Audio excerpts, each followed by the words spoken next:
Salutations, my fellow dandies. It's me, Jack Dandy. And we're back. I've moved. Dang it, I lined myself up so that I had my arms crossed with the hearts coming out the back of my head. I must have nudged my controller. Anyway, we're back in Final Fantasy XIV. Yeah, it's the Valention, I think is the way it's pronounced, day event. So I thought we'd do that real quick and then carry on with some more Heavensward. Salutations, Stratus. Good to see you. I hope you are well. I don't know why I'm in Limsa, because I need to go to Old Gridania. It's just that this is where I normally start, because it's my home base. So let's head to Gridania, and we'll start the quest. There's no point in hanging around. And then we'll, well, as the title says, we'll go see if we can give our friend Rauban a hand, because he wants to get his girlfriend back, who is currently sitting on my shoulder. Ignore the fact that I have Nanamo currently. I have Tiny Nanamo. I thought that was a fitting minion to have for this stage of the plot.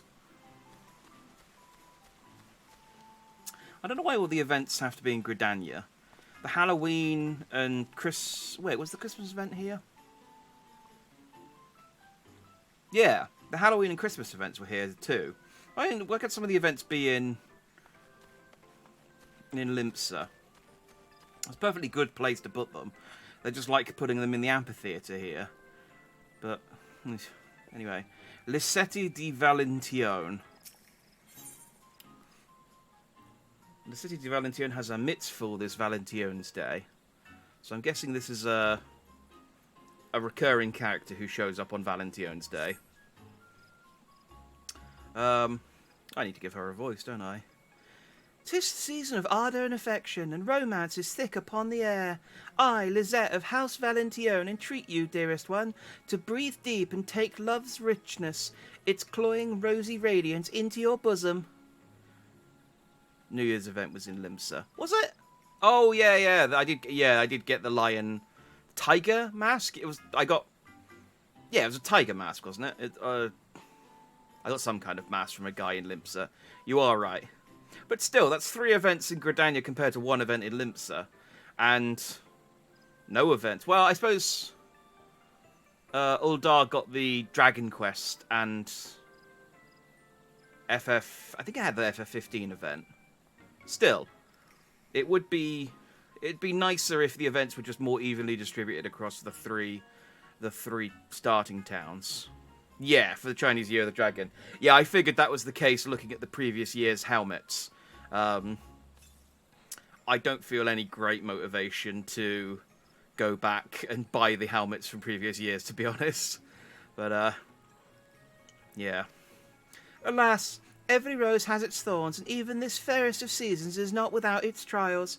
Indeed, trouble is afoot, and it threatens the hearts of all in this realm. A few of ours, a Moogle well versed in the myriad matters of the heart, has found himself in quite the quagmire. The sweet thing of which we speak goes by the name of Kupka Kup, and is an emissary of pent passions and all such billet doux. Valention's Day is a joyous occasion, but not always so for those who acquit themselves as post-Moogles of the realm. Kupka Kup has his poor paws full, delivering heartwarming missives far and wide, hither and thither, though he would never admit it. I fear he's at his wit's end. But you, benevolent adventurer that you are, can provide precisely what I, his suit herald, requires oh so desperately. Pray, lend Kupka Kup your talents and retrieve him from the edge whereupon his wits now teeter so precariously. I like the way she talks. A working adventurer is a happy adventurer. Nod. Oh, I didn't nod. Oh, it's a special occasion. Marvellous. You are a hero through and through. Kupka Kup will be so relieved. I shall fetch him at once. Just snaps her fingers. Claps twice. Say you summon a Moogle. Oh, and there's a small man too. I'll just give him a goblin voice. Hang on, what voice did I give the Kupkos? Ah! Why, yours is a face I know well. No introduction necessary, friends, for so renowned you are that I feel as if I have known you all my life. My post-war compatriots speak of your daring do almost nightly, Kupo. How they will bristle into puffballs when I tell them that we are acquainted. Now then, I hear from Astrid that you would help me in my hour of need, for which I am most grateful. However, it is not the work itself that vexes me, but rather a colleague of mine, a clueless courier newly inducted into our vocation. Every Valentine's Day, we embassies are overtaxed, and this season has proven no exception. I had hoped to nip this issue in the bud by petitioning the deputy post-mogul for a helping paw or two. He obliged, but has sent someone altogether worthless, an undisciplined tyro.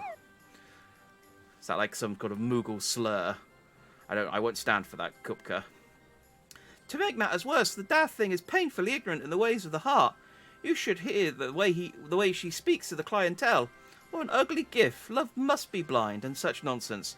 Left to her own devices, I fear she will ruin Valentine's Day, Kupo. Give the girl the axe, you cry. The impulse is very much with me, I assure you. But I can't rightly turn away the very assistance of which I begged.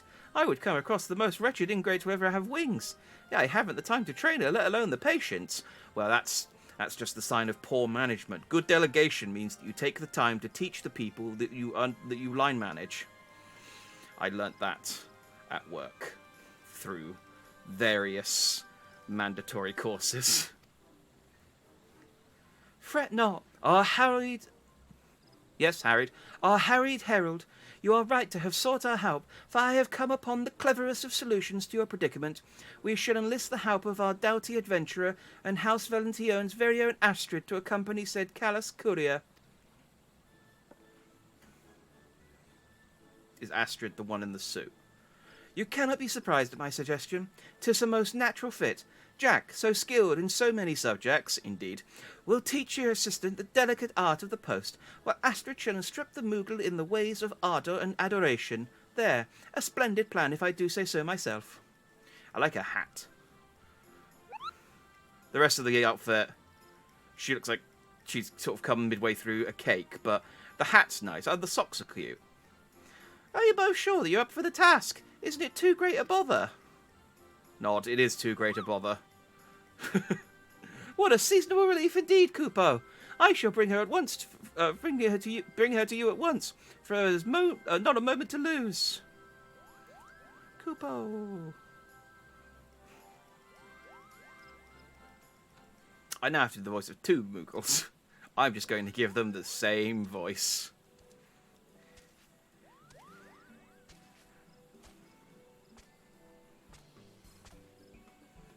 May I introduce to you my fledgling post-Moogle charge, Putki Pico. Oh, that's a great name. And her loyal Chocobo. Oh dear, rather awkward. I confess your friend's name has slipped my mind, Kupo. Hey, salutations.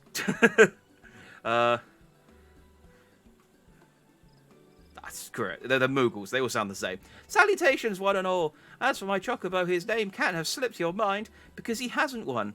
I refer to him simply as my partner Dio, or when I'm feeling particularly silly, Bird. I do the same, honestly. Although Augustus does have a name, I do often refer to him as Bird. Many an acquaintance of mine has attempted to provide him a name or two, but none of them ever stick. Or should I say, I always forget them. In any case, you may call him whatever you like. It makes no difference, least of all to him. Hello, Quer. Yes, well, be that as it may, I have asked Putki Pico with tasked Putki Pico with 3 deliveries, all of which I would ask you to join her on. Okay. Astrid hasn't said anything yet. Is Astrid mute? That's fine, if so, because it's one less voice I have to do.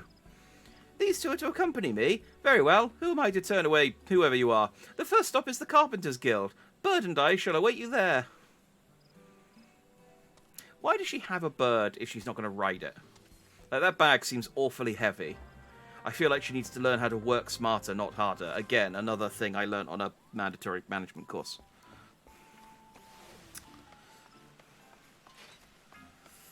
I do need to do, at some point, the post-Moogle quests as well. I looked them up at the same time I looked up the Hildebrand quests. And,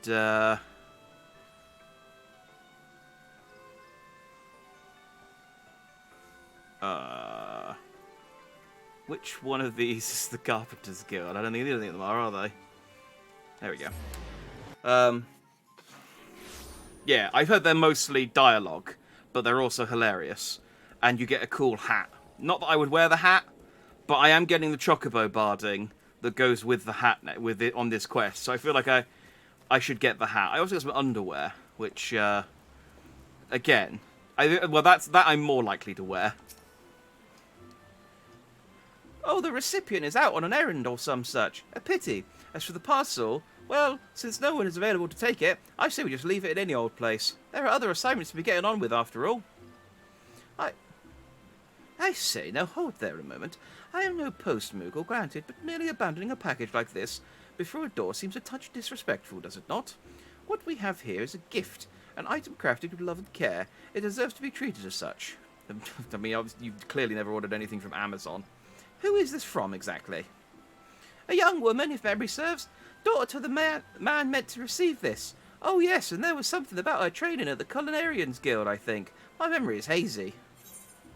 We wouldn't want anyone to steal the parcel. I mean, yeah. You make an interesting point. I'll fill it with some sort of glitter cannon that will explode if they steal it. We can make a YouTube video out of it and get rich. Hooray! What do you mean YouTube doesn't exist in Eorzea? This man is out on an errand, yes, and since he is with the Carpenters Guild, it stands to reason he is out collecting lumber, and from the Botanist Guild, like as not. We shall start our search there, for a Valention's gift must be delivered straight into the recipient's hands.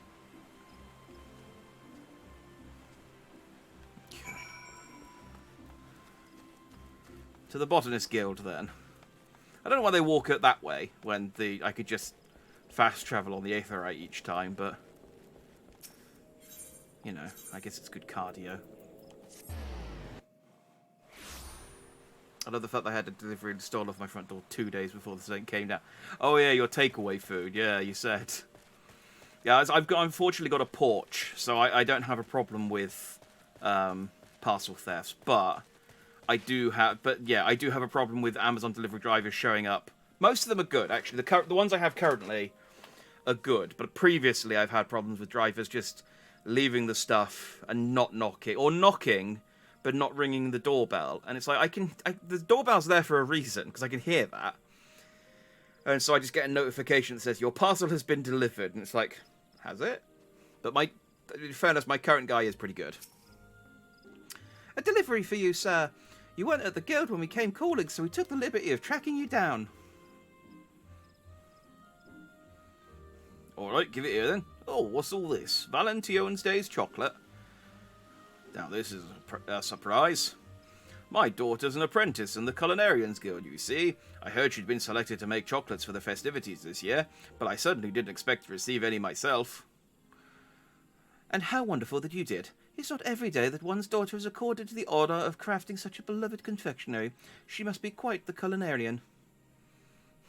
Just notice Nanimo climbing up my back like a rat. That she is. My pride and joy, that girl. What a pleasant surprise this package was. Certainly made my day. I can't thank you enough for bringing it all the way out to me like you have. I'll never forget this kindness. Goodness, seems like a bit of an overreaction to being handed some food, doesn't it? That's what savvy post-moogles call customer satisfaction, Kupo. Agreed. There is a lesson to be learned here, Putki. Joy is not meant to be kept to oneself. It is a feeling that yearns to be shared, and we played a part in bringing him happiness, so it is little wonder that he wished to share his felicity with us. So joy is meant to be shared. Well, when you put it that way, I suppose that's not so foreign a concept. When something makes me smile or laugh, I do tend to talk my companion's ear off about it, and I'm often made the happier for it. Queer. But enough about that. Time is wasting. Best be off on our next delivery. The recipient awaits at the Whistling Miller by the looks of it. I don't know what the Whistling Miller is. Is that in Gridania?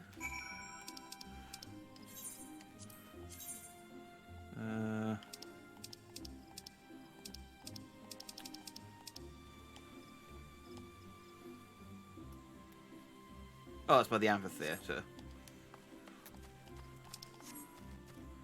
This is the problem with putting the events in Gridania, is I don't know Gridania that well. Oh, it's over this way.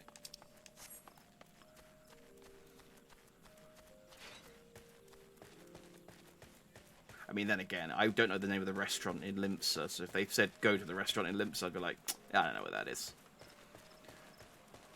Even though I'm a culinarian, I just use the fast travel. Oh, I just realised where I was and to where I fast travelled to. It probably would have been easier just to walk over there. Oh well. The Bismarck. See, you. This is what I need you to for, Strauss. Your Final Fantasy lore is good, but much stronger than mine. I'm terrible with names. Pardon me, but I've a delivery for you, ma'am.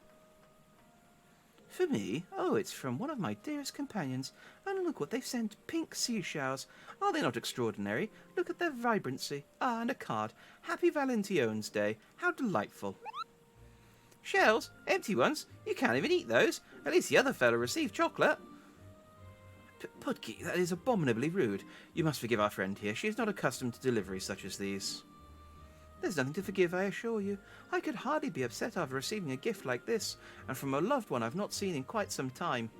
My friend, you see, is an adventurer in their own right. They enjoy being cryptic, though, and never outright tell me where they have been. Rather, they make me guess by dropping hints in the forms of curiosities such as this. What a blessing this parcel is. I was only just wondering how they were faring and where their journeys had brought them. Thank you, Miss Postmogul. You have brightened my day. And honestly, shells, it's a much better gift than that time they were in the poisonous swamps. And they sent me a jar of poison mud. It's like I couldn't feel my hand for a week. That was a bad delivery. Love is a mystery indeed, and a funny one at that.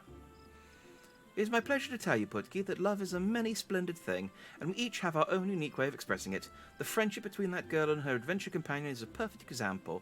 That gift, which appeared more frippery to you, was a treasure in her eyes. Mere frippery is a great line.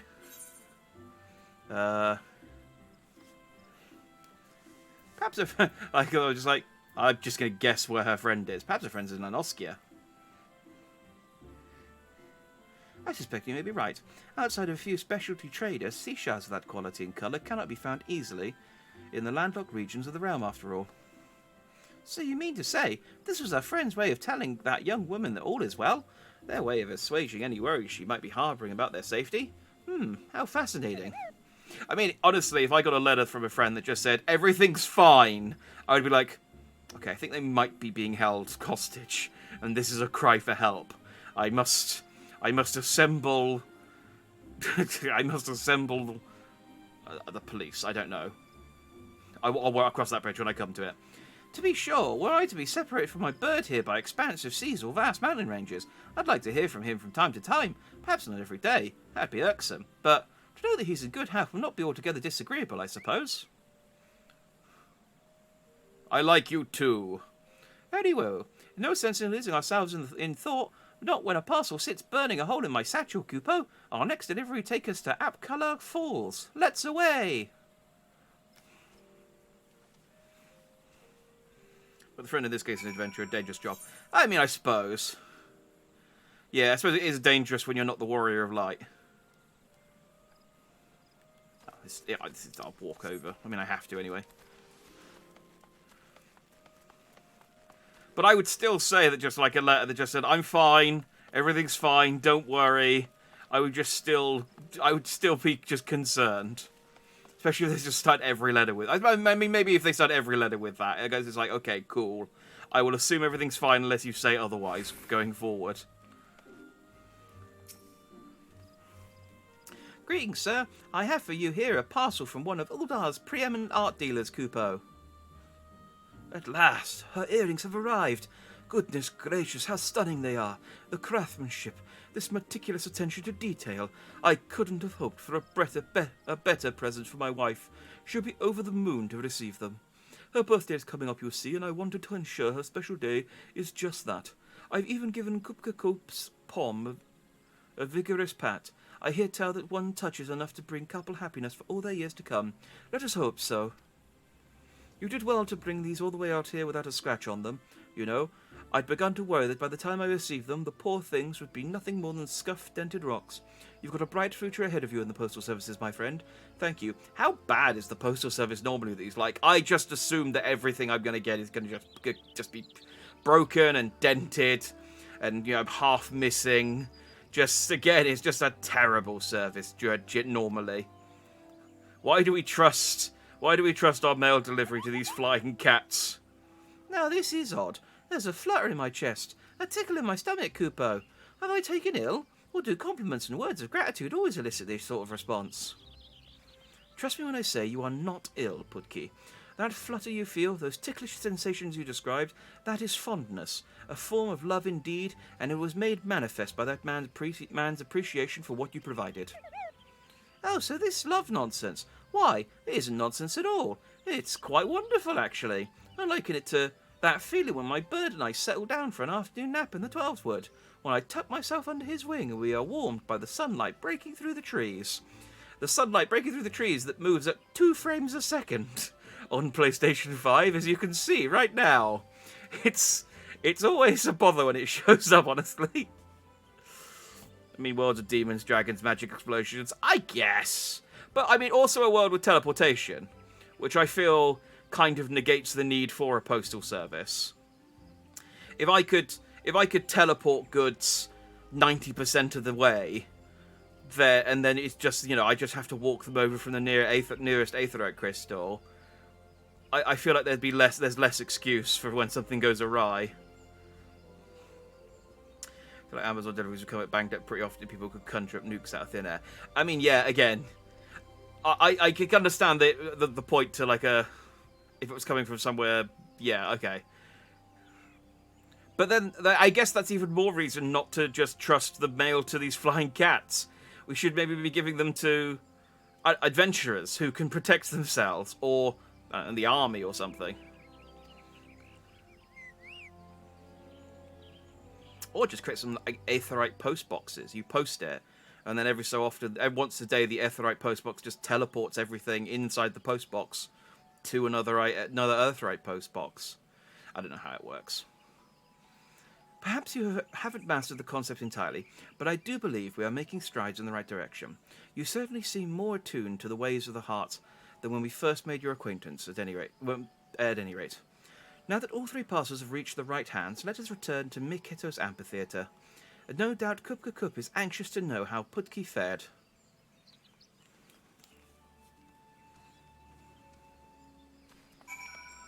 Oh, is that... Oh, wait, no, there's got to be another step to this, because this one just gives me money. Moogles can make themselves invisible to anyone, only people who can see them whilst in this state.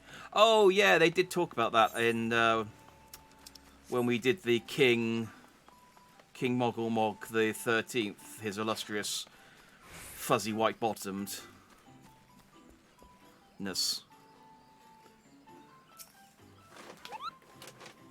Okay, in that case, I guess, yeah, they are quite good to be post people. It still doesn't explain the low expectations for the delivery, though. Like, if they can teleport and make themselves invisible, I guess it's just maybe that Moogles are capricious, and sometimes they just drop the stuff. I mean, like I said, Putki is trying really hard to stay up with that bag. Maybe they just get tired and drop it occasionally.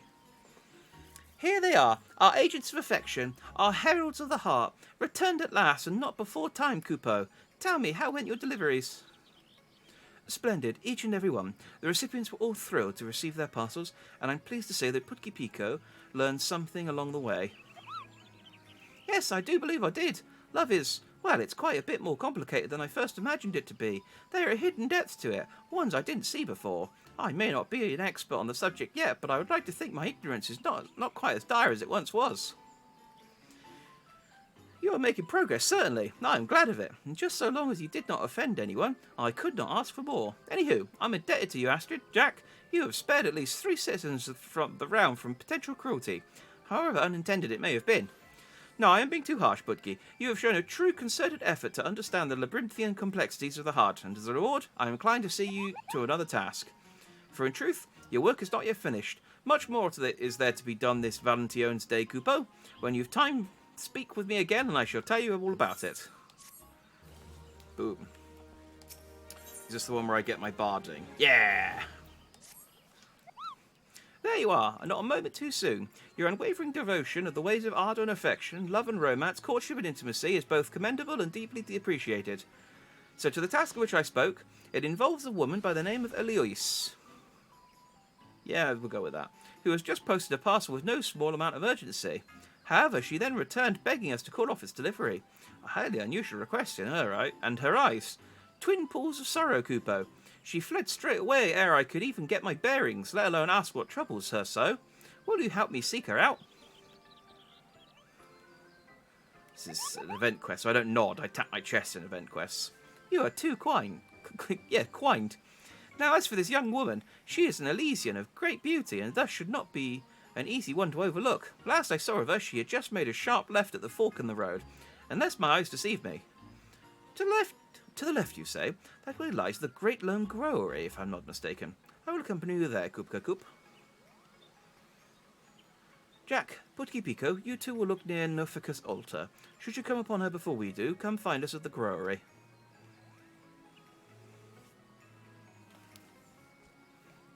So what are you doing in all of this time? He's just standing here, making everyone else do all the hard work. Fine. Where are we heading? Oh, over there. Oh, Nofika's altar. Well, I can...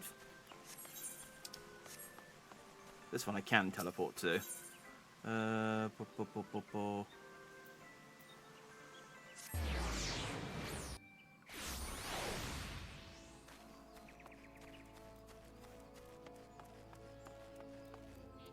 She's technically doing everything else. I guess, but I don't know what that entails.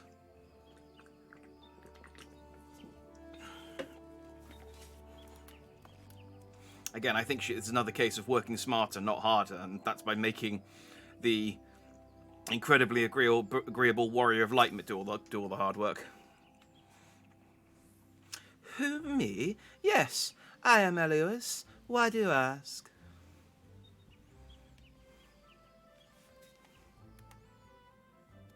Yeah, she's alright looking. Koopa Koop wants to see me, you say? But whatever for? He's beside himself with worry, Koopo. He told us he turned tail and darted off looking dreadfully stricken. Downright morose. You can understand his concern, surely. I see. I owe him an apology for worrying him as I have, and an explanation for my frantic fright, as well as Kupka's still at Minketo's Amphitheater, correct? I'll go to him at once. Actually, never mind. She's already gone. I suppose I should go and fetch him then, shall I? Meet us at the Amphitheater, Jack, and do hurry. We wouldn't want her dashing off again. I feel like this one's going to be a lot of back and forth. Distribute chocolates to citizens, coordinate deliveries, taking past adventures into servitude. Yeah, exactly. She's more Valentine Day admin. I mean, it's an important job. It's got to be done.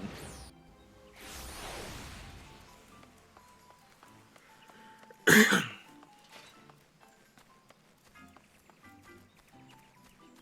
mean, at least she's better than the Christmas guy who just... I mean, he's obviously Mandeville, but who just hides in the bushes.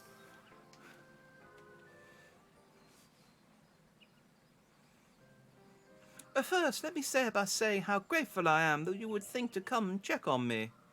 The truth of the matter is I've received an offer of marriage. I meant to accept, which is why I came to you initially, Kupka, to see that my reply would be safely delivered. Same difference. However, as I was writing to tell him yes, I found myself hesitating more than I ought to have been.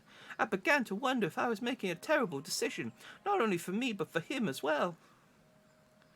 The man who seeks my hand is of Ishgardian nobility, and goes by the name Izomil. At the moment he is quite ill. Izomil. And is seeking treatment here in Gridania. Do not misunderstand me. I was overjoyed to hear of his devotion. A life spent with him would be a wonderful thing. Where did I get nothing from? Would be a wonderful thing, but I'm no noble. I'm of the most common stock, no more special than a weed underfoot. I wasn't raised with the aristocratic mean manners a future wife of his requires. Who am I to marry into nobility? I must destroy my previous missive and pen a new letter to one telling him I can't go through with it, but that one I'll hand deliver. I won't have an emissary of love delivering such ill tidings.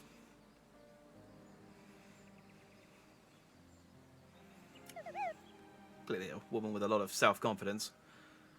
Now, I don't pretend to be an expert in the ways of the heart, but isn't love the desire to be with someone forever and on? The desire for a trusted partner in this world? Someone with whom you can share your joys and your woes? If you care for him, be with him. Wouldn't it upset you to do anything but? It certainly seems to have. I may not have much experience with this, but I know there were I and my Chocobo to be separated. I wouldn't like it, not one bit. I don't believe giving up is the solution, Kupo. Oh, what voice did I give this at? Verily, I myself of Ishgardian nobility, and can thus speak from a place of authority. Each of our houses has its own traditions. It is our titles that connect us, not our principles. Before making your decision, seek the counsel of your beloved and learn what his family values. I could not agree more. After all, it is doubts you harbour, not a lack of affection. If you believe his heart to be yours entire, then trust that he will listen to your troubles, that you and he can solve them together. Why not send one more letter? Explain what it is that vexes you. Yes, I see your point. It's unfair of me to hide my feelings like this. He's owed my honesty, but how does one even write such a letter? I wouldn't know where to begin. Try with Dear Mill. What was his name? I know it rhymed with ill. How many multi-billionaires IRL spend Christmas wandering around dressing as Santa, giving kids gifts and overseeing baby Yetis delivering gifts also? I mean, I guess he also oversaw that murder mystery earlier in the year as well. He's got a lot of spare time. Considering Yetis don't exist, I can tell you the answer is 0. Yetis exist as much as Santa does, which is they exist in our hearts. I don't know his name either. Yeah, it was like Mill or something. Perhaps you should explain your apprehension about fulfilling your duties as wife to a man of a great house. Make it clear that should you decide to join his social milieu, you will require time to study, learn, and train before you are comfortable. A word of warning, though, to compromise the very woman you are in order to bend to the rigours of nobility may leave you jaded, haggard, and altogether infuriated. Thus, I suggest you first inquire as to whether his family is capable of accepting you as you are. Why not simply write down all your worries? I don't fancy myself a poet of passions or what have you, but there's something to be said for getting everything out in the open. All these ideas have a great deal of merit, and each should be given due consideration, Jack. What say you? Which of these notions has struck a chord with you? Mill. There you go. Ask for help adapting to his lifestyle. Make clear that you're compromised. Tell them exactly what concerns you. I mean, this is... Let's go for that one. I'm the warrior of light. You can trust me.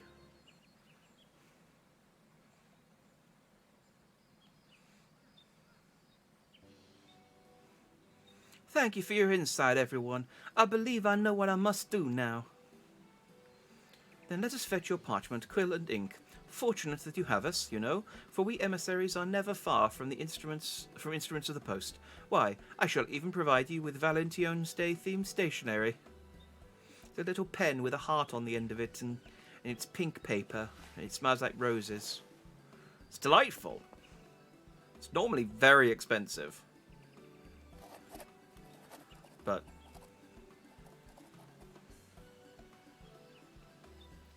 there, it is done. Now all that is left is for him to read it.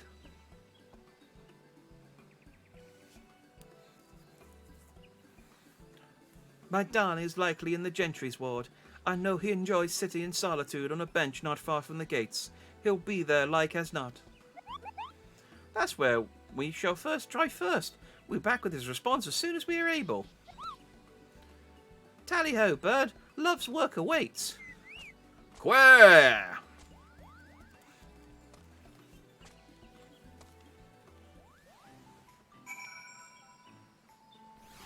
You picked the same. Yeah, saying you won't compromise makes you sound really stuck up. Saying you'll do anything makes you sound desperate. Yeah, I agree for... I need to speak with Elios again. I agree for similar reasons. Yeah, it's just that I won't compromise. It's just like... I mean, have you asked him whether he wants you to compromise first? I feel like...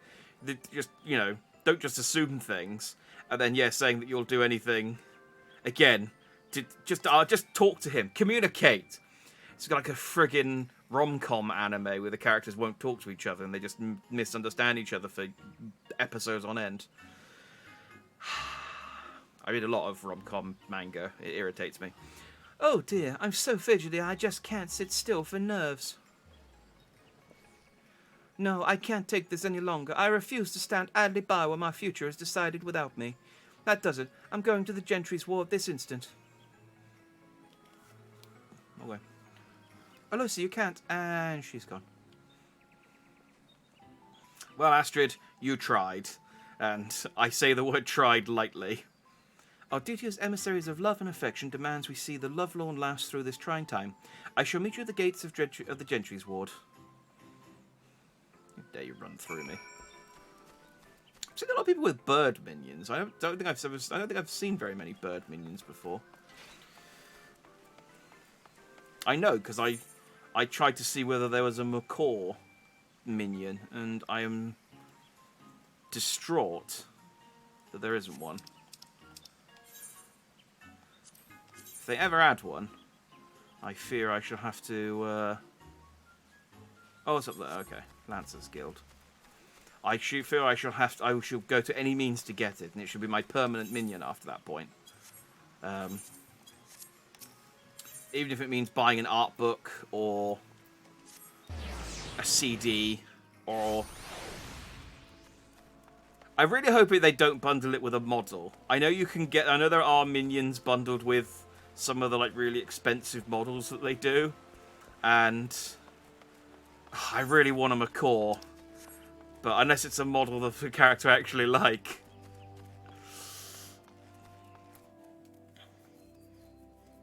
So much for the word fidgety, yeah. Oh, Endwalker added the small blue bird. The thing is, when I think of a small blue bird, I do think of Twitter. But that would explain why I didn't... Because I did look to see whether there were any bird minions, and I don't think I saw it when I checked. But that was pre-Endwalker, so that would explain it. I'm sorry to have run off again like that, but I couldn't just wait around twiddling my thumbs another moment more. Well, there's a red bird as well, actually, so there must have been one.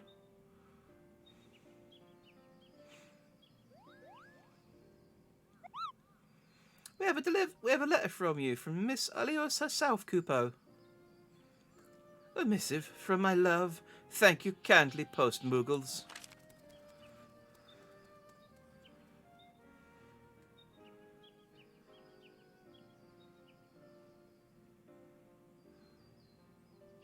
Scrunches up in a ball and throws it over his shoulder.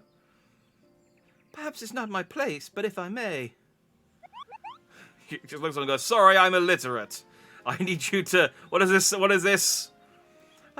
Elios thinks a great deal of you. We watched her as she wrote that letter you now hold, and we could see plain as day how much she cares for you. If there's love to be found in this world, it's there in every word she has put to that page. Where? The heart and its intricacies aren't my forte, I admit. But if you've even half as much affection for her as she has for you, then what you two share is something wondrous. I only hope that you can both weather whatever troubles come your way. The heart isn't my forte indeed. For one who came such a thing, you show remarkable perspicacity in the matter. You are quite changed from the Moogle I once knew. Colour me impressed, Kupo. Shut up, cats. You're good to concern yourselves over me and Aloysius' affairs. Your kindness does you a good deal of credit.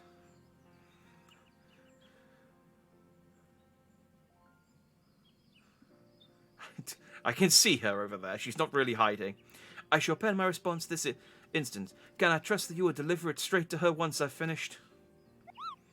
We serve at your pleasure. Your trust is not misplaced in us, good sir. Here, I'll sell you a book of stamps. Just 5,000 gil. Did you hear that? He's going to reply. We should return to Miketo's Amphitheater at once. I don't want to be here when he sent our post-Moogle friends all the way back there. I mean, they will have to pass through here to get back to me, Keto, but whatever. Yes, it would be rather awkward were his letter to have no recipient. Let us explain the situation to Lizette and wait for Putki and Kupka's delivery.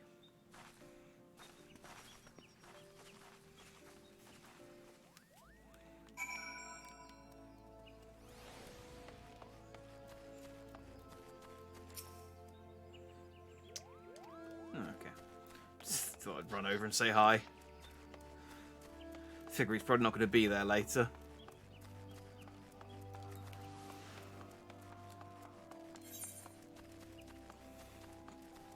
Let's run back. Ooh, do I have? I've got a few more achievements since. Well, I'm here. Oh, I've got 3. Oh, but I don't think that's enough to get anything. I was saving up for the.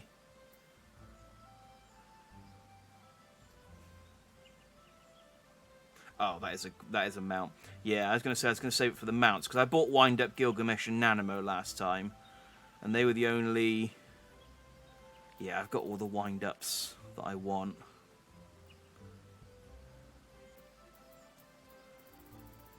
Yeah, so let's save it for the mounts. I got the Magitech Claw, so it's just the Behemoth and the Voidal Resonator, I think.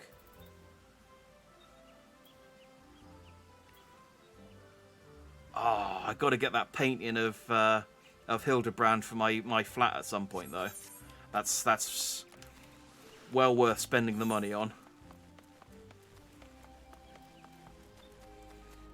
I can hang it over my diagonal bed. My room is an absolute atrocity. It's basically a bed that I don't even know why I bought the bed, because you can't really you can use it, but. And then it's just random event stuff that I've just hung up wherever possible, wherever the space. Our eminent emissary of adoration and affection is with us once more, and now that we are assembled, we've only to wait for the custodians of Ezomil's reply. Maybe it's Ezomile. Ezomile? I don't know. I feel sick to my stomach. What if I've angered him? What if he calls off the whole engagement?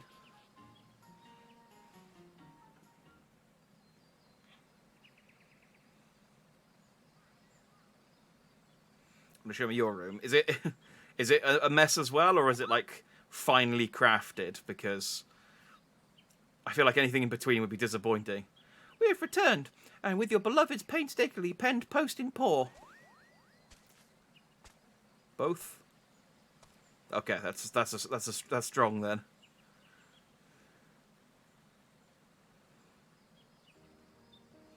A finely crafted mess. Pudgy Pico, I was drawn to your advice in particular. Oh, wait, no, sorry, that doesn't make any sense. Pudgy Pico, I was drawn to your advice in particular. I wrote down all my worries, concerns, and questions in a clear and concise fashion, and he responded with some confusion. It seems, although now at least he's aware of what troubles me, although now at least he's aware of what troubles me, and for that he says he is grateful. He's very sweet here, you see. He tells me that together we will go down this list of mine and solve his problems at a time. Oh, one problem at a time.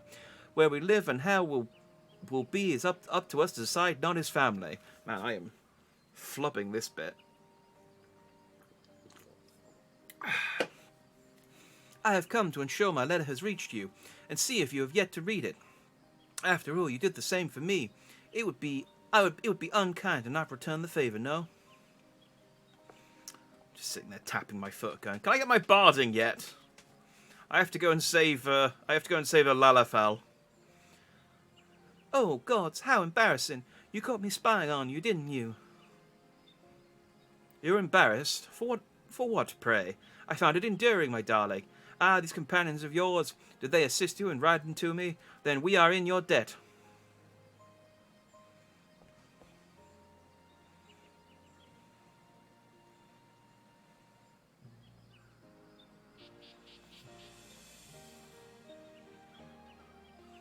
Elois, my love, what say you to tea at the Carline Canopy? There we can discuss our future, a conversation which is long overdue, I should think. Hopefully whatever illness he has isn't, like, contagious. Thank you, my friends. Where would I be without your help? And I promise yours will be the first invitations we post once we've settled on a day. We'll have to save up some money so we can buy the ring from the premium store. It's quite expensive. We want the nice one, not the cheaper one. Goodness gracious me, do mine eyes deceive me? Putki Pico, your pom. Why, it's adopted the very shape of the season, and is lovely beyond compare, Kupo. And 'tis much of a muchness of mine, or so I flattered myself to think. I can't rightly explain. I've gone completely the wrong accent with that. I can't rightly explain it, but seeing these two together brought a flutter to my chest, a spring to my wings, and the next thing I knew, my pom began to tingle in the most peculiar of ways. So we need to get you to a doctor. Like, I know it looks delightful, but it's a serious illness for a Moogle's pom to change shape. Like, it's some sort of... I mean, maybe it's a cyst, but it could be a tumour. It's such a marvellous thing to know that we... That's not the voice at all. It's such a marvellous thing to know that we had a hand on ushering Isomil and Alois, whatever, story into this next chapter, and to think it was all performed strictly through the art of the post. Affectionate missives are more than just the silly folderol I assumed them to be. I see now that they show what's in our hearts like nothing else can, and we emissaries are their trusted custodians. That we are, Putki. Only do remember that letters require more than just love. They are also read in need of names and addresses. And speaking of names, perhaps you might bestow one upon a certain chocobo. I think it is not only a show of not only kindness, but of love too. I do find I mess up way more than I read, especially when I read in English. A lot of this is even in English, it's difficult. So yeah, I can understand. I'm sorry, if it gets cancer, we have to amputate the pom. Oh, a pomless Moogle. Is there such any more a sadder sight? I mean, I guess a Moogle without any wings and it just has to waddle around on the floor. A show of love, you say? I suppose you're right. I was never able to recall the names given by my Moogle acquaintances, but I bet I could arrive at something that actually sticks. I'll give it some thought, make sure I've done this bird justice. Quack! My once foolish fledgling has wings of her own at last. How proud I am to see you soar. We are a credit to the emissaries of ardour and affection with your heart-shaped pom. It is my most sincere honour to have you among our ranks, and I pray that you will continue this most revered work. I would love nothing more, Kupo.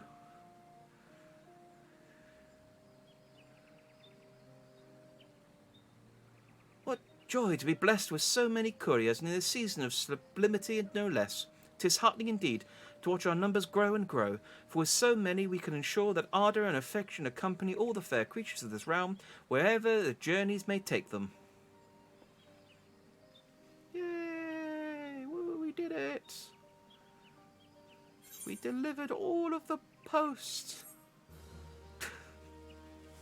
I do like the event quests in Final Fantasy XIV.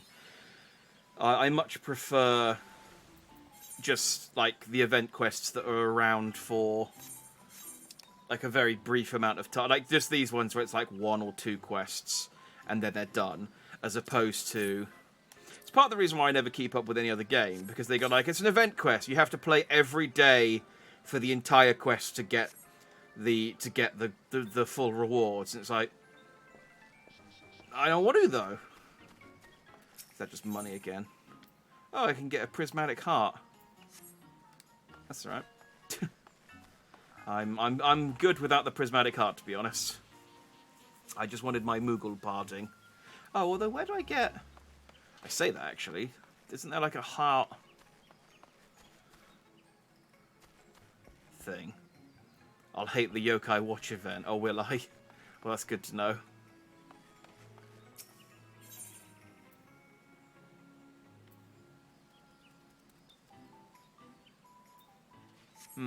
I know that there is an extra thing that you can get, which is like a heart thing, but I honestly don't care. I just wanted the Moogle barding, so maybe I'll go and get that off stream if I was over here. Can I just buy it? Oh, yeah, there we go. Boom. There we go, done. Yeah. Sometimes you have to like earn. You have to do like the repeatable quest to get the currency, and something like the clown event. And then sometimes they're just nope, it's over here. Alright, and this is just the explanation of the event. Neat. Need to do 1,000s of fates. Oh, really? Ugh. I mean, so long as it's something I could just sit down and do, and then it's done. What I don't like is where it's like, season passes is probably the worst for it, because there's very rarely a game where I actually want to sort of sit down and just play it loads, constantly. Sort of. Who's this guy? The red. Huh. He's just sizing me up. There he goes. There's very rarely events where I want to. There's very rarely a game that I want to play like repeatedly. I completed the first season pass of Fall Guys, for example. I quite like Fall Guys. I've barely played it since season 2, and it's like, well, it's on season 6 now. I've missed so much. I kind of don't want to play it anymore because I've missed so much. Like, I don't mind when there's a season pass. Like, I think the Halo season pass, for example, although I don't like the Halo multiplayer that much. At least with the Halo season pass, there's...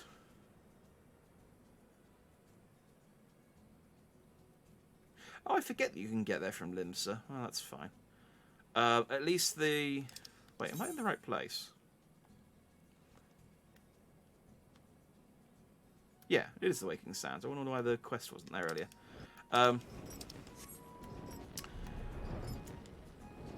At least with Halo, there's a season pass, but it's like the season pass is permanent. But there's also dailies which disappear after a while, but I think they do all come back eventually. But then, as they keep adding more and more stuff, it's going to take longer and longer for that stuff to come back around. And then, it's the problem with any kind of game as a service. Like, I play Pokemon Masters, which is a Pokemon gacha game, and it's... Honestly, if it wasn't Pokemon, I probably wouldn't play it, but I quite like... I obviously like Pokemon, and I like the trainers and stuff. But if I'd just be worried about, like, if I stopped playing it, I'd miss so many sync pairs that I just wouldn't... I probably wouldn't want to go back. I'd just give up and not go back to it. So I just keep playing it, even though I'm not... It's okay. You know, it's not... It's fine. Like I said, if it wasn't Pokemon, I would have quit. But, look, I want you to get tokens when you do fates, which you can trade for pets. Activating it from the event makes it so that doing fates in specific zones give you a second type of currency. Each pet equals a different currency. Oh, yeah, that does sound like a ball ache.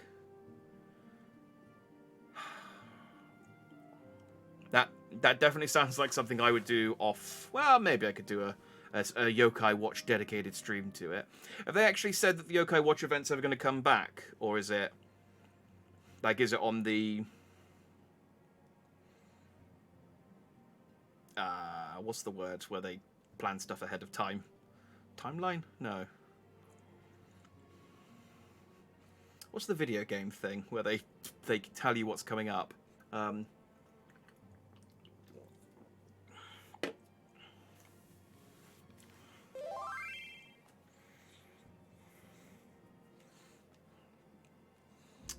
Each currency can be traded for us with a class weapon. It comes back every few years. Oh, okay, so technically if I only wanted the red mage weapon, I could just buy the... I could just do the pet for the red mage. I just realised that guy...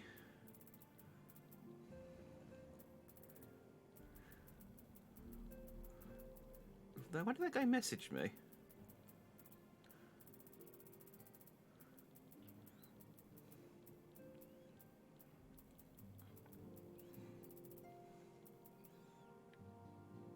That was the guy that was looking at me with the eye patch. I guess maybe he was... why did he... I don't know. Just gonna ignore him. But you get a mount if you do every weapon. Did he wave? Oh, yeah, so he did. And then I teleported away. Oh, well.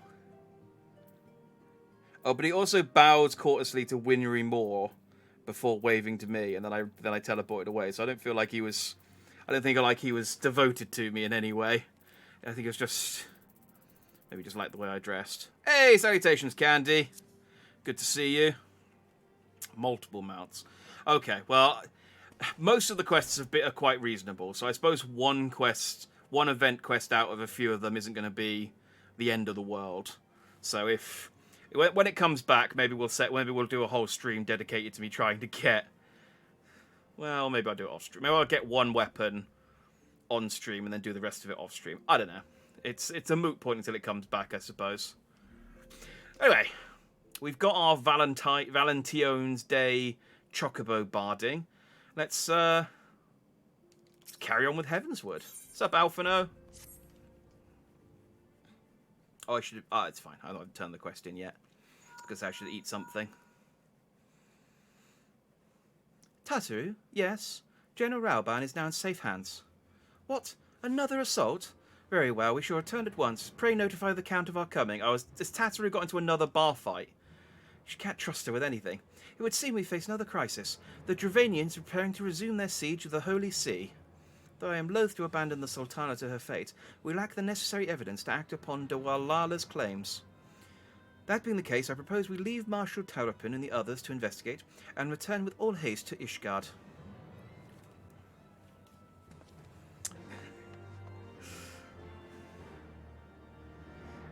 Yeah, Tataru is a... is a peculiar nuisance. But fortunately, it sounds like it actually wasn't her fault this time, so we'll let her go. I mean, unless she did something that summoned the Dravanians to come back and attack Ishgard.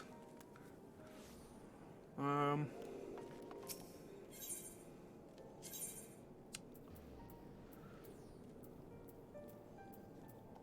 we go. Nice load times. Alphino and Tataru. Oh, there you are. Sorry for cutting your reunion with General Raoban short. I wouldn't have bothered you, but the city's awash with rumours of another Dravanian attack, and Lord Harshaform was desperate to get hold of you.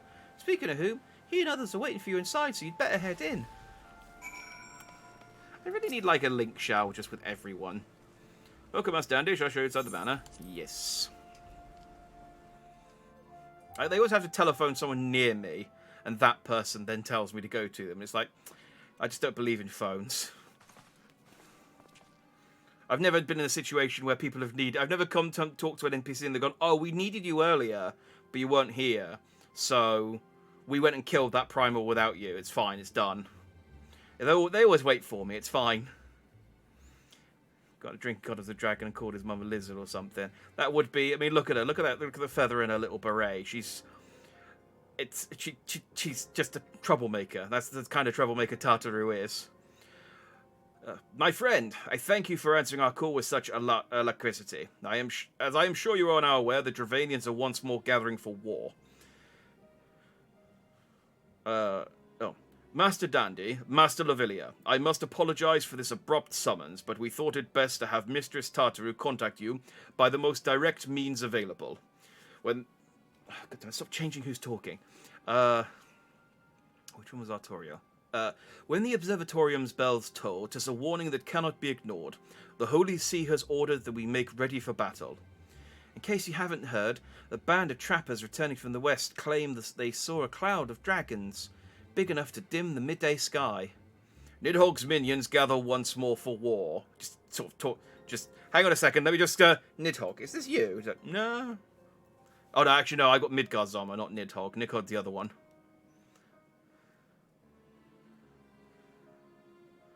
But I would not have you take up arms in another of our conflicts. When first you came to Ishgard, I offered you my protection. If I cannot ensure your safety here, I cannot well accept your aid, much less ask for it. No, I'm fine. I love killing dragons. I'm great at it. Honestly, like, just killing stuff's my favourite thing to do, so just let me at it. Scions of the Seventh Dawn, you are faced with a choice. To remain in a besieged Ishgard or seek sanctuary elsewhere. I would not presume to influence your decision, but I must ask that you make it swiftly, lest our enemies force your hand. To siege or not to siege? To siege! Seems like I mean, where else are we going to go? We're wanted men everywhere else. Well, I suppose we could live in Limsa. We seem fine there. Though we flee to the ends of the world, 'twould seem that no place in this troubled age is free of strife. Once more the horde descends upon Ishgard, and once more her weary defenders must take up spear and bow. The Count would have us seek shelter from this storm, but I, for one, grow tired of running. If we are to shine the light of dawn, we must do so in the sight of our fellow man, not hunkered in a hole. What say you, Jack, considering you will be doing the lion's share of the fighting? Because, I mean, I have a book, but I'm not that good at it. I actually have a choice. I have a feeling this will not matter, though. But, yeah, I remember Artorias is stuck at 1, Menelelen is the useless one. That's a pretty apt summary of those two brothers. I'd stay and fight. Like I said, I like dragons. I like killing dragons. And having them as pets. Possibly riding them. I think I do have a dragon mount. I like dragons. Maybe I'll eat a dragon. Then fight we shall. Let it never be said that we abandoned our allies in their hour of need. Indeed, I should have eaten. What have I got to eat? There we go. Let's eat 2 of these. The perception and bonus. I just want to make some slots, some space in my inventory more than anything else. Are you kidding? We love violence. Why run away from rule? They do free violence. Exactly. I mean, I could technically get XP by doing quests, like fetch quests, but who wants to become a level 90 red mage doing fetch quests? And then just go into a dungeon and be like, I don't know how to use any of my abilities because I haven't been in combat for 20 hours. 200 hours, actually, with this game. These NPCs have clearly not seen you play GTA. Exactly! I just do violence by accident, given the choice. Like, I'm really good at violence. The choice we make this day will have grave implications for our order. It is only right that Tataru should have a say. Come, let us all meet outside and discuss the path that lies beyond us. Oh, Tataru. So I have a feeling like no matter what I chose, the two of them would just overrule me, and then it'd be like, well, fine. I mean, I am the one doing the lion's share of the fighting.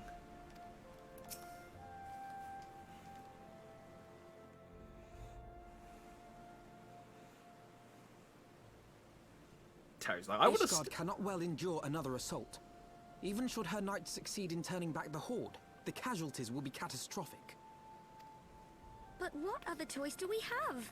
It's not like we can talk it over with them. Dragons and men aren't exactly on speaking terms.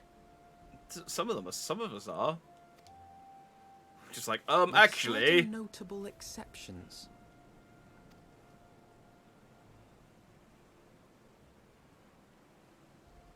You don't mean Iceheart? Oh, okay. I couldn't remember if Alphino knew about me. I guess we're still keeping that a secret. When last you spoke with her, she lamented her crimes, did she not? Then there remains a sliver of hope. If we can persuade Iceheart to act as our intermediary, we may yet be able to convince Nidhogg to abandon his bloody course. His bloody course. If there is to be a Bloody meeting, dragon. I would accompany you. Hey, it's Estinian. I know he needs the dragoon. I keep seeing his action figure, so I know that he's more important than... I know that he's reasonably important to the plot. Even though he's shown up once. Even with your intermediary, Nidhogg's blood rage may render him deaf to reason. However, the mere attempt may afford our forces precious time to prepare. I like Estinian's helmet, because he looks like a Sentai hero. I have a soft spot for Sentai heroes. Of course, you might also consider a more direct approach to ending this conflict. With the power of the Eye at my disposal, and the vaunted strength of the Warrior of Light, we could conceivably slay the beast outright. I have a feeling that it will come to that eventually, regardless of what we If do. we are to risk a face-to-face meeting with the Dread Worm, I, for one, would feel safer in the company of the Azure Dragoon. However, I should only turn to your lance if my words failed to find their mark. Is that clear? Oh, I get that armor if I play Dragoon. Interesting.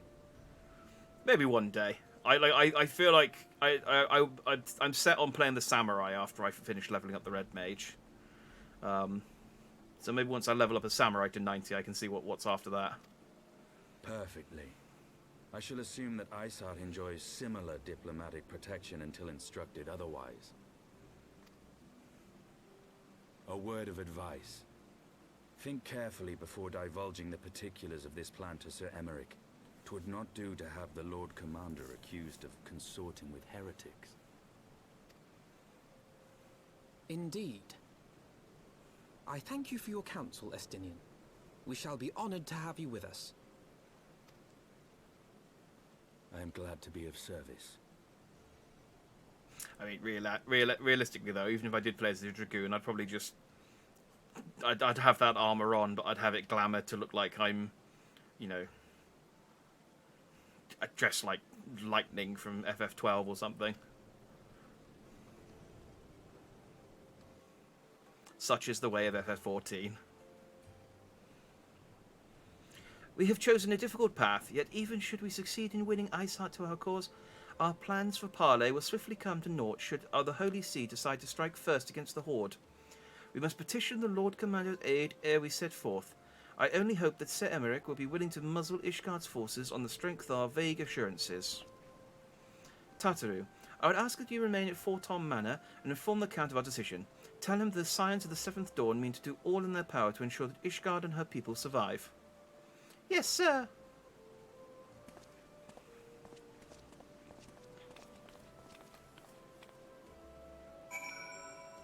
Cool. Enter the seat of the Lord Commander within the congregation of our Knight Most Heavenly. Oh, cool. We're going to the Yu-Gi-Oh card place.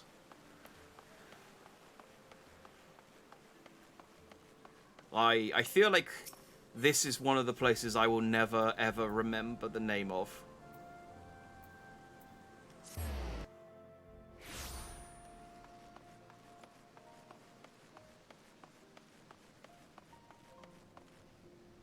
Thermal butt.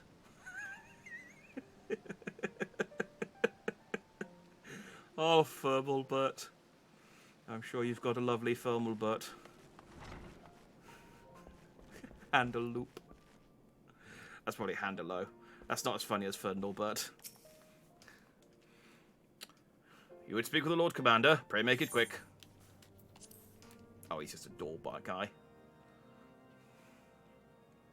I want the defenses of the outer ward rechecked. See to it that the ballistas are in good repair and supplied with enough ammunition for a prolonged siege.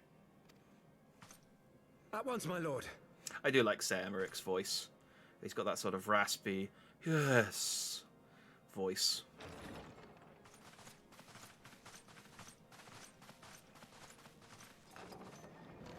Ah, 'twould seem I have visitors. And unlike those messing beyond our walls, these ones are welcome. Pray forgive us for interrupting you in the midst of your preparations, Sir Emeric, but our suit concerns the impending assault. To speak plain, we believe there is a chance the invasion might be halted before it even begins. I can divulge little more at this time, but I must nevertheless request that you advise the Holy See to refrain from launching any preemptive sorties whilst we seek to put our plans in motion. You can trust I me. will gladly lend my support to any endeavor that could spare the blood of my countrymen, but I would know more of the cause you would have me champion. Will you not share aught of this mysterious undertaking? Yeah, I can understand, like, showing some caution and trusting the 15-year-old who just recently had his personal army taken from him and used to implicate him in the murder of a head of state. Like, it's like, maybe not immediately trust the child with another important responsibility like this. Know that I have offered my lance to aid in this endeavor. I cannot claim that its success is assured, but our actions should serve to delay Nidhogg's advance at the very least. Which is more than can be said for the ill-conceived counterattack advocated by the sea's more vocal crusaders. They offer glorious death, but little hope of victory. I'm just watching the shadow on his lips flicker on and off. It's weird. Aye. Their proposal does not inspire confidence. Our resources should rightly be spent shoring up the city's defenses. The Azure Dragoon and the Warrior of Light sallying forth together to face the dread worm Nidhogg. I don't think they know what colour Azure is, because it's not the colour that SDN is.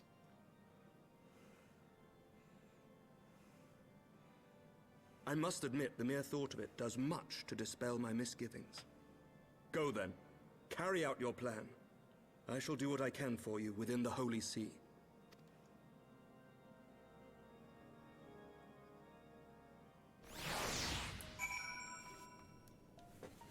Maybe he turns blue when he goes super.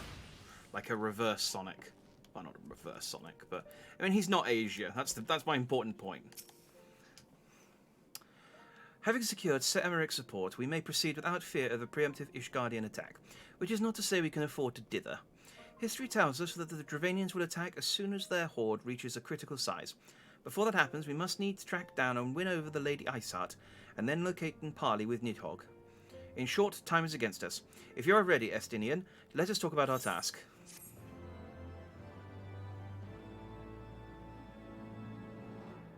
Ooh, I sense a cutscene.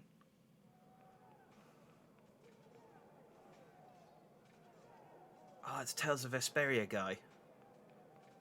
Oh, look at these Arthurian dudes. They've even got a round table.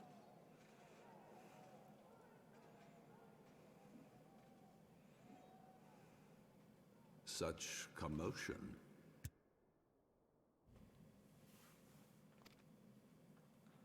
Yes, Your I Eminence. was having a nap. The bells of the observatorium warn of our enemy's approach. Do you know how old I am? I nap all the time. So, the dragons are coming. Let them come, in their hundreds and their thousands. With the divine blade in our hands, we shall rend their flesh and drown the heretics in their master's blood. Even Nidhogg and his foul brood shall be powerless to resist us. And when we have rid the world of their pestilence, we shall turn our attention to our Ascian allies. See that they are suitably rewarded for their invaluable assistance. If I may, Your Eminence, the Paragons wield powers strange and unknowable. Can we be certain that they will not see through our deception?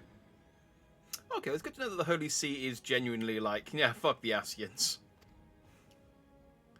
It wasn't just a facade. We can be certain of naught save the righteousness of our cause. If you would be a true leader of men, you must possess conviction as well as caution.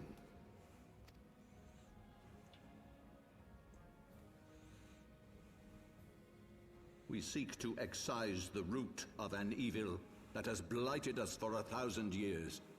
The risk is worth the reward.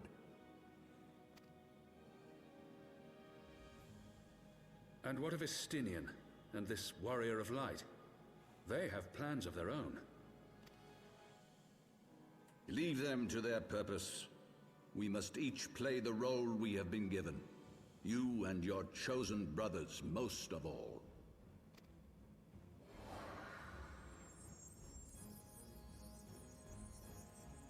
Oh, is he powering up or teleporting?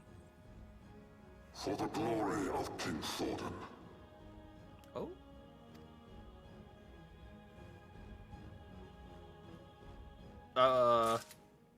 Is he like a were-dragon?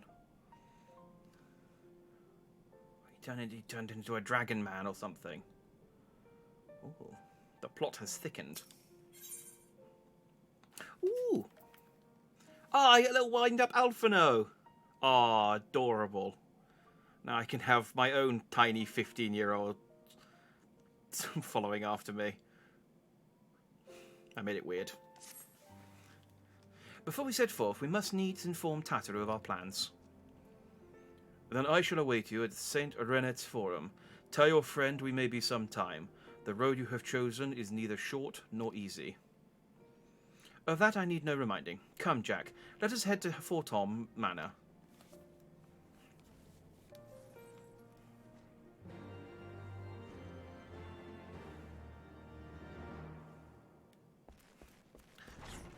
Trying to make it more dramatic. Oh, there's a Huron hard times. I did read. There are some missions I need to go and like pick up side quests that I haven't done that teach you emotes or give you minions and stuff.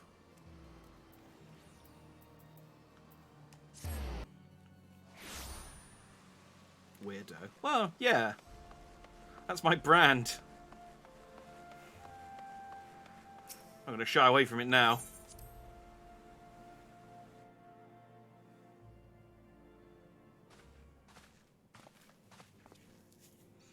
Of course, it's said, Tartaru. It may be some time before Jack and I return to Ishgard. Well, I don't want a 15-year-old to follow me around. Well, I mean, in fairness, I already have. I already follow a 15-year-old around. Like, Alphino is like my primary quest giver at this point, and has been for like most of the post-Realm Reborn stuff. So, plus since Princess Kidnap once and got herself kidnapped. Again, he's like my primary quest giver, so it's, you know, it's nice to have a 15-year-old following me around for once. I can make it creepy if you'd like. Maybe later I'll unlock his sister. Oh, you just be careful, all right? Oh, and don't worry about me. I'll be busy listening out for news of our lost friends. If anyone can find them, it is you, Tartaru. Farewell for now. Oh, before you go, you must put this on, Alphino. I made it especially. Just a little posy necklace, the little posy crown that she made. It's just like, this is a lovely little craft project, Tartaru. I can see you've been kept incredibly busy. No, I couldn't possibly. Very well.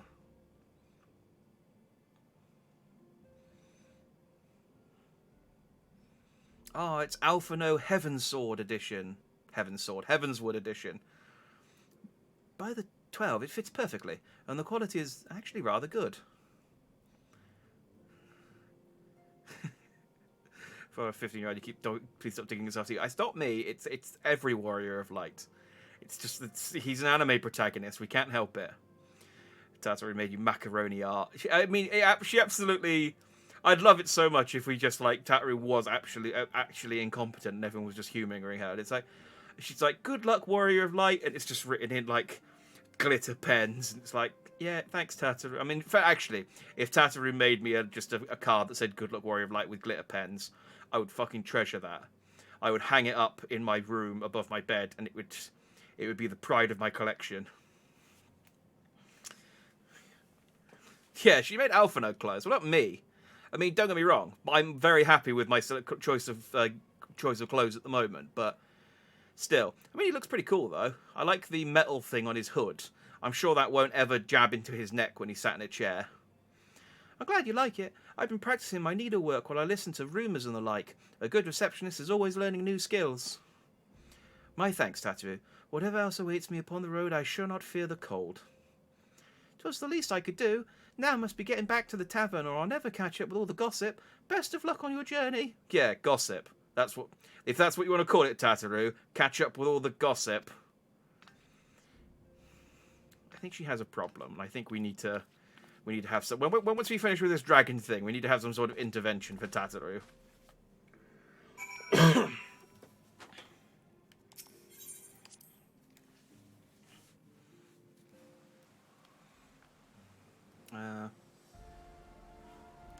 I don't know where Estenian is.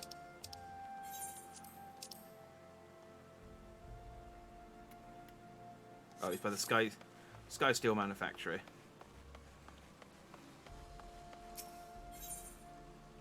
And don't get me wrong.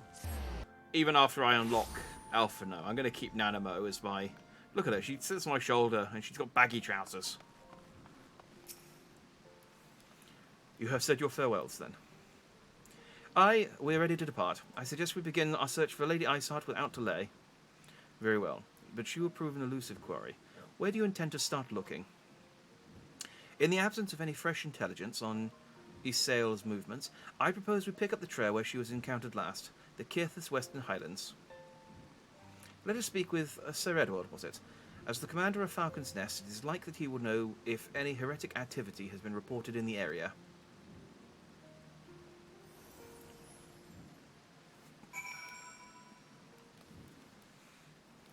Pretty sure she's the biggest source of gossip in that tavern. She's supposed to listen to what's going on in town, but instead she just spends all day talking about how amazing you are. Well, good. Like I said, I've repeatedly, people don't give me enough credit. Like, I'm the warrior of light, and the more people that sort of go, oh hey, you're the guy who killed all those primals and destroyed Darth Vader and other things. Maybe I won't give you this quest to move these 3 boxes of grapes across the courtyard. I'll find someone else, it's fine.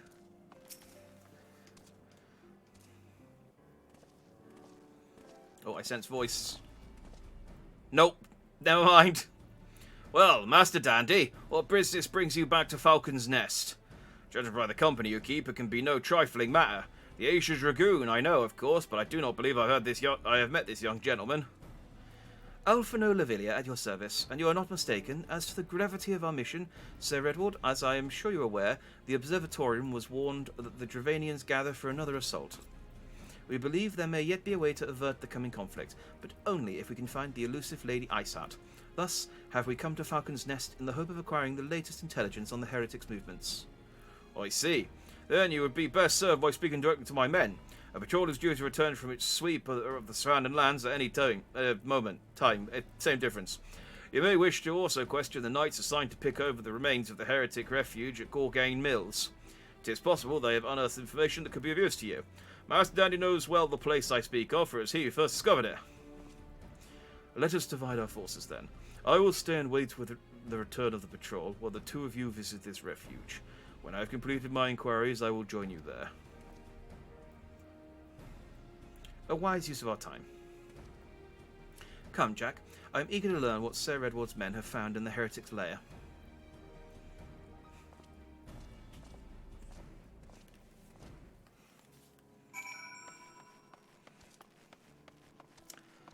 Can I fast travel there? I don't think I can. There's no friggin' Aetheryte shards in this area, is there? No. I don't have...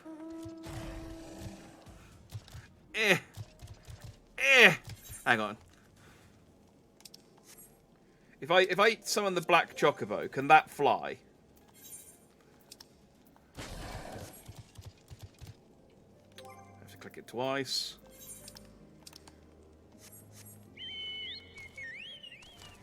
No.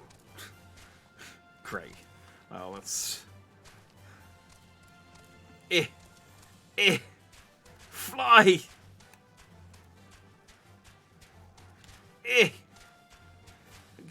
Please. Oh, not down there. Alright, well, that's fine. Would appreciate his little hat. It's weird. I like putting little hats on other things. I think it's adorable, but not myself. I'm the only one who won't wear a hat. Maybe that's why I like putting hats on other things, because I put the hats on them that I myself cannot bear to wear. Such is the curse of having a pompadour.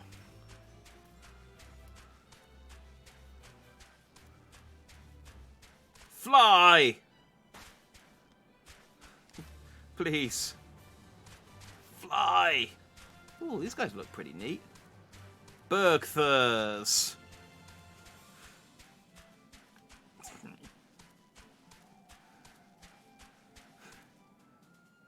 Ah! Oh, I fell in a ravine. For 50 gil, I'll be your taxi. I appreciate the offer, but it's fine. I wouldn't have seen the Bergthurs if I. Oh dang it! I needed to go over that bridge, didn't I?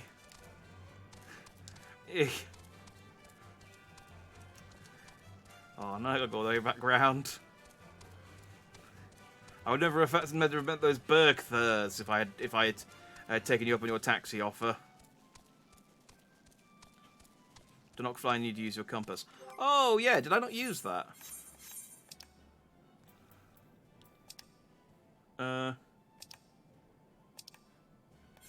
Wait, was it an item or was it something? Was it a oh no, it's that thing, isn't it?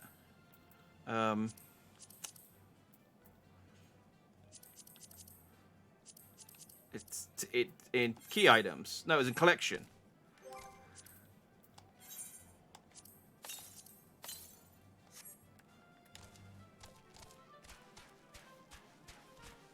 And then I need to...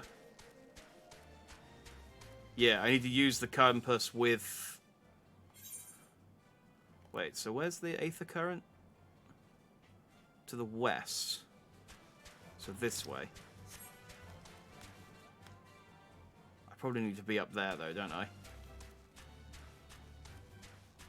Let's unlock flying, because that will be... That'll be a time saver later. For situations exactly like this, where I throw myself off a cliff and then go, wait, this was not the best course of action.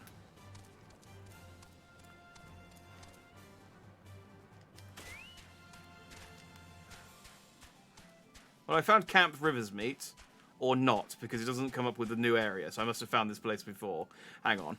Alright, tell you what, we'll teleport back to Falcon's Nest. I'll take the 100 gil hit.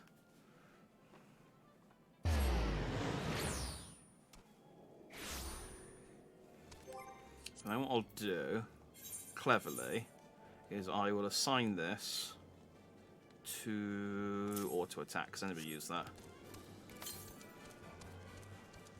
167 yards to the northwest.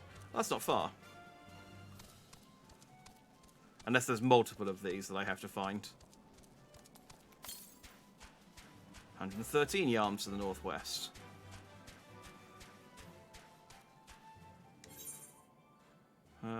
Oh, I guess it's up there somewhere. Multiples, yes. Dang it. Well, it's fine. Like I said, if we take the time now, it will be a time saver later.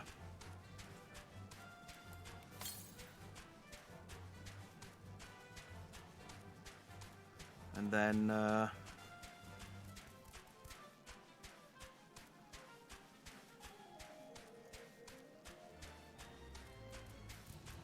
I mean, I guess I'll still go slowly because I haven't got the mount speed unlock. But wait, what? 250? Oh, it.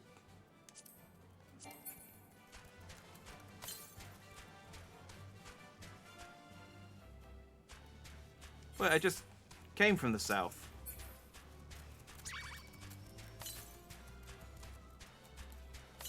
Did I go too far? Oh, Yarms aren't very far.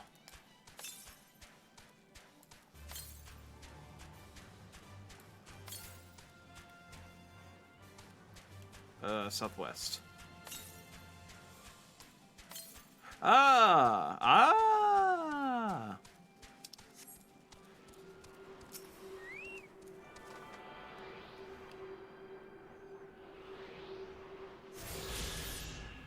Different cards found in the field. There are others which can be accessed through the main and side, through main and side quests. I didn't read all that, but information on current achievements can be found in the Aether Currents. So does that mean now? No. Northwest. Okay. Dang it. Move your menu and look under travel. It will show you what you need. Oh yeah, that's what it just told me. Yeah. Oh dang, yeah, that is. Well, I suppose it's 4. Okay, 4's not too bad. Maybe this is something. What I'll do is I'll unlock. Leave me be, Steinbock. I'll I'll unlock one now for this area, and then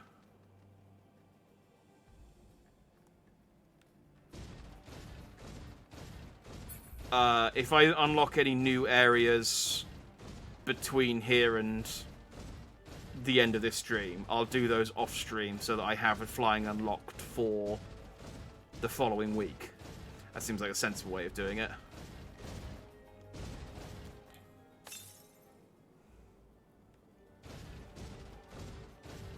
So I'm going back into the... I need to go across the bridge, but it's telling me to go this way.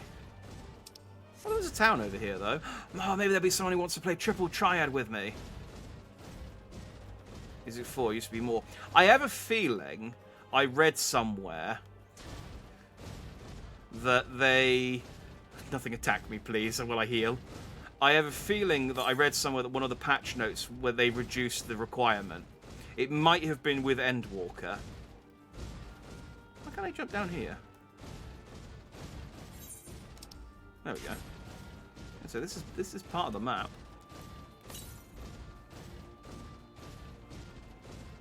Just polar bear. I love when they've got like all these stupid named creatures. I say stupid, I mean that in the nicest way, but you know, they've got all these creatures with these silly names like, oh, there's a Mandapop, and there's a Salafable, and then it's just, there's a polar bear. Oh, watch out, it's a fucking tiger.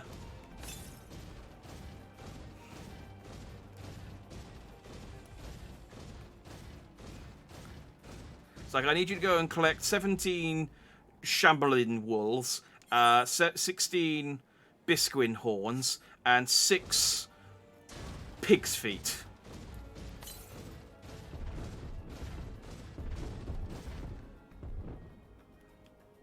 You'd make an adorable mount.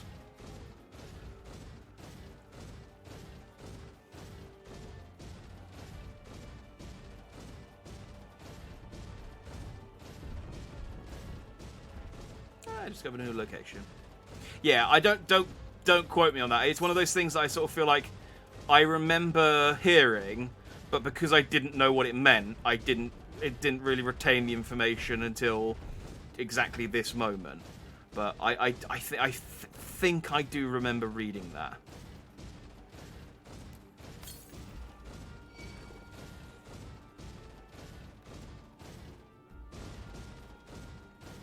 The only thing is I keep seeing these ice sprites and thinking that they're aether currents. There we go, here's number 2.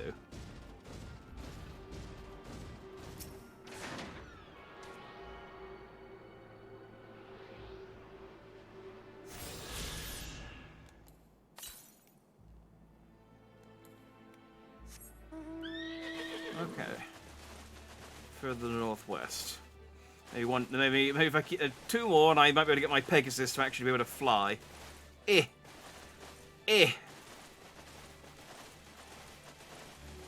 me actually check something real quick, because yeah, okay, it is the green ones I'm lighting up, so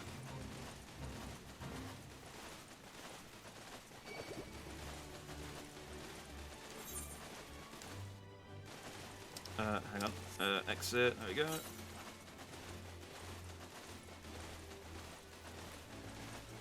This one's pretty close. I should see it coming up, I would have thought.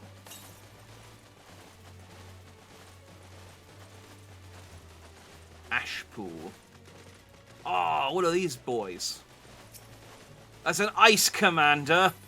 Oh, these are like action figures. With my ice commander with real judo chopping action.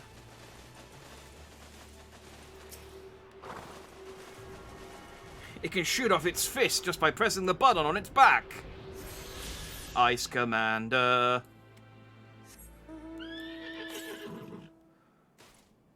Ah, 1,000 yards to the east. That's all the way over there. Hang on, is there anywhere I can fast travel?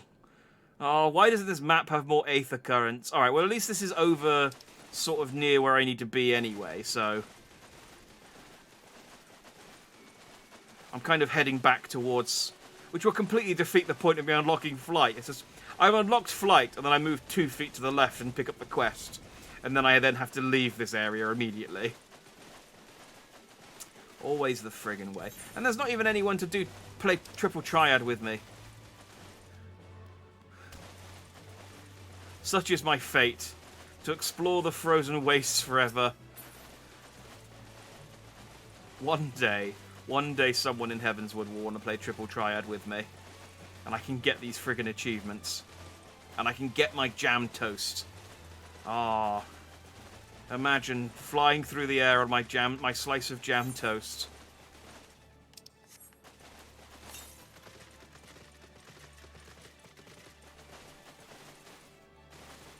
I've almost got enough for my Cloud Strife card. I think I'm at about 800,000 MGP.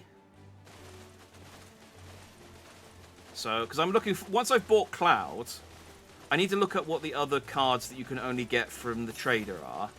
I think it's just the Sabotender. But he might also be in packs, because I'm looking forward to just being able to buy loads of packs of triple triad cards. Because so far, all the packs I've bought have been from tournaments and the such.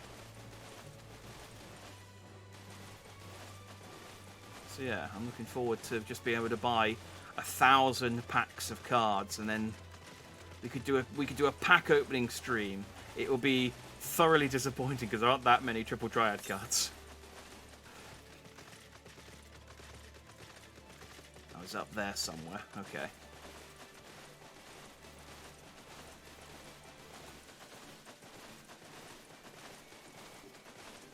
I have a disproportionate favour for the triple triad in this game, so I feel like it's the one that they should spend more money on fleshing out, and it should have like an entire, you know, like in Hearthstone or Yu-Gi-Oh, when you open a pack of cards and it does all the sort of, you know, bells and whistles.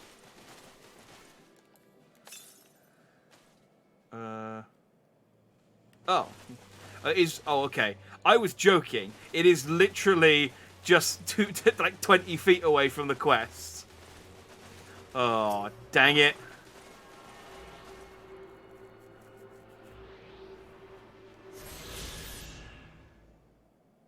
Oh.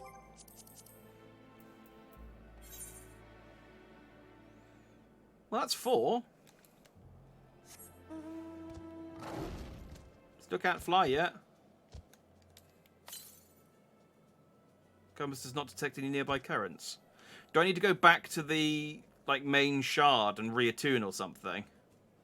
I forget how this works. It did tell me last week, but that was a whole week ago.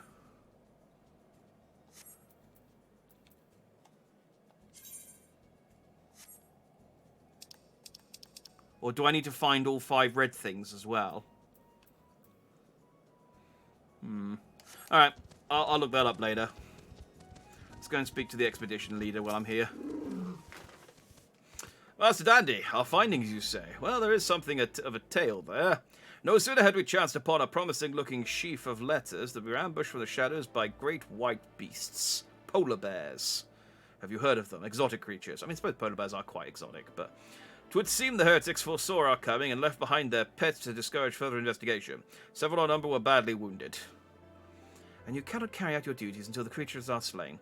We have not the time to wait for reinforcements. Let us deal with these pets ourselves, Jack.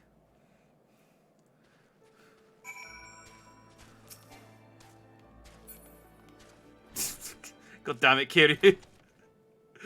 Look, I was going to say, even. I thought, oh god, it's one right there. You troll.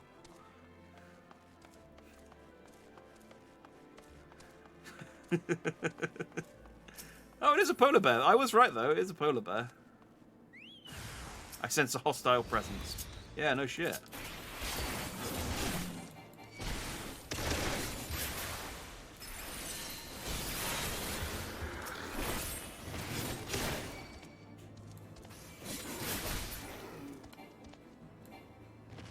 No. They died really easily. Oh, I suppose I am 8 levels higher than them. And, well, I'd like to say Alphado is helping me, but He really wasn't. He kind of just stood upstairs. Right, bye, Alphino. Oh, he did kill one. He did kill one. Fair enough. There's one here, Alphino. Could you kill this one for me? Oh, Estinian's arrived. Convenient. The beast is slain, then. My thanks, Master Dandy. We may return to our duty without fear of mauling. Yay! And I have my 15-year-old. See, it's weird when I just refer to Alphino by his age. But it's true. Oh, I mean, let's use him. Why not? We've had Nanamo this entire time. Where's Alphino? Oh, you can have Kane, actually. Maybe him and Estinian would get on all right. There he is. In attempt to secure funding for the financially strapped organisation, the Crystal Brace Treasurer took it upon himself to have 70,000 crafted and delivered to Rowena's House of Splendors for sale, where they've been collecting dust ever since. Ah, so it's not even his current costume. I've got an out-of-date wind-up Alphino costume, figure. Oh man, no wonder they gave it to me for free. It's like when you get like a One Piece model or something, and it's based on one of the costumes they have in like an arc that they wore for like 10 chapters, as opposed to their default costume. Like, it's cool, but... Or one of the movies. It's like,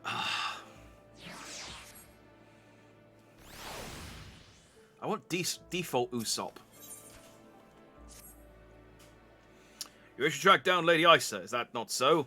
The records we discovered ere those beasts mauled by my comrades appear to be some manner of correspondence.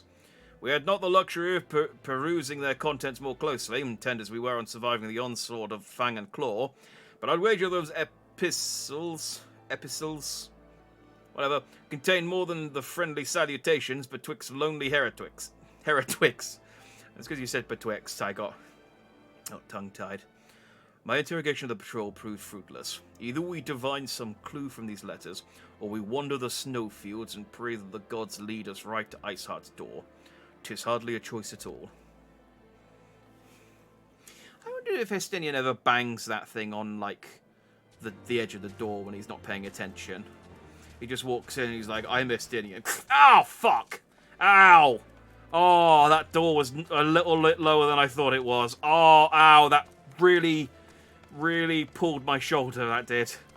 Oh. It's fine, shake it off. Shake it off, Estinian, shake it off. You're the Azure Dragoon. Not the... Hang on. Clumsy Dragoon. Nailed it. Where's the last one? Oh.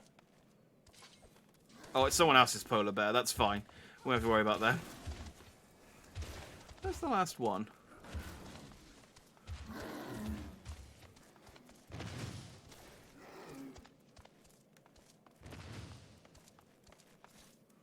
Find a bookcase.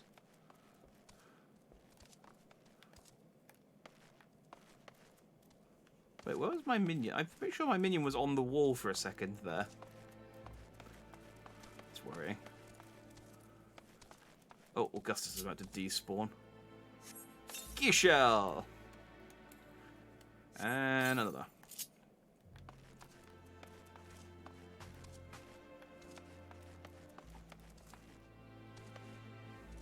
You can bang me on the edge of the door any time. Alright, now you're the one making it weird.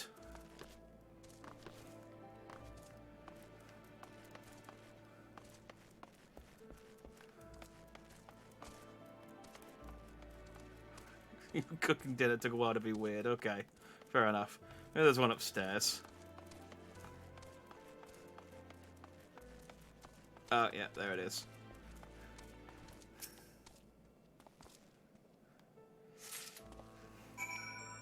You're just dancing over in the stables being a weirdo. Good to know. At least you were dancing over where the one I missed was.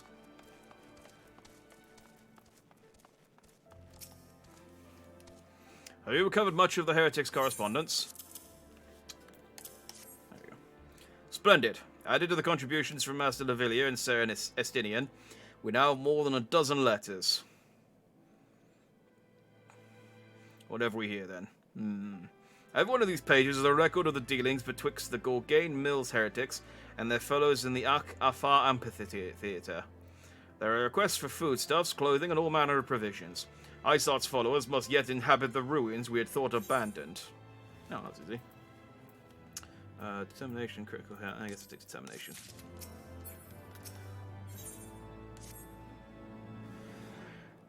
The Afar Amphitheater, the very place where you witnessed the manifestation of the Primal Shiva, was it not? If that is our destination, the journey will be long indeed. The amphitheater lies on the other side of a treacherous tract of ice and snow that cannot swiftly be crossed. Then we must place our faith in the Aethernet. As you may recall, our dear friend Moonbreeder succeeded in recreating the Afar beacon after it had been destroyed by Lady Isart. At the time, it was assumed that the resultant aetherite would only be temporarily viable, but given that the heretics of Gorgain Mill seem to have been in regular contact with their brethren at the amphitheater, I'll wager it still functions. I suggest we make for the aetherite within Snowcloak without delay. Correct me if I'm wrong, Estinian, but in the course of mapping the Snowcloak tunnel system, a passage was discovered leading out into the Western Highlands, was it not? Might it be possible for us to reach the aetherite from this side of the wall? It should. House Durandare posted... I've given you a West Country accent there. It should. House Durandare posted soldiers of the Western Highlands. Entrance under the tunnels after the tunnels were cleared, but they will not deny us entry. Okay, you could say thank you. It doesn't hurt to just, you know, manners cost nothing. Just saying. Weird but helpful, yes. Yes, that is how I would describe you. But hey, like I said, weird is this whole channel's branding, so who am I to judge? Fly! Oh, still nothing. Alright, where are we going? Speak with Tristan. Is this worth just teleporting back? It's about 50-50, but yeah.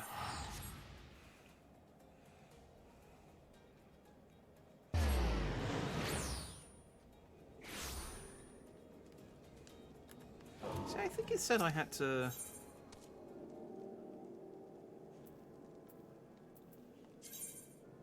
No.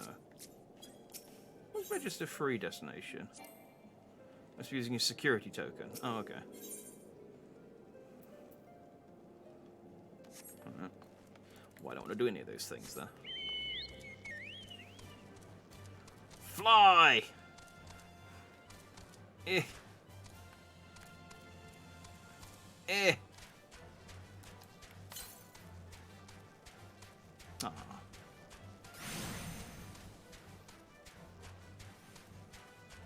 That's fine. Where is he? Oh, there's the guy over the statue. Is that a statue of Estinian or a different dragoon? It's a big statue, but positioned in a really, like, rubbish place. Like, I feel like if they're going to build a big statue, unless they built multiple ones and they just stick them wherever, I feel like if I was going to build a big statue, I'd put it somewhere that wasn't a frozen wasteland.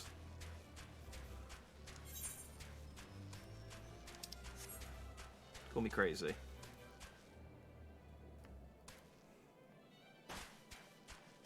Bergthurs. Where is this guy? Oh, is he in the chasm? I was in this chasm earlier.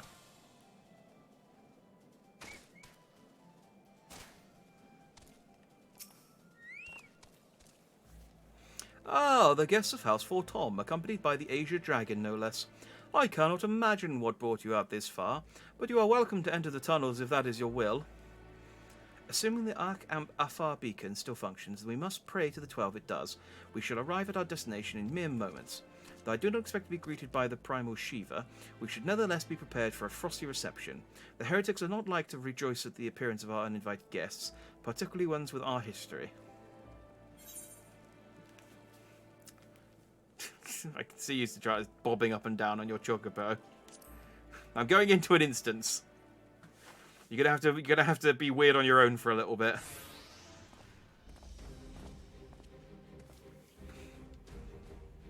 An impressive structure. I wonder how many ages it has endured. Mayhap you should ask its occupants. They seem a friendly bunch.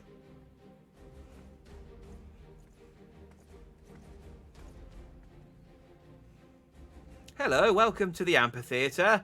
We're the tour guides. Dogs of Ishgard, is it not enough that you banish our beloved saint? Will you not be satisfied until the ice is slick with the last drops of our blood? Stay your weapons. We come under the flag of parley. We wish only to speak with your mistress, that we might broker a peace. Do you think us fools, boy? It would take more than honeyed words to earn our trust. You walk with the Dragon Slayer. We know all too well what he is capable of. His name describes himself. My reputation precedes me. And my occupation precedes me, apparently. They give us little choice. Come, brothers. May dragon wings bear us to victory. Oh, I bet dragon wings taste lovely with barbecue sauce.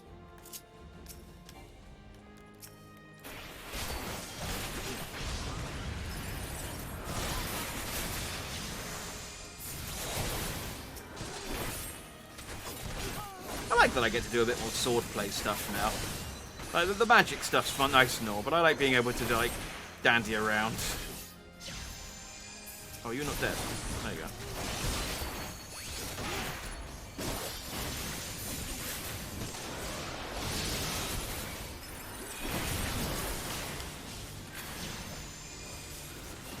Your guard is down.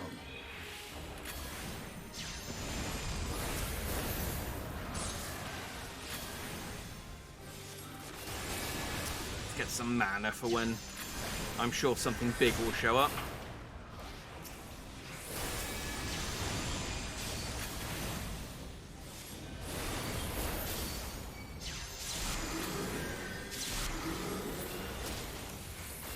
Yeah, see, there's some wild-eyed swordsmen who are... Oh, they've gone dragon form. It's getting very Dark Souls now. Although these dragons are a lot more impressive than the dragon men in Dark Souls, who were kind of rubbish, just breathed fire a little bit.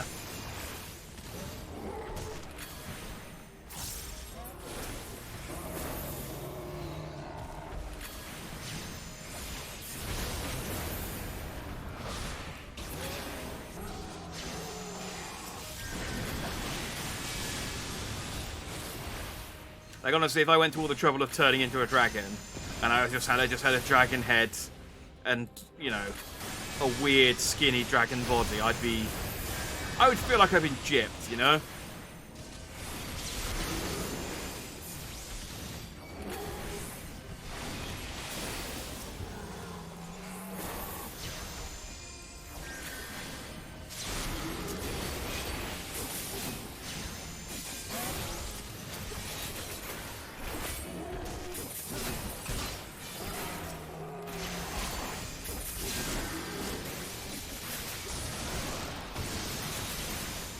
It's Lustenlax of the first line. I didn't recognise him because, well, he's turned into a dragon, but also I don't think we've been introduced formally. Let's go to this wild-eyed mage first, though. Yes, there we go. Focus. Release.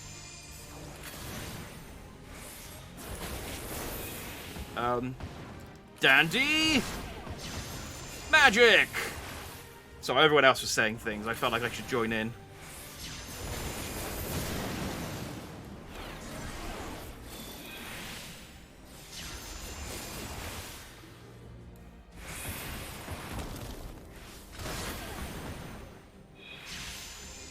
Should I be helping?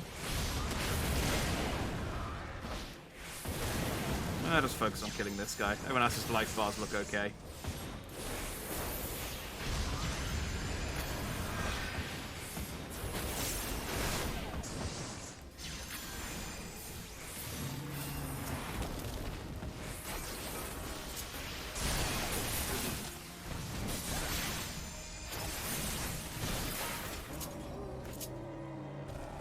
Oh, nice double kill, Estinian. wish the game had as much voice acting as the Old Republic or even Neverwinter. Yeah, it would be nice if they talked a bit more in battle. I suppose you don't have companions with you in battle that often, but it's still... I guess it would be if you're playing in like a raid and you've got 24 people all shouting battle lines. Yeah, 24. All shouting battle lines and things. Every 5 seconds it might get a bit noisy, but it still would make... Yeah, it would add to the ambiance of a fight. They fight like demons. 'Tis death to remain. Yeah, well, you fight like dragons. We weren't insulting you. We were just scared. Fall back, brothers. Retreat to the cinders. It's like, no, seriously. We just want to talk ice. I see no sign of Lady Iceheart. Would that we could have questioned one of them. What would you ask that we do not already know? They make for the cinders, and so must we.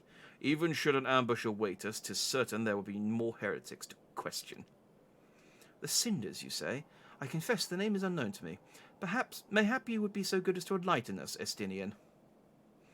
I suspect it is the heretics' way of referring to the Dreaming Dragon, a pub. It's well known. It's round the corner from here. Your friend Tartario has got his banned from there for numerous accounts of a fray. An island of sorts found in the midst of the frozen lake of Ashpool. Some 500 years past, 'tis told the Azer dragon of the age fought a dragon of titanic proportions. After a savage struggle, the mighty creature was weakened until the point of death and forced into a magic slumber by an entire chapter of the Holy Sea sorcerers. Ere long, a rain of ash and cinders did begin to fall upon the sleeping serpent's motionless form, covering the creature at length in a shroud of grey. Of course, a thick layer of ice has since formed on top of it, but you may be sure I speak true. I read it in a book. A fascinating tale. We should make haste to this ashen isle. Nod.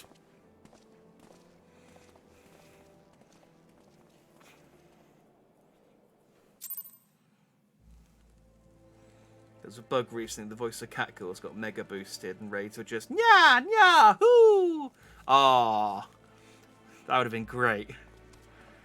If people just be like, "Oh God, it's like I'm in Limsa Laminsa," just in every fight. The Dreaming Dragon lies far to the west. Before we approach the frozen beast, however, there is another place I would visit first. The boat harbor place, because we need to get a boat. It's on an island. I mentioned that. I am told the convictors have set up a camp in Twin Pools. Their leader, Jantelot. Let's go with Jantelot. May have information of use to us. But mayhap you are not familiar with that name either. The convictors are dragon slayers, after a fashion, but I am willing to wager that they encounter their fair share of heretics. If we are indeed walking into a trap, I would learn all there is to know of our foe. A sound suggestion. Let us speak with these convictors then, and temper our haste with a measure of caution.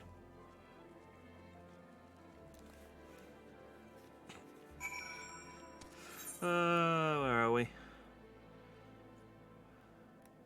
Okay, that's close enough to run to. What have I got to eat? Dried plums. Ooh, spell speed up. There we go. Don't mind me, Bergthers.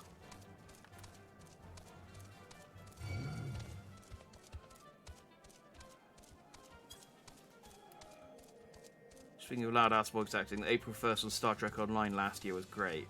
Every sound effect was replaced with voice sound effects. Ah, that sounds amazing. Just shooting your gun and it just goes pew, pew, pew. I've seen some mods that do that for like Skyrim and Mass Effect and things like that. That's sort of similar thing. That's pretty cool. Does FF14 celebrate April Fools? Do they ever do anything on April the 1st? Because I started playing this game in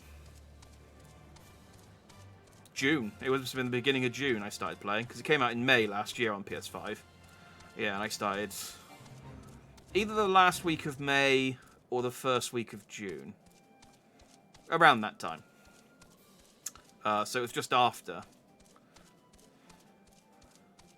Spaceships, lasers, a girl saying pew pew. Okay, yes, it was that. That is pretty solid as far as April Fool's pranks go. I know some people get are like, oh, I can't stand April Fool's pranks because yes, everyone does. All these like websites do them, and it's just, you know, sometimes they forget that it's April Fool's. It is annoying, I will say, when someone does an April Fool's prank and you're like, ha, that's actually good though. Can we have that? But then half the time they do that, they then go, oh, is it? Okay. Well, yeah, we'll make it then. Fine. Okay. Yeah, we'll do the thing. So it works out.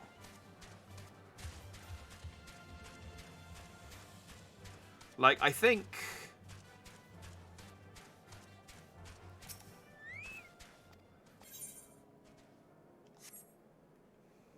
I'm trying to think of an example. I know it's one of those things that happened, but for the life of me, I can't think... I haven't mended my armor for a little while. For the life of me, I can't think of I can't think of...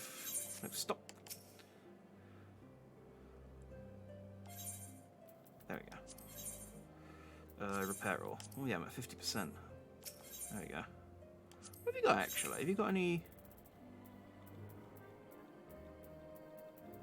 No, you don't even have a weapon I can use. Rubbish. Just because the red mage... I'm gonna be glad when I get to the next DLC when the red mage was actually introduced, and there'll actually be stuff for the red mage, because all this pre-red mage bias is upsetting. Can't say I remember any FF14 April 1st event. They do make joke posts about future content. They were funny, but not. They were funny original, but not enough to remember. Fair enough. I might have a look at the FF14 wiki after this and see if there was anything that they ever mentioned and then went, oh, okay, yeah, we'll make that into an actual thing since people seem to like it. Well, well, what do we have here? Hoping to join the esteemed ranks of the Convictors, are we? The hard-eyed lad looks promising, but you have a frail look about you, boy. I give you 3 days ere the wilds claim your corpse. I beg your pardon? Be not so quick to judge. I have seen this frail youth fell heretics with a flick of his wrist. And who are you to question my... By the Fury! That armour, that lance, the Asia Dragon himself graces our camp. Pray forgive my disrespect, sir. I am Yentilot, leader of the Convictors and fellow slayer of dragons. May I ask what winds, fair or foul, carry you into our humble camp? Heretics. Heretics, heretics. Ah, Lady Iceheart, is it? I know her by reputation, but I'm afraid I've seen naught of her or her people. That said, my own men can be somewhat lax when it comes to making reports. You may wish to question them yourselves. Thank you, we shall. Jack, Estinian, let us make our way through the camp and see what information there is to be had. Nod. Double nod. Ah, the double dragoon nod.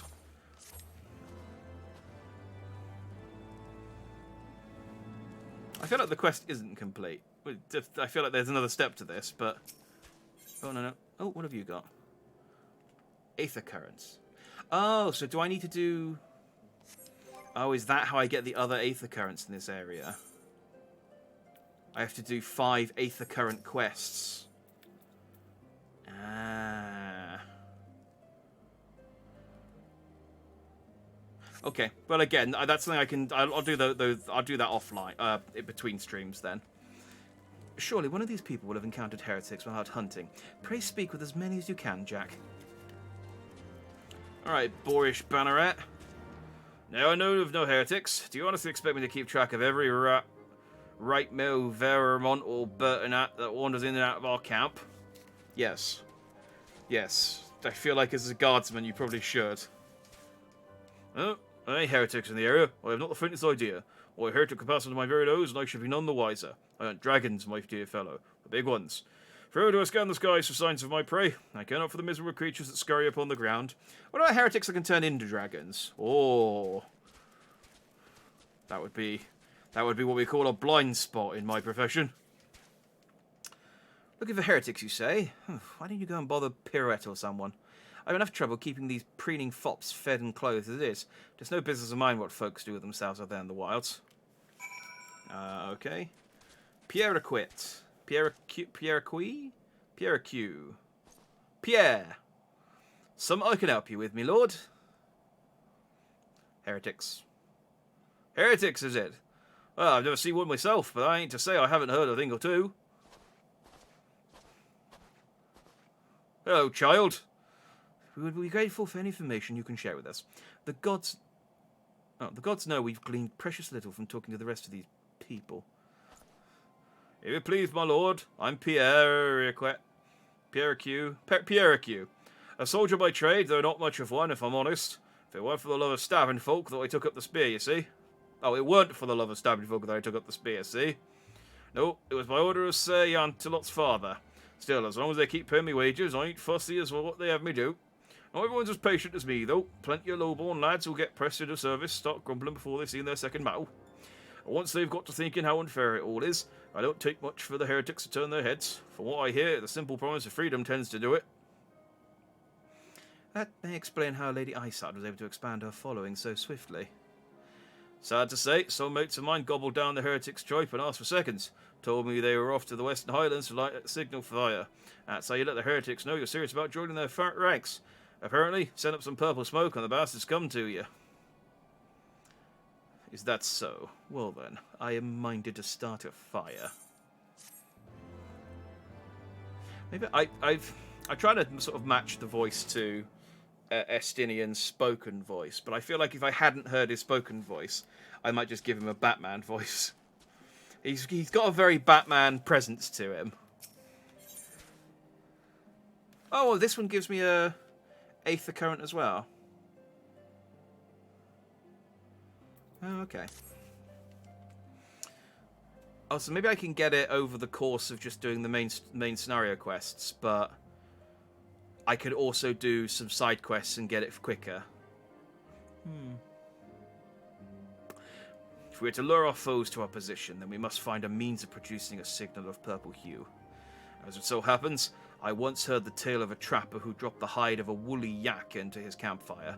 Aside from the terrible stench, the story also described in detail how the smoke from the smothered flames was tinged a deep violet. You are a monster hunter of some note, are you not, Jack? It should prove a trifling task for you to procure a number of hides. We may need to burn more than one ere the heretics notice our beacon. Master Alphino, you and I shall gather wood for the fire. I will take the both of us to find enough dry fuel in this frozen wasteland. Let us meet again at the Dreaming Dragon with the fruits of our labour.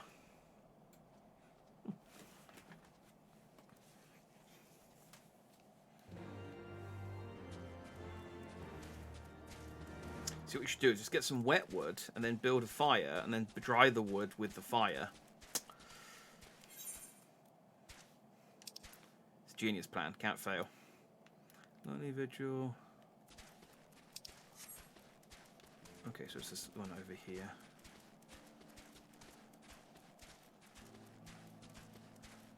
FF14's April Fool's jokes are Choco Go and the Favour System. Is that last year's, or have you got some upcoming knowledge on the upcoming April Fool's jokes?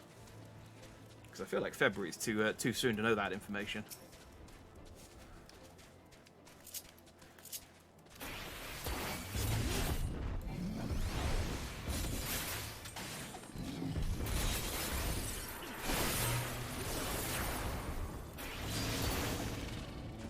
Ha! Look at that backflip out of its range. Oh, it's so cool being a red mage.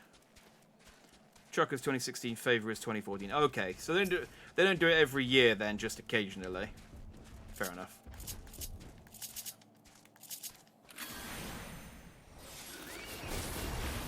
So if it's on odd years though, 2022, they're due one.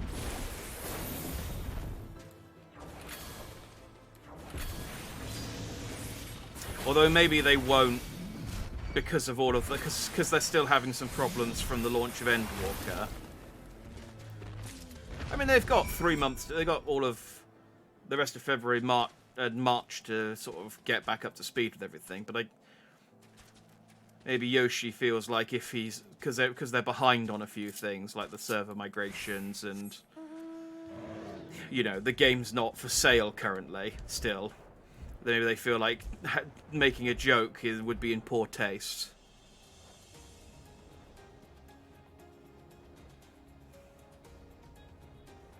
Which is a shame. Like I said, I do like a good April Fool's joke. A good one, mind. Ah, someone riding on Kintuin. I think that's one of the store mounts. I thought about getting that one a few times as well. But...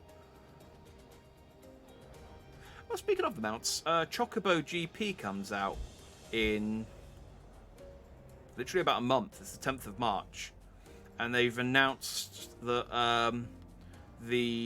I sort of had like a passing interest in it. And then they announced that Cloud and Squall, specifically Cloud, Squall I cared about less, is the Season 1 pass character. And it's like, okay, well that's how you get me to play your game. I can unlock Squall, I can unlock Cloud and the Hardy Daytona as unlock quests in Season 1 for free, so... yeah, we'll do a stream. We'll do at least one stream in Chocobo GP. See how quick it is to unlock stuff. Because I want my Cloud.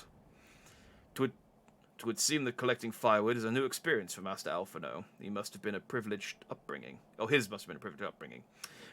Have you the hides we need? Yep. Just imagine Alphino trying to collect wood. He goes, "Is this wood? That's a rock, Master Alphino. Oh.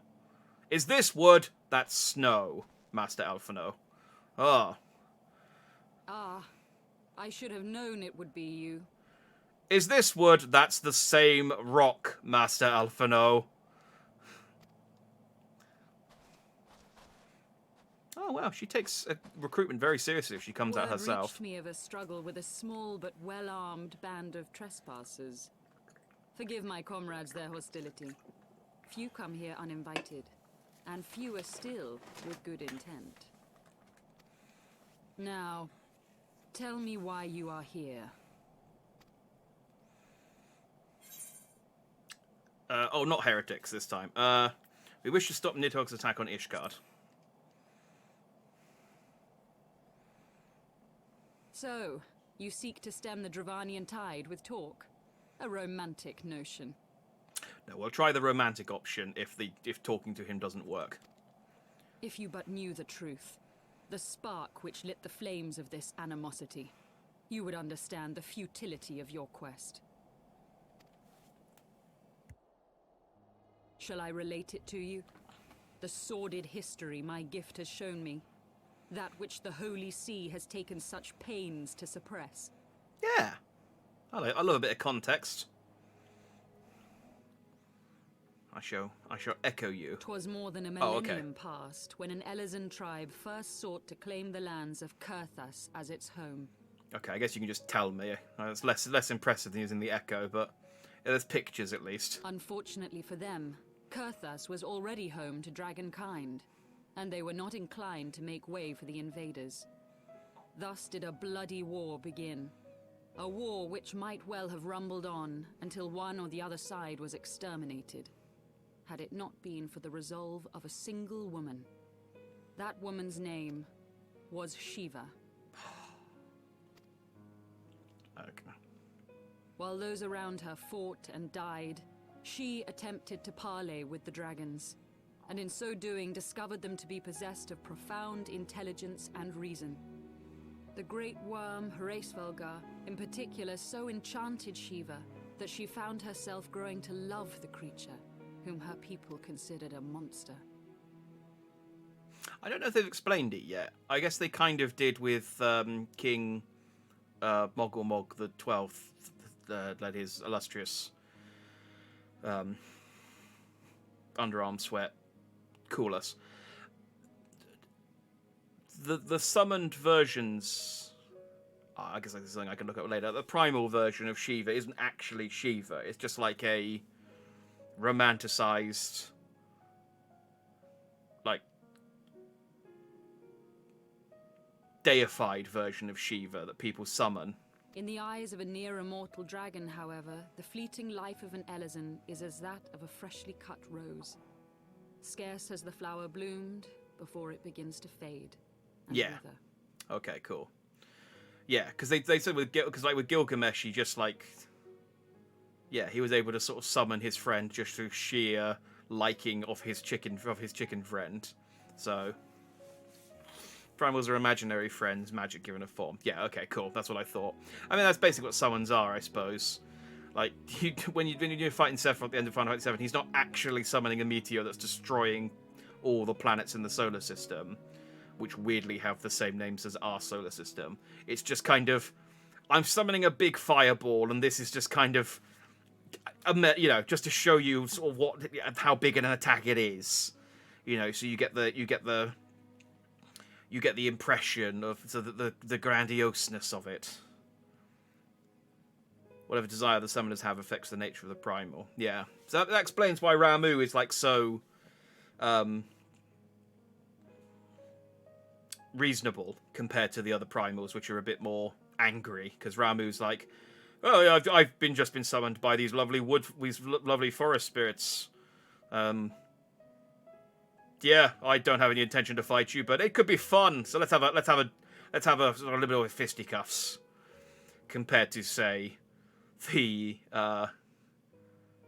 others, which were all summoned by people who wanted to kill humanity, and it's like, yeah, we're angry. Such melancholy musings plagued Hraesvelga, who had found in Shiva an unexpected and beloved soulmate. He knew that all too soon, death would snatch her away from him. Unable to bear the thought of their separation, the maid bid the worm consume her, that their spirits might be entwined for eternity. Or at least for a few hours. Depending on his metabolism. To perform the deed, Hraesvelga ultimately gave in to her plea, and soon thereafter the tale of their ill-fated love spread throughout the two warring factions.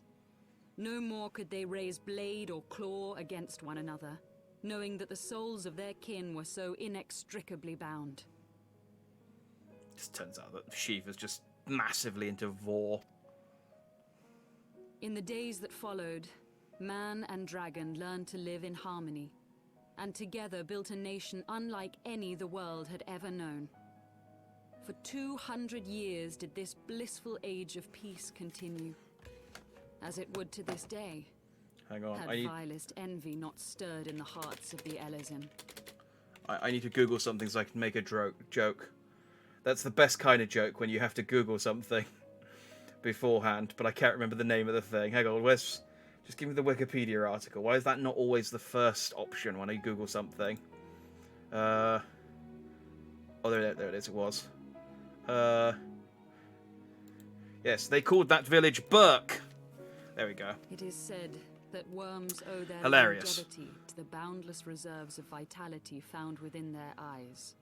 And 'twas in this belief that a traitorous band of knights deceived their allies of some 2 centuries, and took by force that which they coveted. I keep meaning to put a sitcom laugh track on my Steam Deck, so that whenever I make quote-unquote hilarious jokes, I can just add a laugh track. I should do that. It's fine, I can edit out the Googling when I upload it, that's true. Nidhogg. He who now Yes, stands poised anyone to watching the unleash his YouTube wormling VOD doesn't upon need to Ishgard, know. Was the great dragon who lost an eye to Elezen treachery.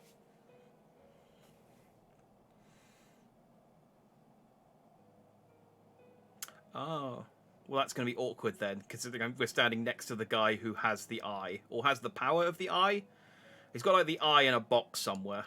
And until he prizes it from the hands of the traitor's progeny, no amount of conciliatory words will stay his fury.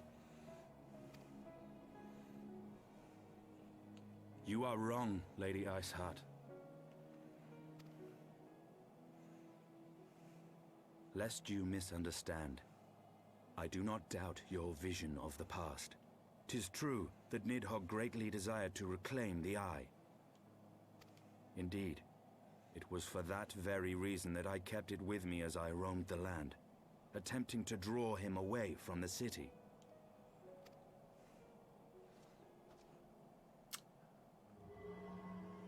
Oh, it's smaller than I thought. Maybe he pickled it. Good gods. I was going to say, I feel like a dragon's eye would be the size of Estinian, judged by the picture of Nidhogg. Maybe Nidhogg's a smaller dragon. But like I said, maybe he pickled the eye, and it's now like a pruny eye. I don't know. I mean, in fairness, I have like thousands of dishes of food on my person, so maybe maybe it's not relevant. Until recently, Nidhogg seemed unable to resist its allure and pursued me relentlessly. Needless to say, that is no longer the case. Now, it would seem, he has fixed his attention on Ishgard itself, though he knows full well the eye does not reside there.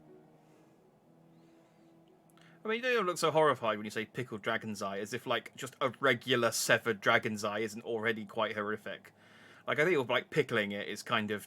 At least that's getting rid of all of the eye gunk out of it. But it does explain why Estienne smells of dill. He smells lovely. It smells like a ploughman's lunch, he does. You believe he targets the capital for another reason? I believe reason has all but left him. Through the eye, I feel much of what Nidhogg feels. And the dragon's thirst for vengeance will not be quenched by aught less than a sea of blood.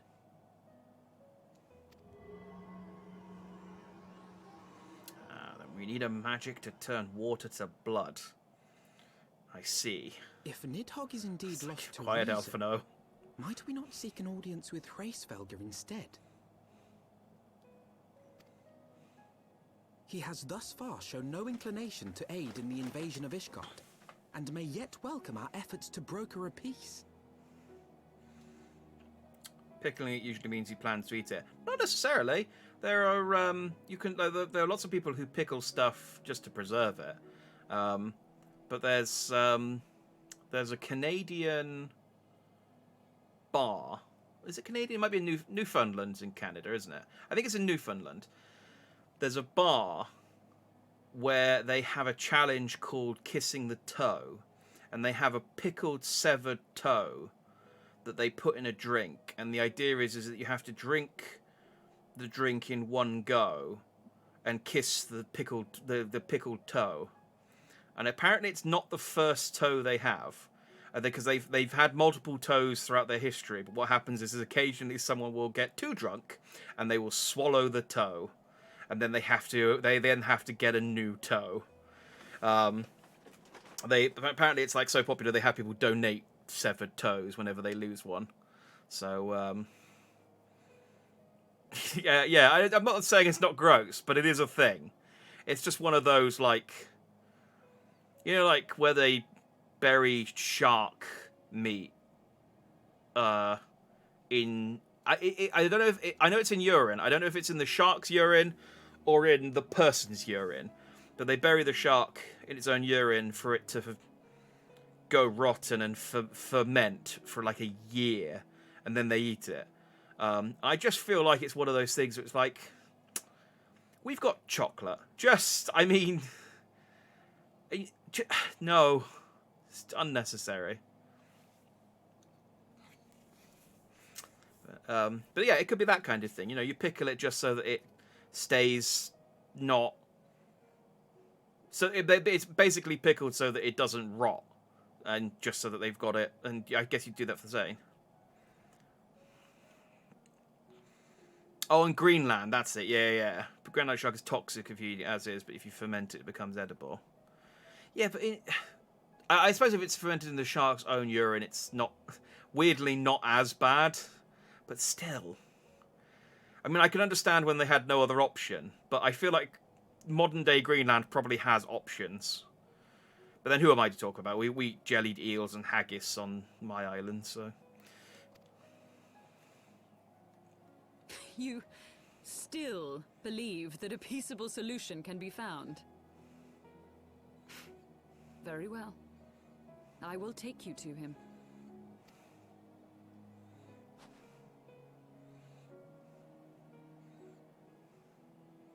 Aw. Our road will lead us to Dravania, the homeland of dragonkind. There we shall ascend unto the clouds, where Hraesvelga resides. We're finally gonna maybe head heavensward. Do the Dravanians like triple triad by any chance? Is there any chance? No. Oh, no one wants to play triple triad. I like the little gang of friends that we're building up now. I feel like when we get back to the Scions of the Seven Dawn, they'll be like, look at all our new friends. We're gonna have like a whole posse. I'm fully anticipating. Don't spoil me on anything, but I'm fully anticipating a scene in Endwalker where they're like, Scions, assemble! And just all of our friends from across every expansion come out through portals or just teleport in through Aetheryte shards or something. And then we all run into battle with Thanos. I don't know who the villain of Endwalker is. I have a feeling I haven't met them yet. So, Japan literally has whale sperm as a delicacy. I know they have fish sperm as a delicacy. I haven't heard of whale sperm. I know that they have... Roe is the eggs, which I suppose is just the other half of sperm.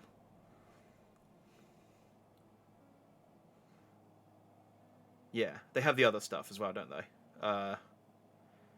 They also have whale, just straight up whale.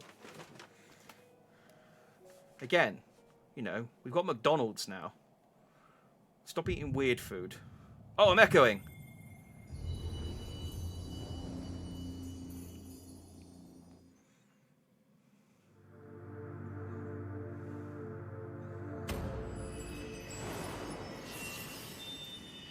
Oh, it's Heidelin.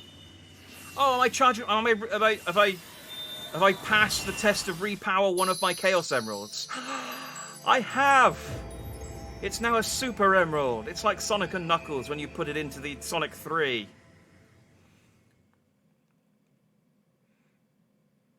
I wonder if you eat the eggs and the splooge, will you shit out fish? I mean, that's a YouTube video, isn't it? Is autumn mist, my friend? That's... It's better than the Ice Bucket Challenge. I feel like you'd have to eat it very fresh. I sense the many battles are beginning to take their toll. Like the kind of fish, the kind of fish market that's like Dravania lies beyond the mountains to the west. On the docks, where they actually catch the fish that morning, kind of deep fresh.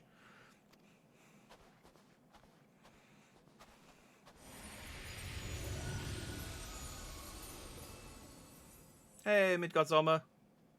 Curious. The vestiges of thy mistress's blessing are not as faint as once they were. Oh, okay, so he didn't have anything to do with that then. He's just like, oh, the seal I put on you, it seems to be going away. Thy will to succeed grants thee unusual fortitude. But will it be enough? Yes. Almost certainly.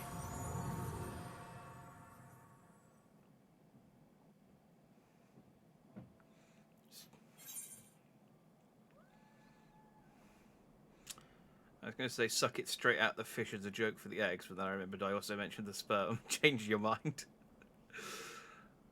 Yeah, you got to do one or the other. I mean, maybe just eat the whole fish. But I suppose you'd have to eat it very fresh. And which I suppose, you know, sashimi, but they normally take the guts out of the fish before they give you the sashimi. If there's still guts, if you're eating sashimi with guts still attached to it, you're eating very bad sashimi.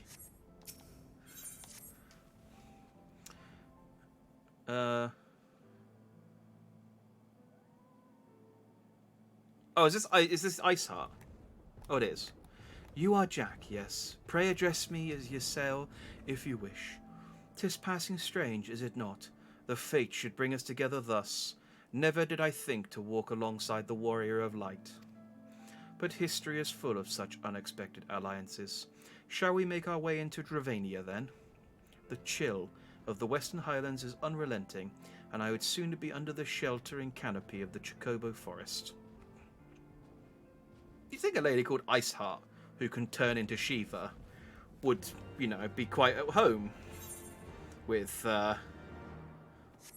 ice? Well, I guess not. What's up, Ice Commander?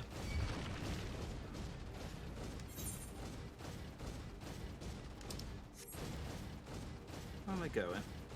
I guess I'll just follow this cliff.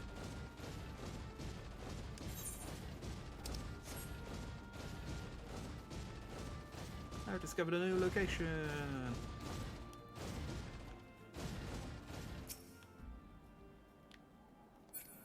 Okay, sad little lantern.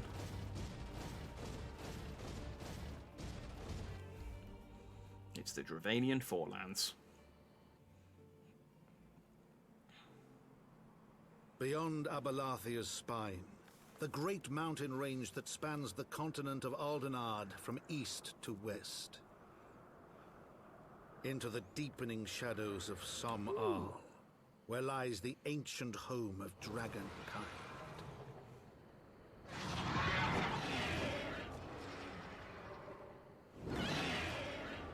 To a land where the soil slithers and the skies seethe with sinuous shapes, they came.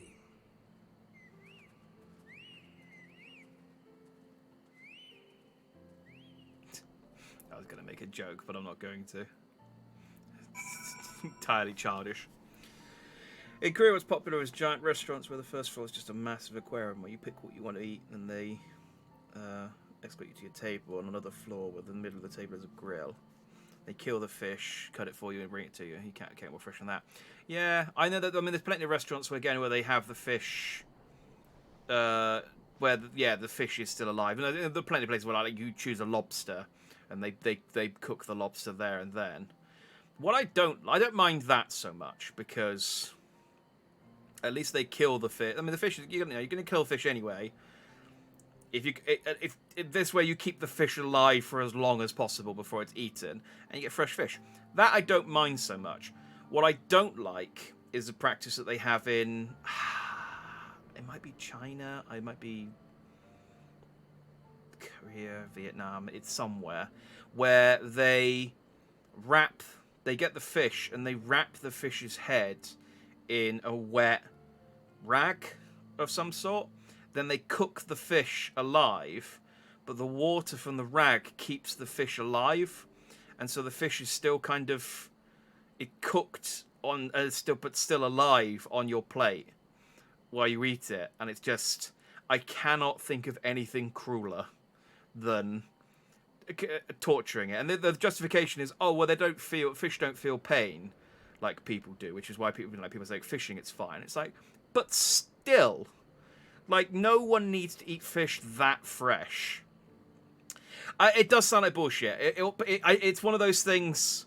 Honestly, I will say it's one of those things I've never actually checked to see whether it's real. It's one of those sort of things I've heard, and I've gone, oh, it sounds awful. I mean, let me look it up. Let me Google it, because you're right. It could well just be some bullshit that I've read somewhere.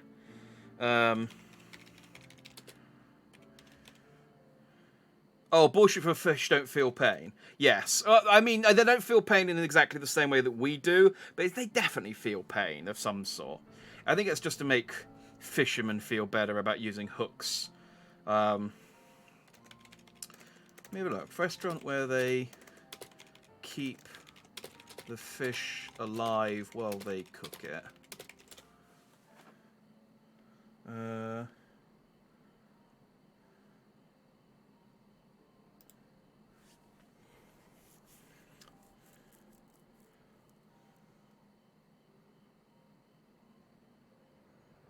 Oh, that's not very nice. Restaurants in California and New York where they're slicing up a live octopus. Just kill the thing. Live frog, baby rodents, live prawns, live fish. Oh, that's just... They just eat the fish They're just little fish, and they just like ferment the water that the fish are swimming in, and then they just grab the fish with a chopstick and then eat it.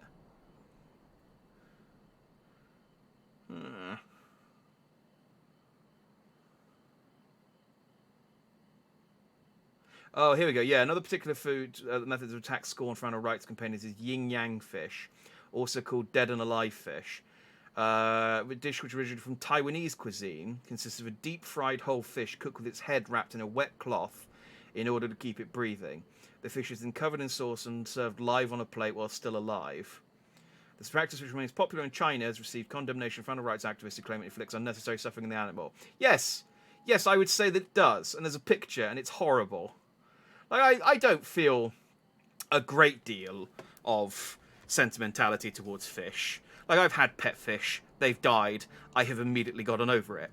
But still, it just seems... I cannot truck with just causing animals unnecessary pain for no reason. If you're going to kill it and eat it, fine. If you're going to kill it and eat it and then wear its skin, fine. So long as you eat it, you know, as long as you're not just killing it for its skin. But... I just can't. I don't. Yeah. Japan does that too. They cut the tentacles, roll the tentacles on a small stick, and you eat it as you rise in pain. I've been to Japan, and I have seen octopus tentacles on like street vendors and stuff on the sticks. I didn't know that the octopus was still alive when they cut the legs off of it. Like, just kill it first. It doesn't matter. People have died because some tentacles fight back and choke people. Oh yeah, I suppose, yeah, I guess that would happen even if you killed the octopus. I suppose that would happen even if you killed the octopus and then chopped the arms off, because if it was that fresh, they'd still have the kind of... Octopuses have got like brains in their tentacles that are like still alive. I guess it's like when you cut the head off a chicken and it runs around for a little while. It's still got that... Yeah, it's weird. So I suppose even if you killed the octopus first and then cut it, it's still like, yeah, cook the octopus first, at least. There's two. Well, it was in Tokyo, so I'm pretty sure they weren't that fresh. But yeah, some tentacles they cook. So maybe those you saw go. They weren't moving, and they were really thick ones as well. So they were. I kind of wish I tried them because I do like octopus. I love takoyaki, but they were like. They still look too much like an octopus. And so I was just like, I'm okay with eating them inside of a crispy panko ball or whatever, but yeah, not live. But yeah, still. I feel like I would have noticed if the food was still squirming around on the stick. That would have made me want to eat it even less. But yeah, I can't truck. Like I said, I'm happy with killing animals for food. But I can't truck with just causing them unnecessary pain like that. And there's no point of... Yeah, it's bullshit that fish don't feel pain. Even if they don't, just don't. Just kill them. No one needs to eat fish that fresh. Anyway, animal rights aside, let's go and kill some dragons. No, we're doing the opposite of that. Let's go and not kill some dragons. We now stand on the threshold of Dravania. The path to some eye will take us far to the west, beyond the embrace of the forest's branches. It will be a long and demanding journey. Might I suggest that we take our rest at the village up ahead and see what we are properly provisioned? There is a village here, but I thought these lands were sole domain of dragonkind. Why would anyone choose to live in so perilous a place? The wild chocobos. Tailfeather was built by hunters who make their living capturing and selling the beasts. Their leaders, Marsham,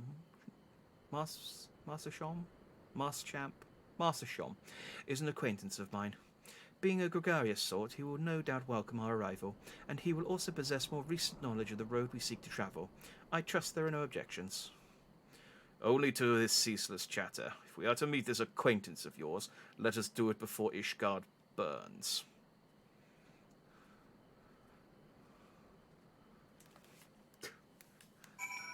Bad enough the Warrior of Light stood over there lecturing us about fish for a little while. I don't even eat fish.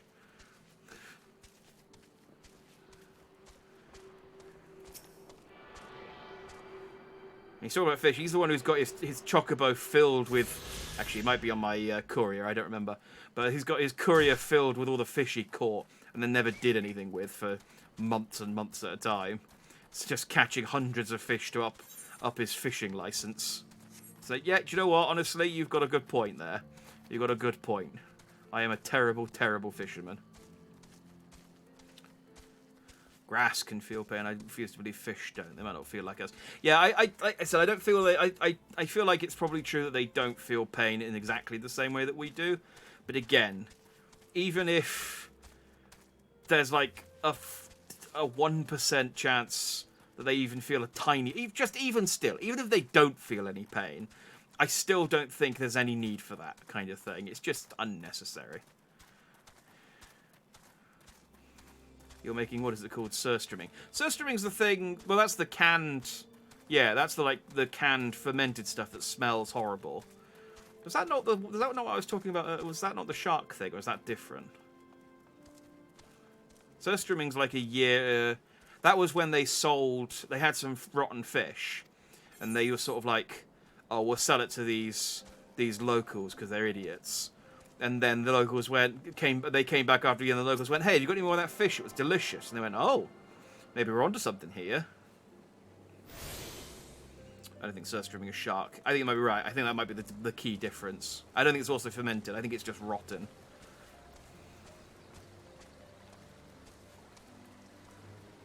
Traveling mender. Hey, traveling merchant.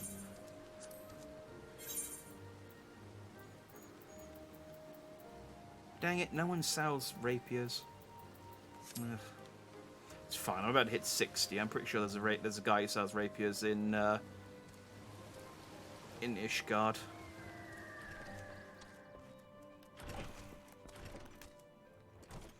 Oh, now this looks like a guy who'll play Triple Triad with me.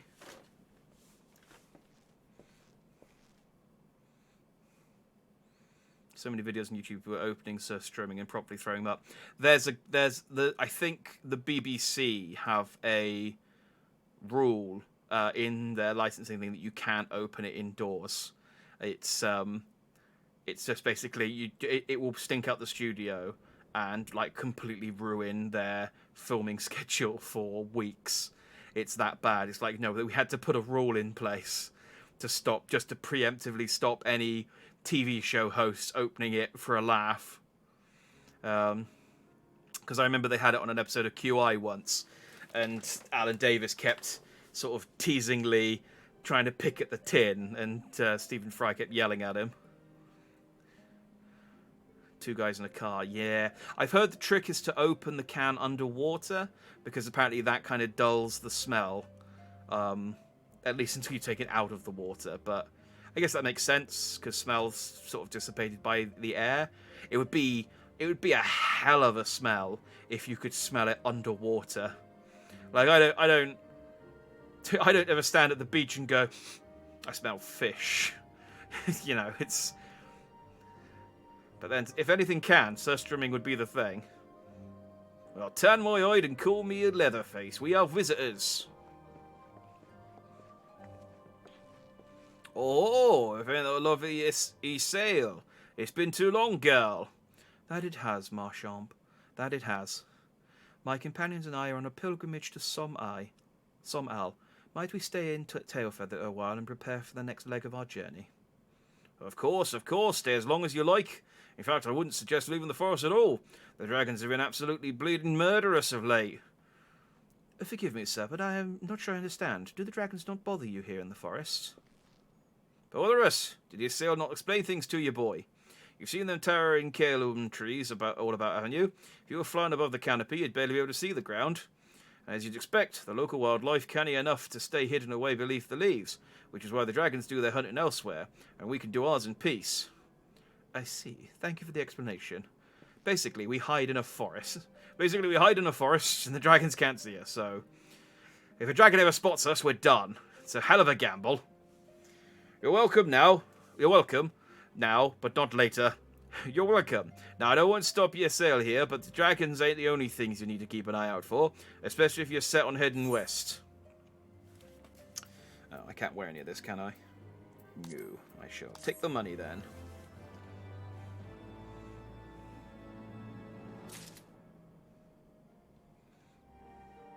I like how... I like Estinian being such an edgelord and just, like, propping himself up against the wall with his leg up. He's the shadow of the group. I like him. Triple triad challenge! I ain't got time for some bloody cards. There's hunting that needs to be done. Damn you, Marchamp!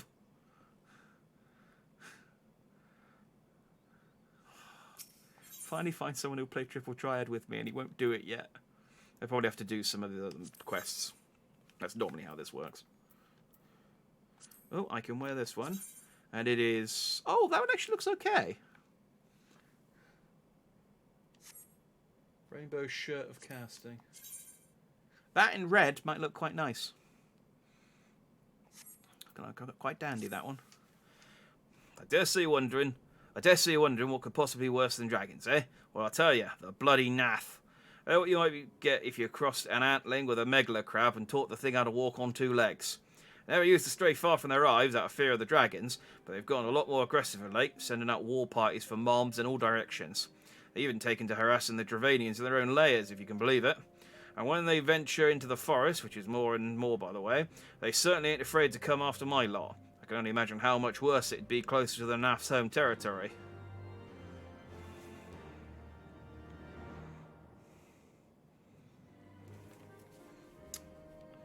I know.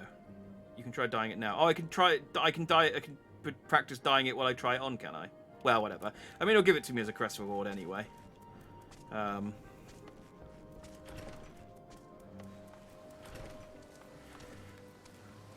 The monetary equivalent isn't, like, super valuable. What am I doing? Speak with... Oh, let's just speak with Yaseo.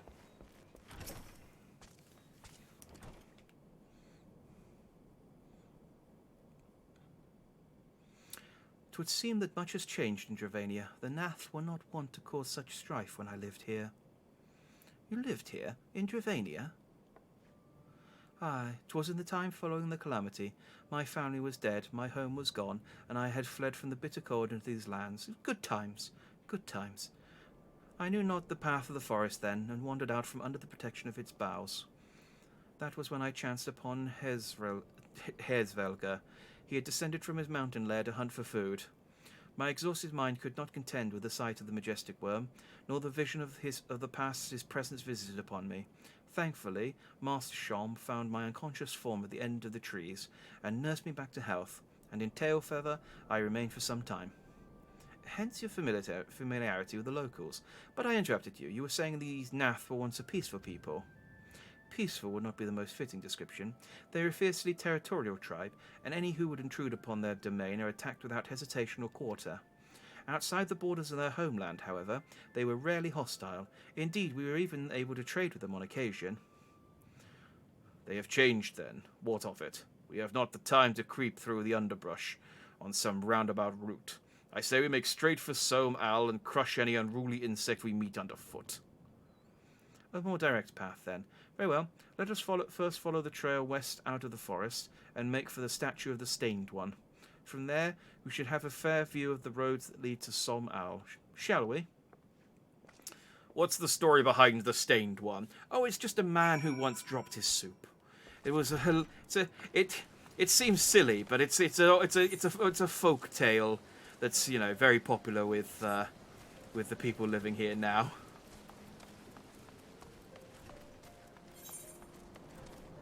It's just like, okay, it seems weird to make a statue of that.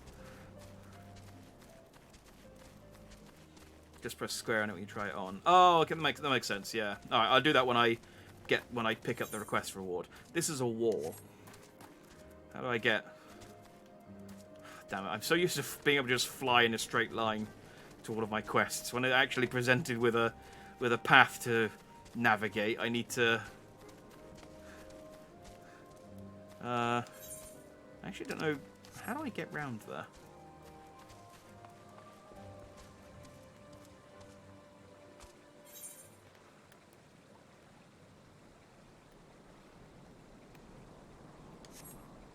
Is it this way?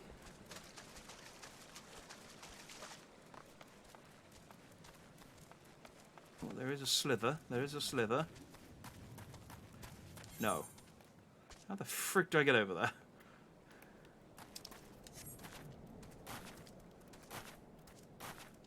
Try the big giant gate. Madness. This is what I get. This is just video games have just taught me to look at the mini-map. And have just ruined, like, actual observation. What gate?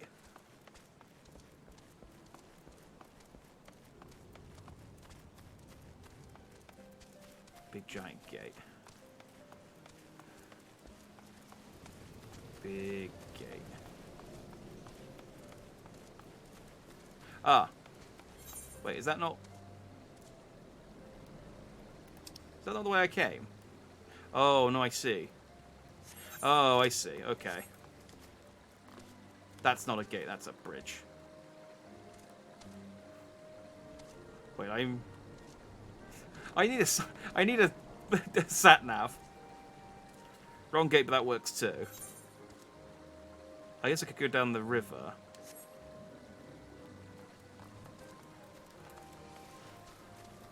Unless there is another... Hang on, let me come at the back here.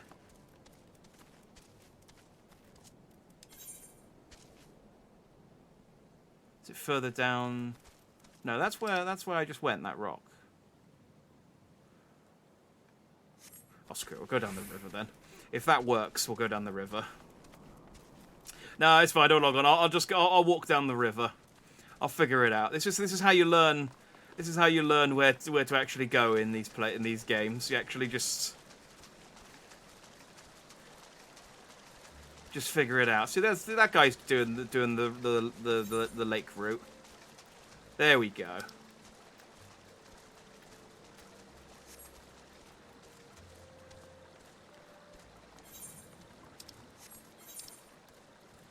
Oh, and it's just over there. There we go.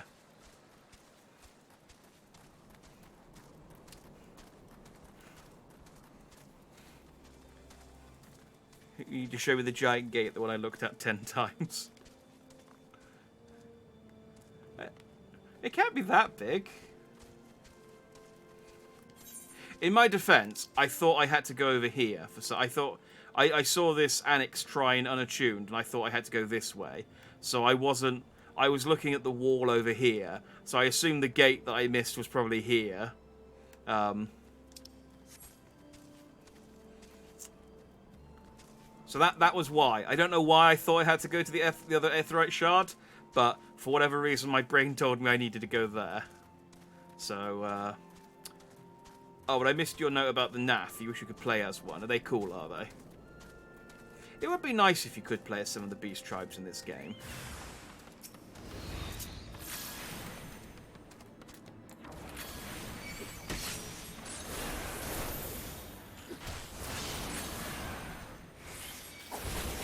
I know I was disappointed, because I quite like the non-human tribes in any given game. The only Dragon Age game I've played is Inquisition, and they let you play as one of the big bull people. And so obviously I played as a big bull dude. And I was disappointed when Fallout 76 came out, and you couldn't play as a super mutant. Or a, oh god, my Fallout lore is failing me. I know actually no Fallout lore. What's a Bandersnatch? Snicker snap. With my Vorpal sword. Oh god, what are the zombies called in Fallout? It's completely... I just can remember the glowing one, which is a type of them. Ghoul, thank you.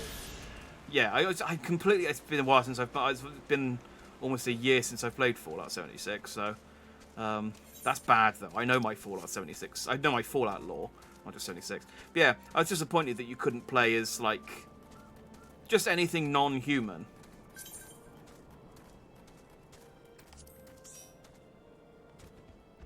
Oh, yeah. Oh, you want me to,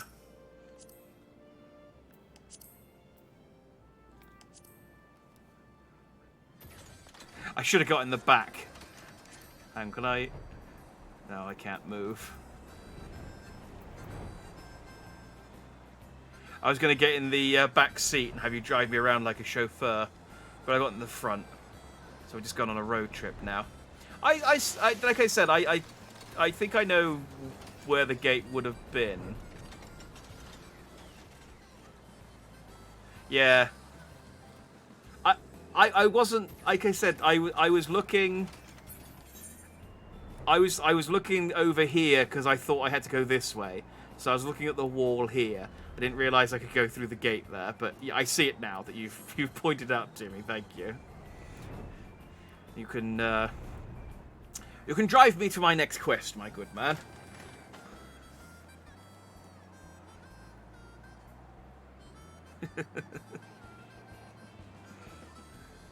Oh, I miss being able to fly. It should surely be a service that you could offer to newbies on the novice network. Just taxi. Anyone need a taxi?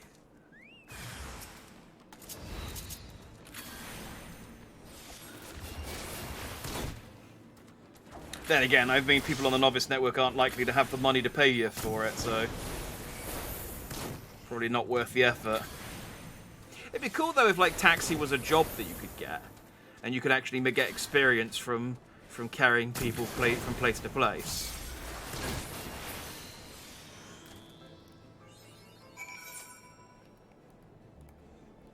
Where are we head? It seems like, I'm gonna be honest, it seems like a rather roundabout. It seems like a sort of rather roundabout way to get to where we want to go. We're just kind of doing a lap of the surrounding area. You do it for free every now and then. Fair play to you. Just pull up alongside. Just pull up alongside some newbies and honk your horn.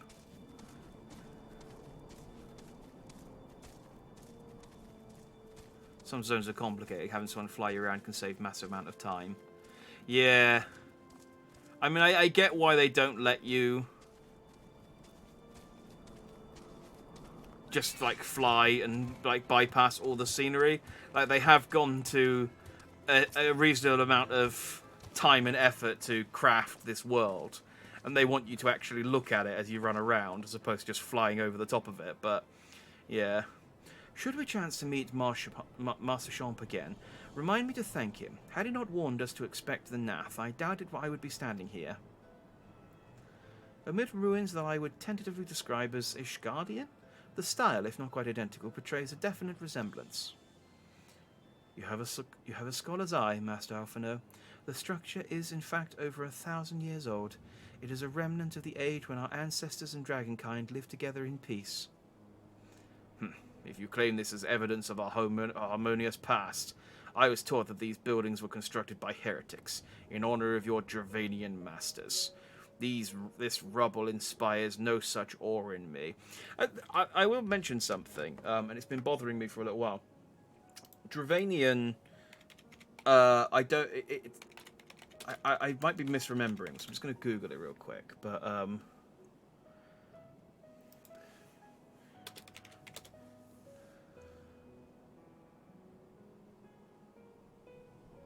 was it called Dravanian Woods? Dravanian reminds me of these toys. I can't remember what they're called, which is why I'm looking it up, because it's going to bother me. But it's called something like... It reminds me of... In my head, I think of it as Dravanian Woods. But it's like... I think it's like these toys about these bears...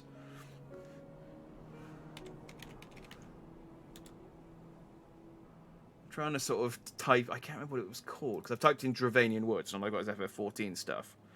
Dravanian Woods?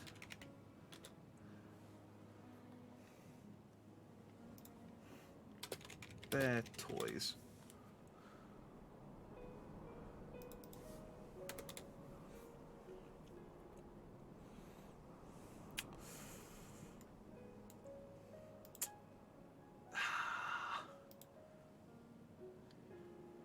They were bears.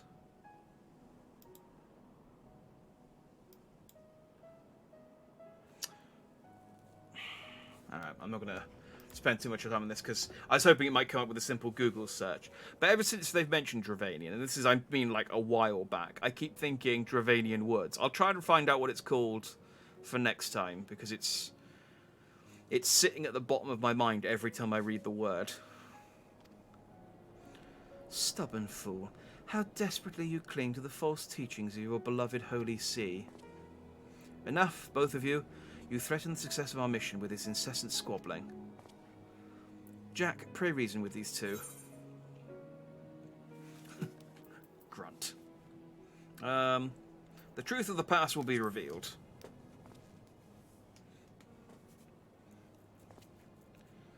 Quite. Lest you forget, our goal is to prevent a war which will claim the lives of Dravanians and Ishgardians alike. If we are to accomplish this, you must learn to tolerate each other's presence.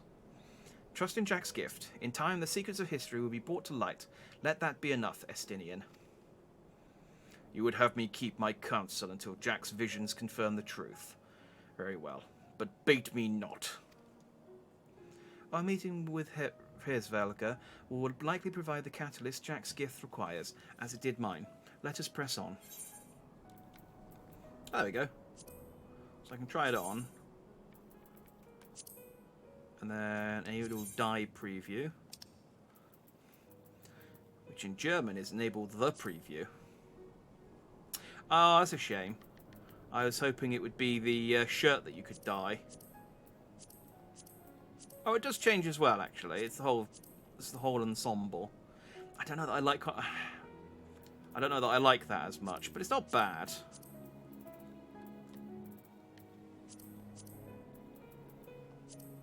And like I said, it's the alternative is 2,500. Yeah.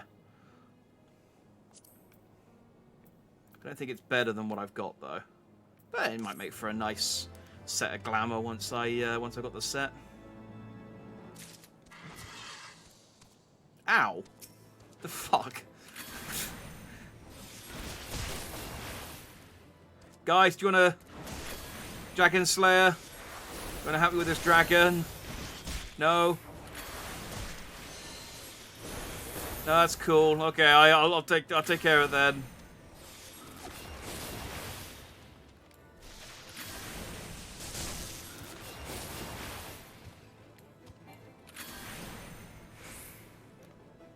It's running away. I don't like that. I'm going to track it down. He picked a fight with us. It ran away and recovered its health and then came back. What a freaking coward.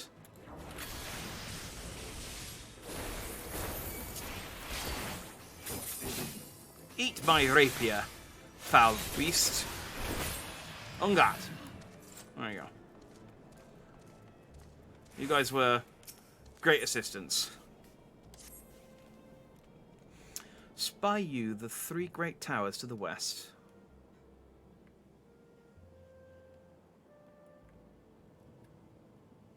No.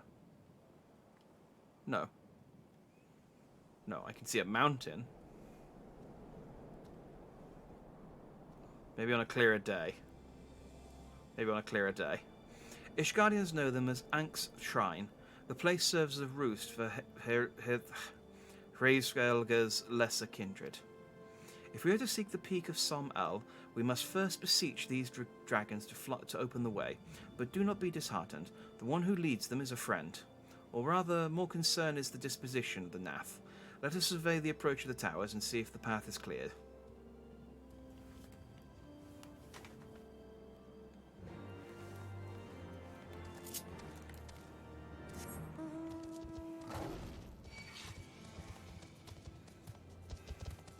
Fly. Fly. I ran past an Aether Current earlier. I can't remember if I went and picked it up or not, or if I got distracted. Nah. I'll come back and get them later anyway. It doesn't matter if I don't do the quests in this area, I suppose. I like these things. They're horrifying. I like the idea that they hide in the ground and just pretend to be a tree, and then they pop up when someone's like, oh, I need a twig for a campfire. It's like, is this a twig? No, Elephano, that's a monster. Don't snap it. Oh, you've snapped a bit of him off. Well, I mean, I guess we could cook it.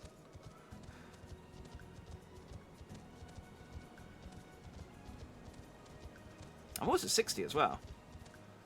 I think I get an achievement for getting 60. Just like in real life. I get a special cake with the...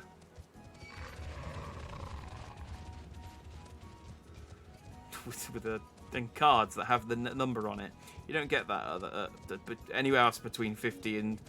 between after 50. And no one has a card that says Happy 57th birthday on it. Anyway, don't know where I'm going with this. 'Tis as I feared, the road ahead is teeming with Nath soldiers.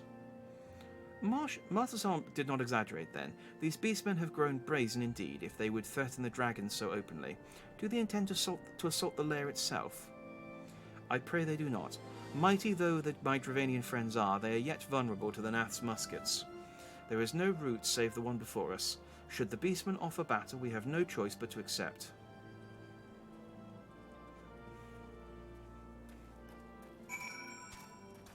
Again, I just love how much of an edgelord Estinian is. He just stands there with his arms folded, just complain about things when he needs to.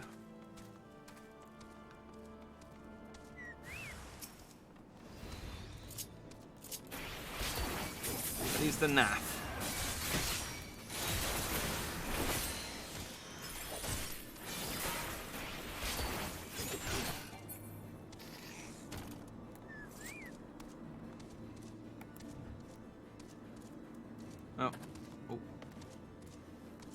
Oh, I can't.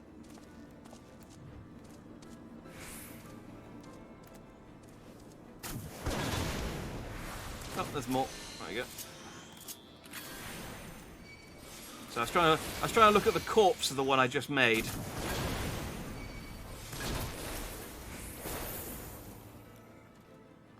I mean the corpse I just made, not the...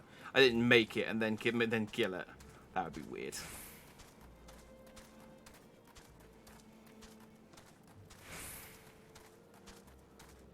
Like, weird is the foundation upon which this channel is built, but not that kind of weird. The regular, like, normal kind of weird.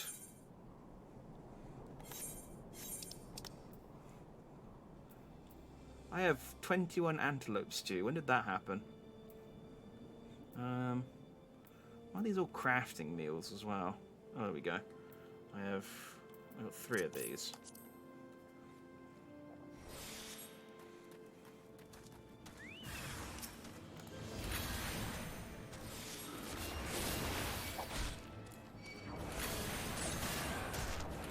It really is a different game when you're not instanced, and it's just, yeah, I'm significantly over leveled for these things.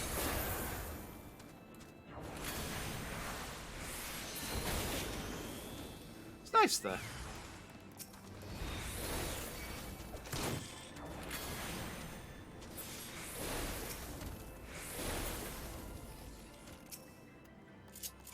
Who's this guy stealing my kills? Marshal Jaeger, the Oath Keeper. Let me trounce my underleveled enemies in peace.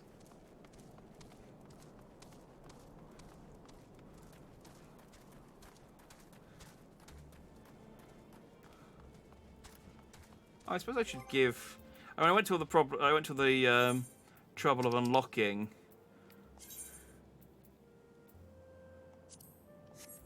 the new barding. There we go. I didn't even equip it.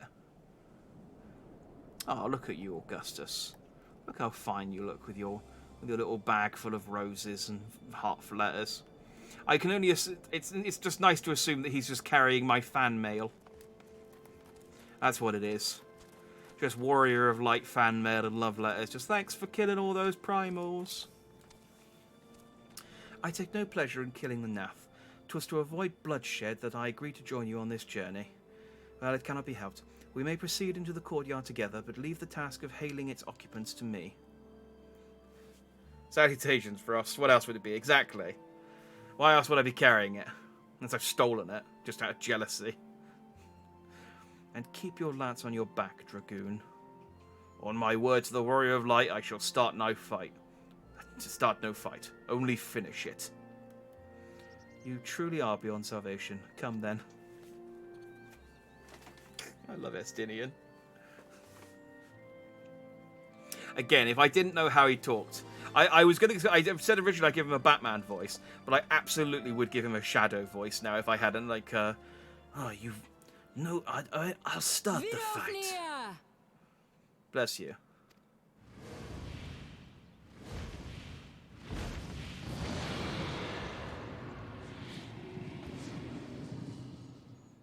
What's up? Ah, 'tis thee, little one.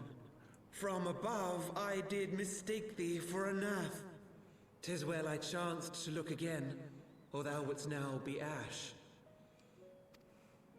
Dear Vidofnir, how I have missed you. Would that I had come sooner, and not out of dire necessity. Thou art troubled. Speak that I might know thy plight.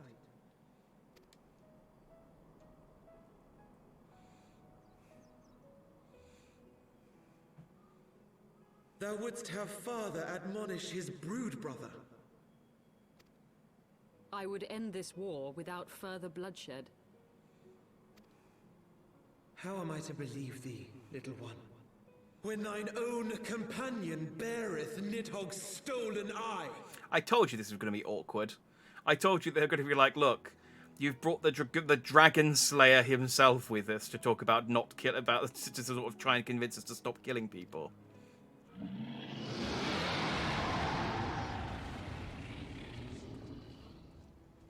Have care, dragon, or I shall gouge out one of yours. That said, looking at the dragon now, I think maybe the eye probably isn't pickled. I feel like the eye probably would be about that side if he ripped it out of its head. They're not that big. You forget yourself, sir. We are here on a mission of peace. Maybe you can make a collection of one-eyed. Just make a series of one-eyed dragons across the country. My sire's will forbiddeth me from inviting discord to our home. 'Tis for this reason and no other that thou still drawest breath, knight. Vidofnir, please. We must be allowed to convey our intentions to Hrisvelgar in person, with words of our own choosing. Grant us this favor, and open the way to Som Al. Not until you do at least 5 or 6 quests for me. Thou hast ever been welcome, little one. But I cannot grant thy wish. I am bound to remain here and protect my kin from the Nath's god. What's the best thing I was looking for? Dorval Bear. No, it's called something like... It's like a children's series. It's called something like... in my head, I remember it as the Dravanian Woods. But it's something that's got the same kind of assonance. It's kind of like the Bravanian Woods or the Gardanian Woods or something like that. I can't for the life of me remember what the actual wording was. But it was like... It was a set of... like kind of in the same sort of vein as... Beatrix Potter, and the animals, not the animals of Farthingwood, that was a different thing, but Beatrix Potter and that sort of thing. Husvanian, maybe it was Husvanian Families, not Dravanian Woods. Maybe it was Dravanian Families. Like I said, I'll look it up for next time because I can remember just enough of it that it's bothering me, but not enough of it that I can reliably Google it. And I'm sure if I go and ask some people that I know in real life, they'll go be like, "Oh, this thing." And it's like, yes, that thing. I like the fact that we have Daddy Prime Midgar with us, and he's just like, "Nope, this is all you guys. I'm just watching." Yeah, like I said, the fact that we've got Midgard's armor is just. I mean, we're keeping it a secret, but I feel like if I just went, "Look, I've got Midgard's armor here. Can he help?" And Midgard's was just like, I ain't helping you. Yeah, this is your trial. I took away your Chaos Emeralds so that you could prove yourself. If I just solve all your problems, it's not going to do anything. Yeah, exactly. Midgard would be a problem solver, which is why he doesn't do it, because he's a prick. Like, his whole purpose is just that he showed up and caused us problems just to sort of test us. The Nath have I know he's a summoned good primal. guy. You know, he's got good intentions. But still, it's annoying in the moment. Oh, a new primal for me to kill. Yay! Pray excuse my forwardness, but if we were to eliminate the threat to your territory, would you consent to Lady Izel's request? Oh, Izel. Okay. That's how it's pronounced. Dost thou imagine thyself equal to the task? To succeed where dragons have failed? I've killed 7. 'Tis Wait, beyond have I thee, killed 7? mortal. But thou art welcome to try, nonetheless. Oh no. Only know that idle promises shall avail thee naught. I've killed 6. I've seen 7. Also, Isael is one. Or was one, It would seem temporarily. we have no choice but to make good on Alphino's offer. Why must our every bid for peace breed yet more war? Well, that's what they call 2 wrongs making a right. You do 2 wars, and that makes a peace.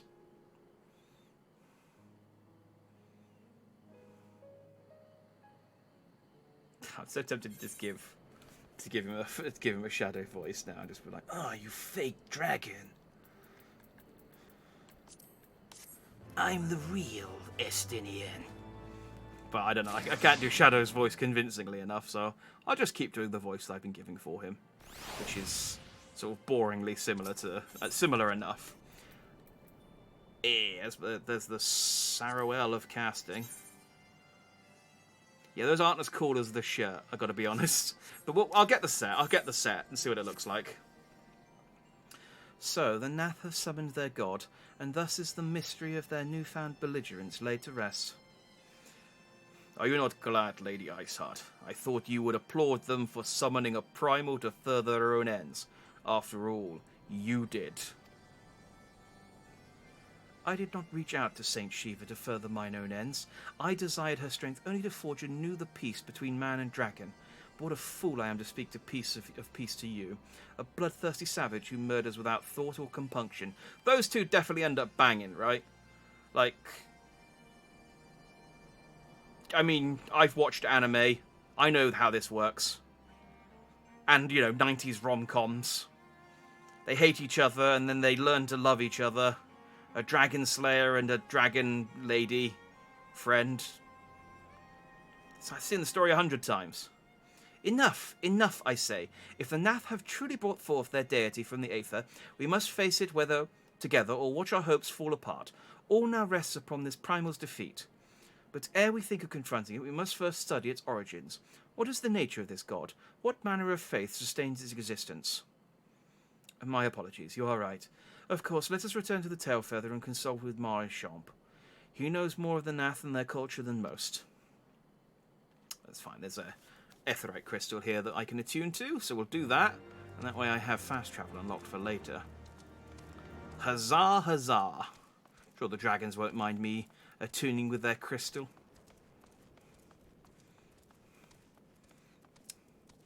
Multiply negative with negative positive. If they don't, I'll bang them both. Stratus! That's twice now. Don't make me get a rolled up newspaper. Hey, do you guys play Triple Triad? Okay, maybe later. One day I'll find someone who wants to play Triple Triad with me. Tail feather. And so the Warrior of Light attuning to that crystal caused 100 more years of war. Oh, what a faux pas. What a faux pas. But, he got to he saved himself a good 3 or 4 minutes of travel each way, so I think you'll agree, worth it. Oh, back already, are ye? We. Ah, met the Nath, did you? And what is it you'd like to... Primals? Summoned a primal, you say? 7 hells. Well, I don't know bugger all about a Nath religion, if I'm honest. Beyond their trading habits, there never seemed much point in asking. But it shouldn't be that hard to find out. From time to time we barter with a small hive to the north and west of here. Outcasts from the main tribe, from what I understand. I reckon they'd be willing to tell you a bit about themselves if you give them the right incentives. That sounds promising. And what exactly would a nath be considered to be the right incentives? Oh, virgin sacrifices. Yeah, love them. Can't get enough of them. Dozens of them, weekly. It's a problem. Oh, nothing your average hunter couldn't scrounge up in a day or two. But seeing as you're in a hurry, you might want to divide the chores amongst yourselves. You want a good-sized jar of landtrap nectar, a basket of kellum tree fruit, and, always a nath favourite, a generous portion of young... Oh, Nanka flesh. Okay, no virgins, we're good. I shall gather the fruit. I fucking love fruit. Leaping to the lower branches of these forest giants should present little challenge to me. Then I shall collect the nectar with Master Alphino's arcane assistance. That leaves you to bring home the meat. You'll need to carve it from the smaller Nankas that live in the rivers. 3 big hunks should be enough, I reckon. Once you've gotten everything together, you'll need to set it down at what we call the trading post here. I'll mark the spot on the map for you. You have been most kind, Master Champ. Well then, let us attend to our respective tasks and reconvene at the trading post. I hardly need add that the last one there is a rotten Nanka egg. I forget that you're a child sometimes, Alphino.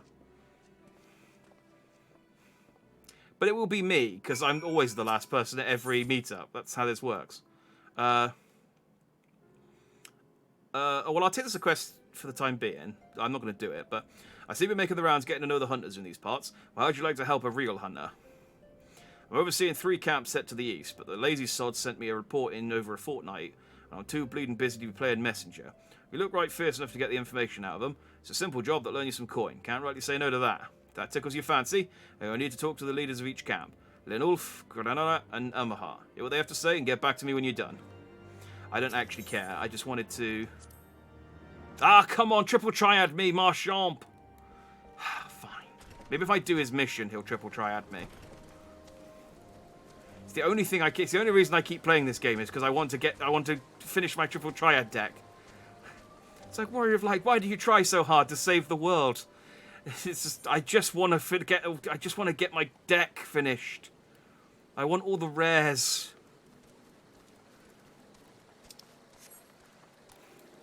Once I've got my Cloud Strife card, I'll be most of the way there. I mean, really, all I want is my Jam Toast mount. Once I've got my Jam Toast mount, I'm solid. But...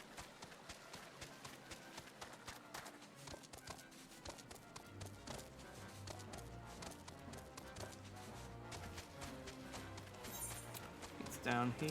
Yeah.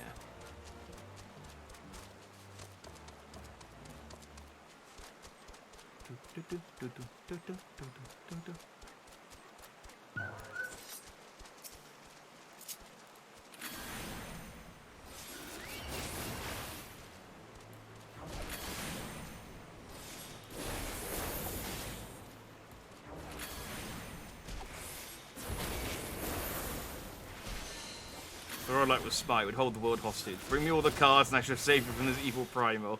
Yeah. It would be nice if... It would be nice if just occasionally you had, like, okay, we can give you armor, we can give you money, or we can give you triple triad cards. What do you want? And it's like, triad cards. Every single time. The triple triad cards.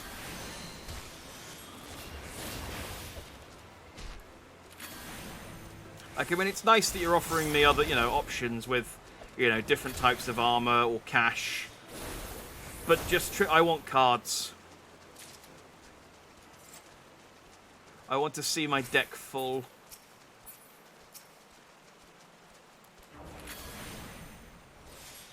Yeah, I know that you can get some of the cards from the dungeons. The problem with the dungeon cards is you can get them elsewhere.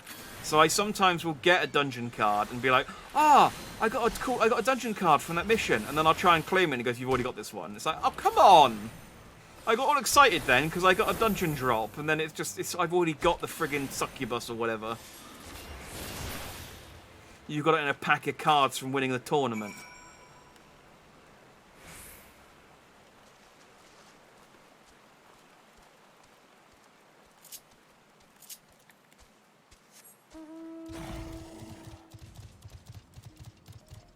I am quite tempted. Because the mission he wants me to do isn't super difficult. It's just talk to the 3 guys in the 3 camps there. So I am tempted to maybe...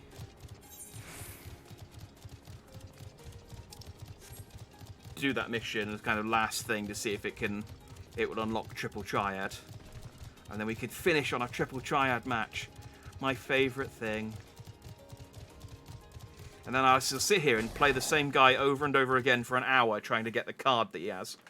I was able to gather a goodly amount of nectar from the land traps, though I would not have known where to harvest it without Isael's help. Do you have the nanka meat? I do.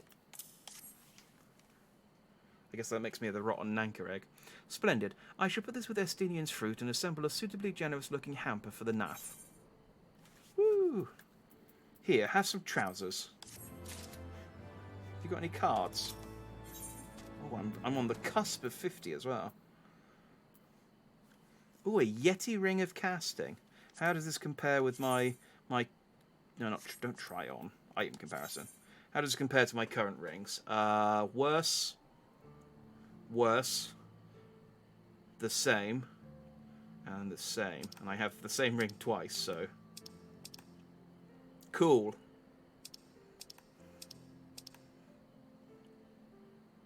Though there is a materia slot, so I could stick some materia in there and maybe get one of those things. One of those things higher.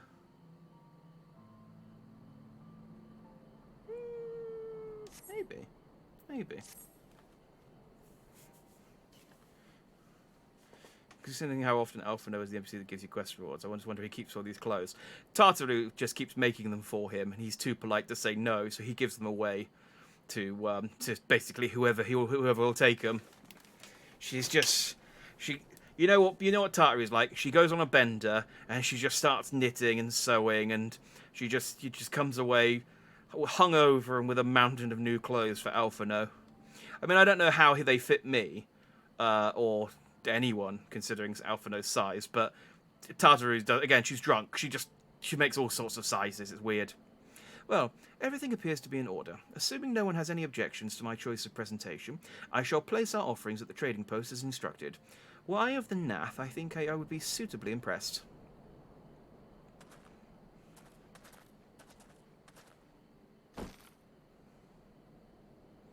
So after following Etienne around, talking about following his sister, now you're stealing his clothes. I'm not stealing his clothes, he's giving me his clothes in exchange for services. Which is somehow better. Well, how long must we wait? Should we have sounded a signal or some such? Then I just like, I've put it on the floor and a Nath hasn't immediately shown itself. I don't know what more we can do. Let's go home. Let's call the whole thing off. Let's just go and kill all the dragons. Calm yourself, Master Alphino. Our offering has not gone unnoticed. Oh, look at them with their little stick legs.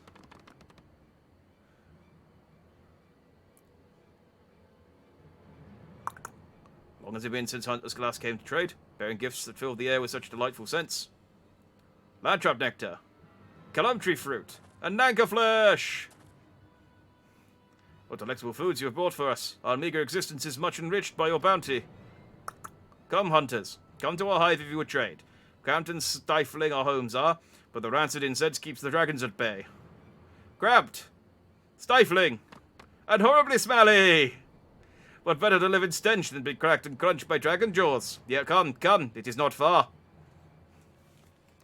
They are pretty neat. They are pretty dandy. Maybe not, maybe not play as one, but it would be nice. One of the things I liked about, again, talking about the Old Republic, is being able to, like, create a crew of... Am I going the right way? Yeah, this looks like the right way. Creating a crew of, like, different aliens and having, like, a... whatever race Darth Maul was, and having a Wookiee and... one of the dancer girls with the long tentacle heads. My Star Wars knowledge is second to none, I think you'll find. So yeah, just have one of these, have like a crew, like my own personal crew. Like how I've got the Storm. You've got your party team that are associated with your grand company. Have like that, but like an independent adventurer company made up of the beast races. It actually encouraged me to do the friggin' beast race stuff if I could recruit one on my team.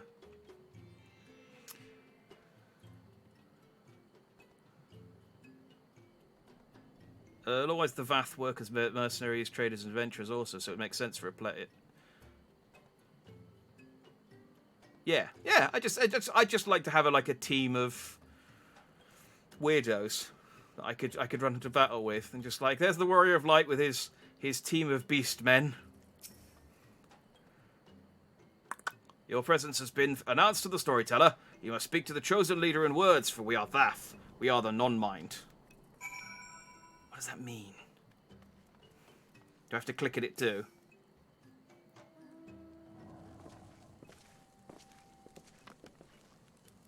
Welcome to our hive, hunters. You have brought delicacies, much sought after by our people, and we are much pleased. What would you have in return?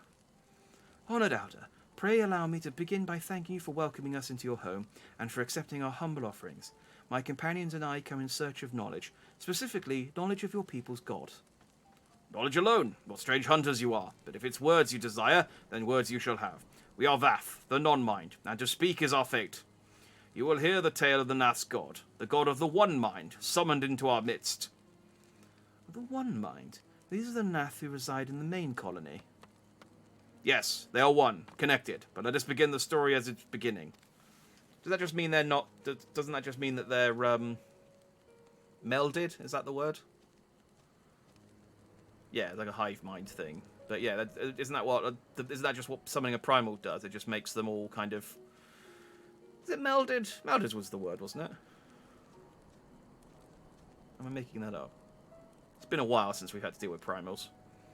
Some moons ago, a single dragon flew from the east. Bleeding and weak, it fell from the sky and into the hive, where it was sworn by my brethren, and with spear and spell and musket the dragon was slain. 'Twas likely one that had fled battle with my kinsmen. I should commend you for finishing the job.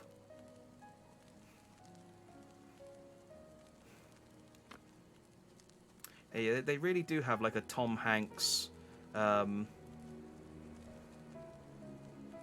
What's the lady from You've Got Mail? That kind of relationship going on. Oh, but the Nath were already a hive mind before summoning a primal. Oh, okay. But the ones who weren't part of the hive mind left and now talk with words. I guess it's like... Oh, they're like bee people. I'm just actually looking at their face in a bit more detail. Are they just like wasp men?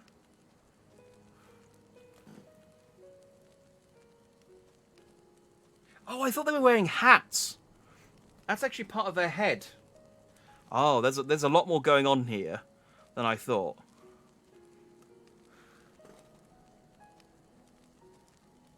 I see now. That's a mustache, and that's its teeth. I might not have eyes, or it has very tiny eyes in the cracks of its head. Oh, okay. Alright, yeah, there's a lot going on here. Dragons are fierce and terrible adversaries. The One Mind would always cower when their winged shadows pressed over the ground. But no longer. They had learned that a battle-weary Dravanian was easy prey. Thus did the Overmind decide to heed the words of the black-robed men. The One Mind would call forth our god and unleash his blades upon the dragons. Dravanian lands would become Nath lands, and ever larger would grow our domain. But our god ever hungers. The price he demands in crystal far exceeds the rewards for this war. We of the Vath despise and revile his insatiable existence. I'm done now. Have your ring. That's their legs, their hands, and that's not closed. Oh. Hey! I hit 60, and I got an achievement and a trophy. Boom. And that means I also unlocked another Red Mage quest. I'll have to go do them at some point. Because I assume at 60, I assume at 60 you get something.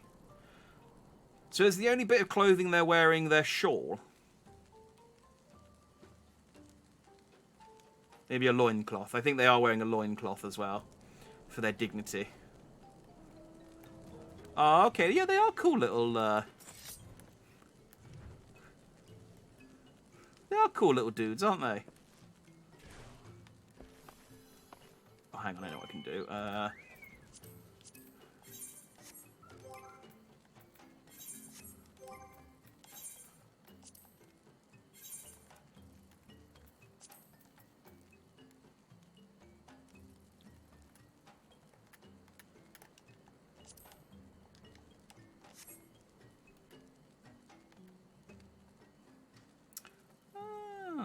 They're like little mandibles as well. I guess maybe their clicking's more like a predator clicking then, rather than me going, which is the only clicking I can do because I can't do the, I can't really do a predator impersonation. I'm sticking with the voice that I've given them though. I don't know why. It's just I figured that I'm probably not going to talk to a lot of them, so not to give it too much thought. Oh, they're nice though. Oh, this is not where I need to speak to. I need to speak to Isael.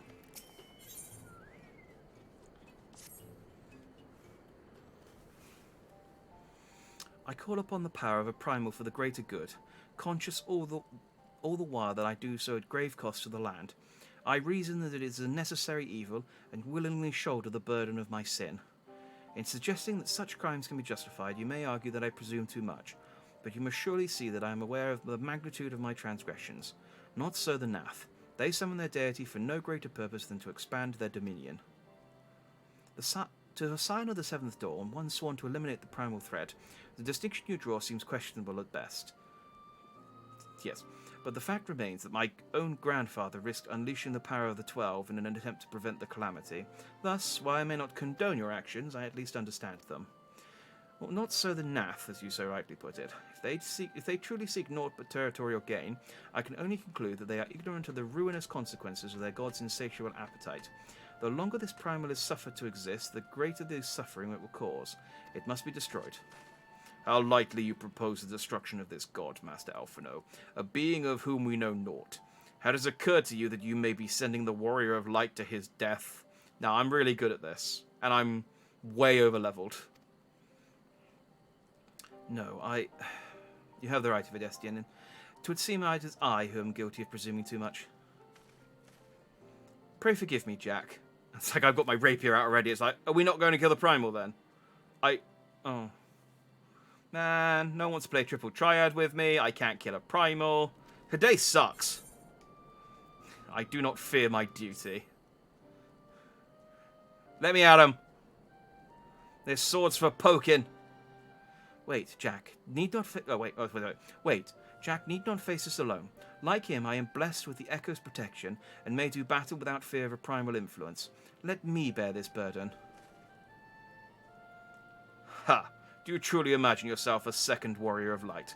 Remind me, how many primals have you faced, my lady? Not that it matters. We know not where this god resides or how to challenge it, unless you mean to pray until it appears.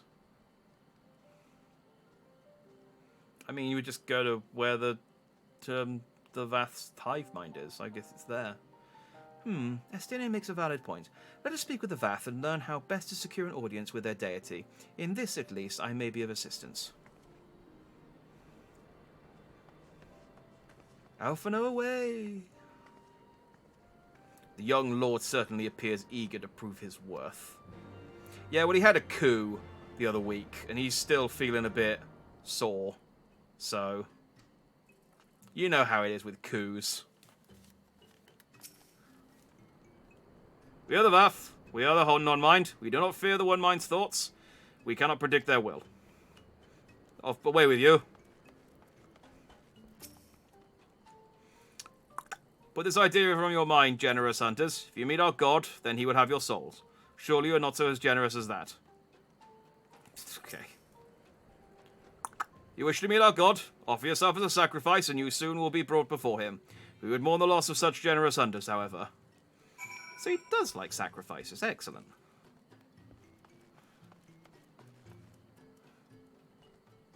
I could play the next Primal's theme in game as a bard. Is that going to be your contribution to the fight, just singing his theme? You are generous hunters, yes? Many gifts you have brought, but not enough for all Vath to enjoy. Maybe you could bring us just one more.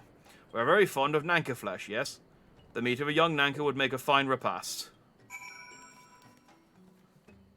Obtain a hunk of Nanka flesh from a clear water Nanka. So I'd have to go back... Oh, I just did this. You guys don't even have an Aetheryte crystal I can attune to fast travel back, do you? No. No, that'd be too easy, wouldn't it? Wait, where's the... Oh, is this the wrong gate? Yeah, it is. Okay. That's a fence. Sorry, your fence and gate look very similar. It's not my fault.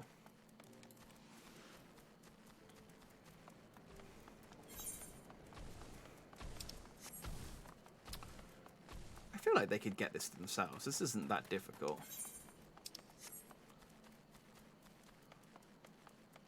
Maybe I should have just killed extra.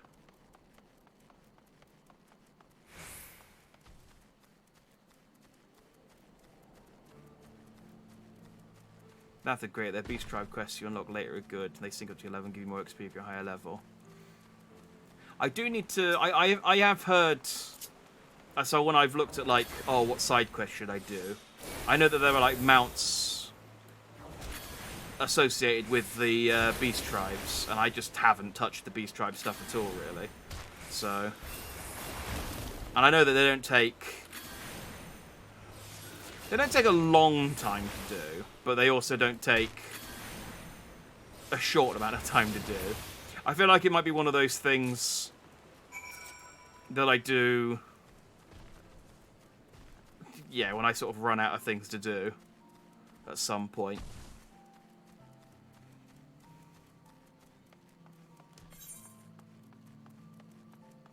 I guess go around this... Probably have to go around the rock again, don't I? Is there a gap? Yeah, there we go. The Vath Mountain is like a giant mosquito. Yeah, so that sounds neat. And I think there are a couple of Beast Tribe mounts in the pre-Endwalker event where I got my jacket. But I, again, couldn't be bothered to earn up enough points to buy it. But I heard that was one of the things where people were like, it's an easy mount to get, but it takes ages because you have to get to like level 5 in one of the Beast Walker quests. But yeah, so maybe I'll... Oh, that's a... I wonder what the fuck this was. There's like a chocobo. We've asked to enjoy Nanka flesh. Have you been hunting out? Another gift for the Vamp. So unexpected. Yes. You will have the more of the words of you strange hunters hunger for... Hang on. You will have more of the words you strange hunger for. Listen now. The senses of the one mind are enmeshed with by the overmind. What one sees, all see. What one feels, all feel. I like a security system. Alert a single Nath and the whole hive is alerted. To reach our god, undetected is all but impossible. Okay.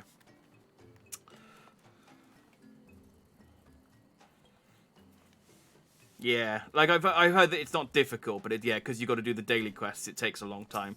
Like, if you do it every day, it takes like a month to max them out. So, yeah, one of those things when I'm kind of like, I got nothing else to do. Same as like the Blue Mage quests, like getting all the spells for the Blue Mage. I might stream that when I eventually get to. I mean, that won't be something I'll bother doing until I run out of story stuff, I think. But the Vatha want to allude to certain concepts without explanation, but I believe I'm beginning to grasp a few of the fundamentals. From what I understand, the king-like Overmind sits at the centre of Nath society, and its presence somehow allows its subjects to communicate without need of word or gesture. These Nath, the ones who inhabit the larger hive, are known as the One Mind, and it was by their combined will that the Primer was summoned. Those who reside in the smaller hive, however, are the Vath, or the non-mind, who, for reasons that yet escape me, seems to have been excluded from the telepathic bond which connects their Nath counterparts. Thus are the Vath ignorant of the One Mind's thoughts and intentions, and the nature of their own god. In summary, we have wasted our time. Not so. Perilous though it may be, the Vath did furnish us with one certain method of approaching the Primal, as sacrifices. Should we allow ourselves to be captured by the environs of the colony, the Nath will bring us before their deity to make an offering of our souls. Oh, great. Let's just do that then.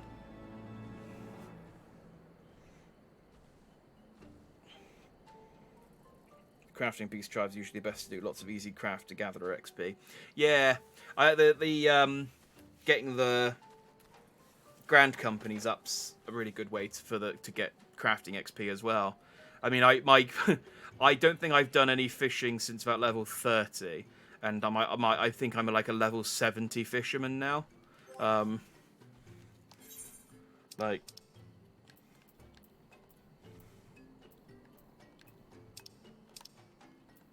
Hang on, how do I switch? There we go. Yeah, level 72 botanist, level 65 fisher, and level 67 culinarian. Almost all of that is just from turning in quests for my grand company. So, I don't want for... The annoying thing is that the missions I'm getting now are for stuff I can't catch or cook. So I have to just buy it. So I just check the market for cheap fish and items. Reborn craft beast about reaching heaven and a hot air balloon. I mean, that's basically the... Well, it's not the plot of Up, but it's... I can dig it. Heaven's Word is about rebuilding a monument that's crafted by humans and dragons. Oh, that's neat as well. I mean, yeah, I feel like they're probably one of these things that I'll do when I hit 90 with a class, and then I can just...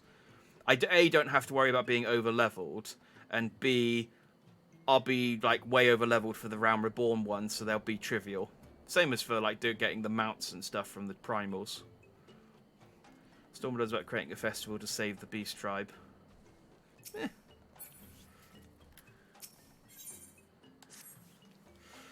Forgive me, but let us be clear about what it is that you propose. You mean to say that you would deliberately provoke the Nath, surrender yourself into what might generously be termed their custody, and then wait until their god arrives to claim your soul? Aye, that fairly well describes my plan. You will join me in this endeavour, will you not, Jack? Nod. Judging by the great risks you took to prevent the... I'm nodding. I'm just nodding. Stop talking, let's go. Judging by the risks you took to prevent the summoning of Saint Shiva, you are not a man to err on the side of caution. Yeah, there's my nod. Would that I could fight at your side, Warrior of Light, but the power of the dragon is no protection against primal influence. Forgive me, but I must remain here with Master Elfano. Then it is settled, Jack. You and I shall challenge the guards at the entrance to the colony. Once the hive is roused, we shall feign a brief show of resistance and then allow them to take us prisoner. Cool, bye. Where am I going? South. This is the gate. Yes, it is.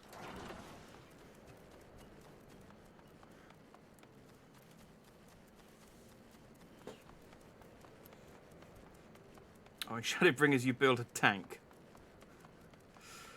They do sound like interesting quests, and I know that there's some really decent stuff. Like some of the dyes are locked behind the Beast Tribe quests, aren't they? I think. Maybe I'm remembering that wrong. Because I have read up on all this stuff. Oh, aren't there... Am I right in thinking there are triple triad cards locked behind Beast Tribe stuff as well? Or is that not right? Because if there's triple triad cards, I'll definitely do them. I want my jam toast. It's one of my long-term goals. As well as leveling up my Chocobo companion, who is not here, I just noticed. Augustus, come back. As well as getting Augustus up to level 10, so I can get the Chocobo costume. It's one of my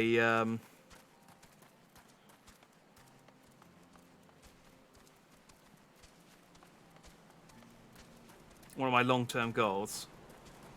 By the way, you want to insta-queue. Do I not need to provoke the NAF drone and eliminate any resistance?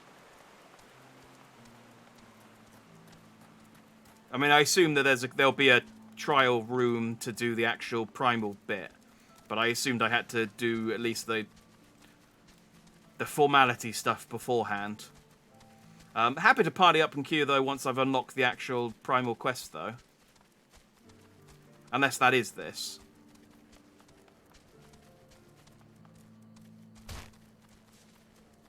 Yeah, I mean the queue for the primal. Yeah, if you're about, absolutely. That saved me... Yeah. I know what queuing... I mean, in fairness, this is the first sort of trial/dungeon I've done since restarting playing. But yeah, queuing for some of that Hildebrand stuff at 12 o'clock was... yeah, I don't want to do that again. I mean, you were there. You tried to help me. Intruders. Intruders, your life or forfeit.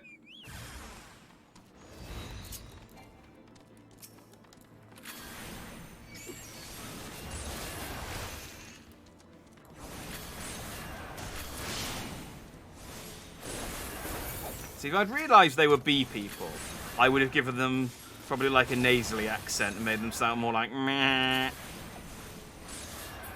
We're bee people. We buzz. But now I've given them just like a sort of farmery West Country accent because I thought they had hats on. That's the only reason.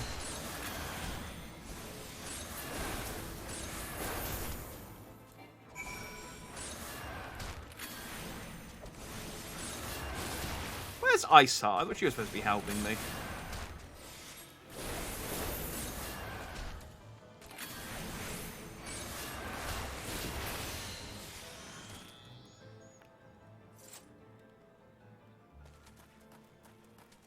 Oh, there she is.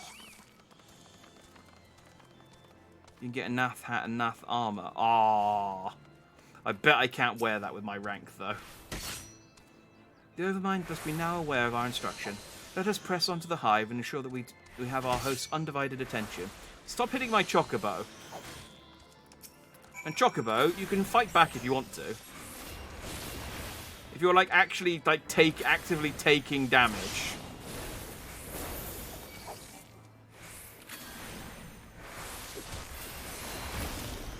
There we go.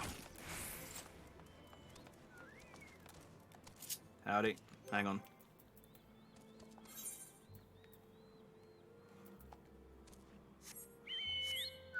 Let's go.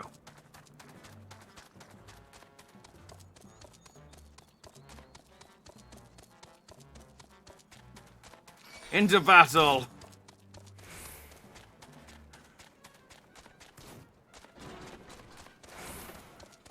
Oh, I still need to do a thing. Oh, no.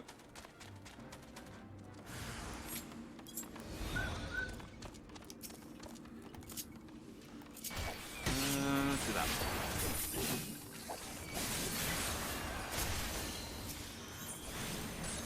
Oh, no, wrong button. There we go. One day I get the hang of these quick bars and things. One day. Or I won't.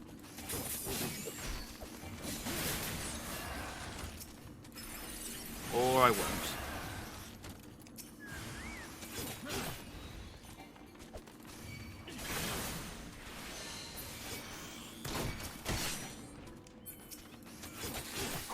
There's quite a few of them, isn't there?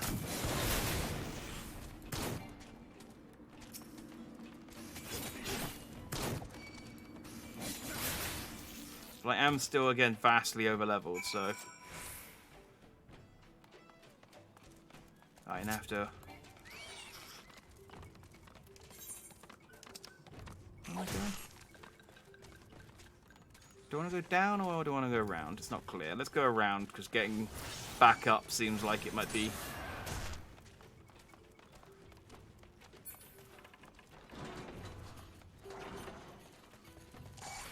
Oh, there's an aether current here. I should attune. I'm sure these guys will just happily let me. No, don't attack me. Don't interrupt, don't interrupt, don't interrupt. Boom. That saves me a job later. Ah, there's our destination.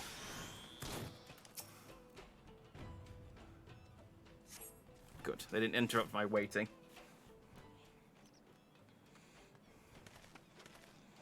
That should be sufficient. If we did not have our host's full attention before, we must surely have it now. Our audience with the Primal may be granted soon after our capture. Pray advise me once you have steeled your mind for the battle to come. Da, da, da, da. Okay, I steeled my mind. You are prepared then. That was easy.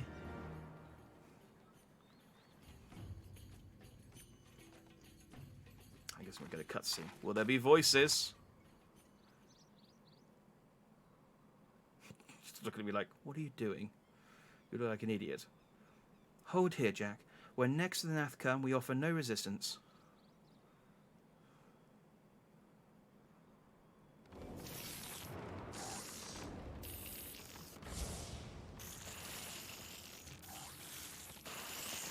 I'd love it if the Warrior of Light was just canonically like a really bad actor. And he was just like, oh no! Whoa! Woe is me! And oh, I shall throw up my arms in surrender. Surrender, intruders. There is no escape.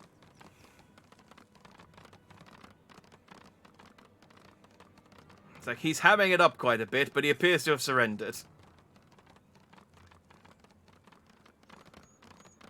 Enough, we surrender. We throw ourselves upon the mercy of your God.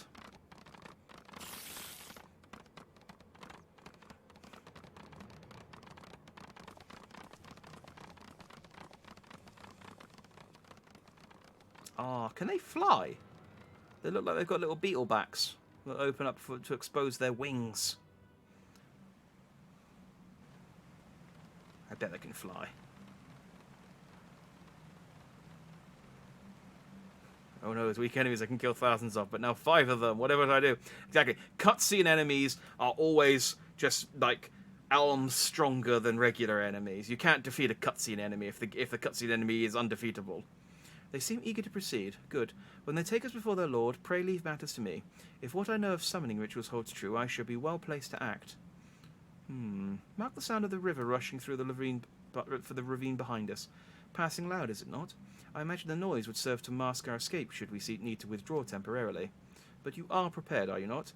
I do hope so. If I were to be dragged away for sacrifice while you were haggling over the price of potions, I should not be amused. So it's like, if you want to leave, you can, but we really need to sort of decide this now. I mean, yeah, I'm alright.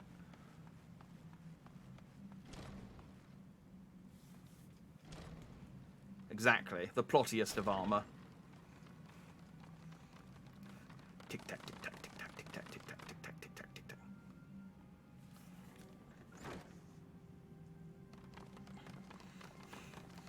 I love their little tic tac legs. Tick tack, tick tack, tick tack, tick tack, tick tack. Now we have but to wait. I should give her a haughtier voice. She's more haughty than whispery.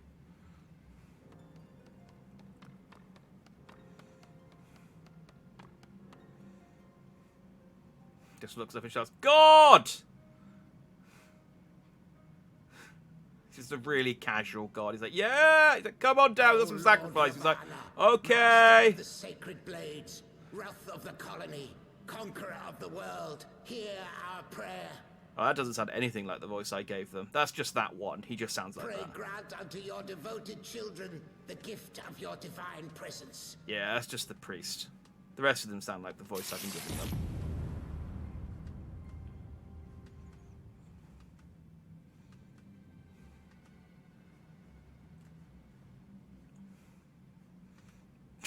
I see I was just getting bored.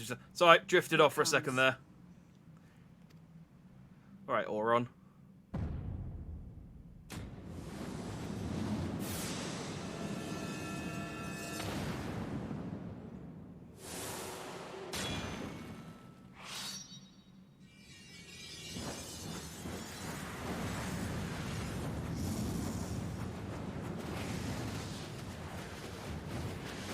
Well, he knows how to make an entrance, doesn't he? In the red corner!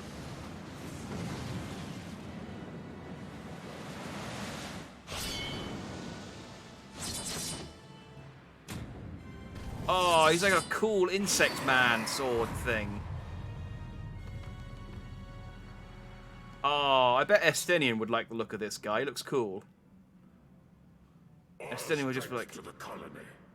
Speak and I shall listen. Oh, Estinian would just be like, man, that guy's so cool. Oh, I should talk like that. I want glowing swords. Go on, tell me you don't want to look at the players' god of the NAF now. Look at their god. Their god is pretty cool. I'll be honest, when the 4 swords dropped down, I was like, Greg? Greg isn't their god, surely. Oh, I'd love to see Ravana go against Greg. Who'd win? Oh, glorious general, we have captured intruders and would make unto you an offering of their life's blood.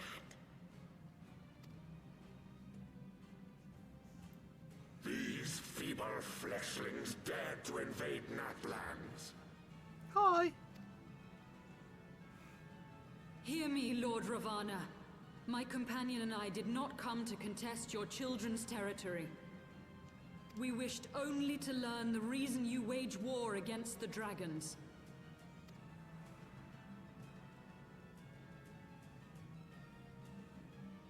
Thou wouldst flirt with death merely to satisfy thy curiosity. Wherefore should the glorious conquests of the Nath concern thee so, Elezen? Yeah, I flirt with death for, like, the most trivial of reasons daily, so yes, this is no different. Like, literally, it's like, hey, can you go and kill this god? I'll give you a trinket. And it's like, woo, trinket! This fight song's about the first time I was learning when they added performances. You're hyping this up now. I'm looking forward to it. Thine own kind struggle against the worms fareth poorly, and thou art desirous of a pact. We crave no alliance, Lord Ravana. Only peace. We would bring an end to our war with the dragons. Yet so long as they remain embroiled in this conflict with your children, our goal shall remain out of reach. Oh no, Yaseo, let's add him to the team. I think he'd be a cool addition. Like I said, I think him and Estinian, they'd get on like wildfire. I mean, yes, we're the only two of us that can resist the primal influence, so the other two, like Alphino and Estinian, might get a bit weird, but I think it's worth it. Let's get it. Look at his swords. He's got 4 of them. They're glowing. None of my swords glow. They're just shiny. They did bards never win and with music playing, you often play FFXIV fanfare. Fair play. I'd like to play as the bard just to mess around with it. And never yet with you at their head. Why do you lead them to war? But not to actually... I don't want to actually play as a bard in combat. Just to hang out in Limsa and play Dragon Ball songs. Have no meaning. To live is but to fight. Oh, he's one of these sorts. Long have my children waited, gathering their strength in the shadow of thy ceaseless conflict. The Nath would see the Dravanians slain, and their territory secured. And by such fervent prayers am I now given form and purpose.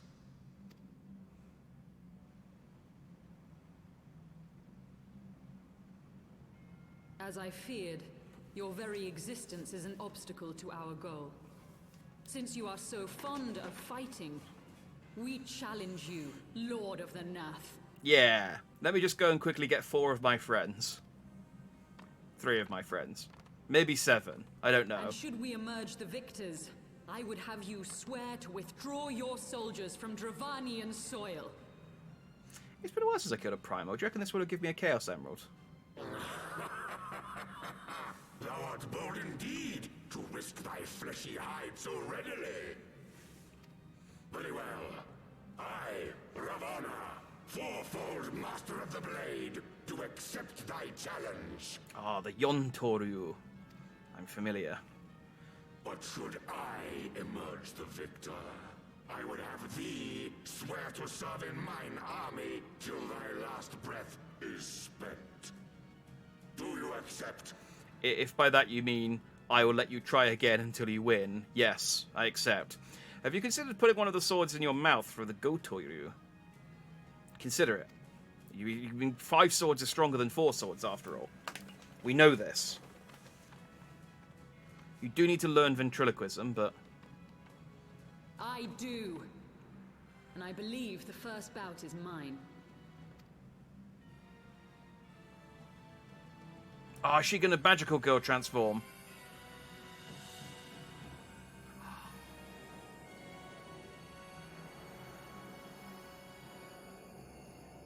Fighting evil by daylight, by moonlight. Na na na na na na na. She is the one called Ice Heart.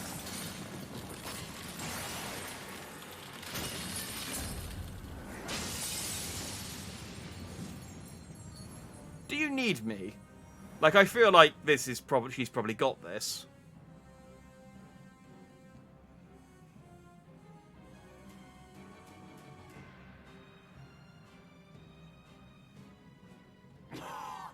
What is this? A god clad in flesh? Yeah. She's like a god bodysuit. Is aught amiss, my lord? Thou wilt not break thy word, I trust. Oh, it'd be cool if I could get like a primal transformation later on. Mine oath is unbending as steel, little goddess. Just like a massive pompadour. To mine enjoyment. You know, like how Sephiroth has this like absurdly long sword. I'd have a pompadour that long. Like it defies gravity. That would be my primal form. And 4 pairs of sunglasses. Like 4 eyes, so that I could wear 4 pairs of sunglasses. I don't know about the rest of me. I'm only thinking about from the neck up so far.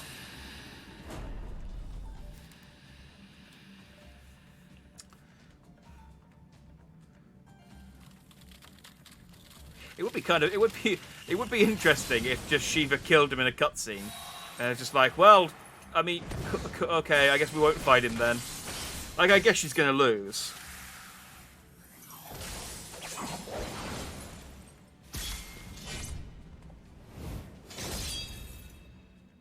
No, there she goes. I only agree if your tank buster is called Swamp and you boop the tank with your pomp.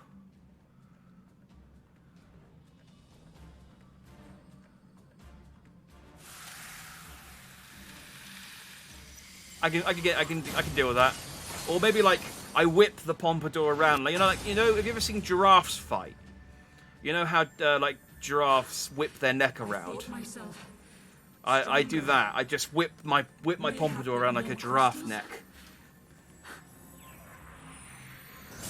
Maybe have like a rotational attack where I build up speed, and then like kind of similar to the giraffe guy from One Piece with his neck. I just build up speed and then I release it in like one big like roundhouse pompadom. The pompadom.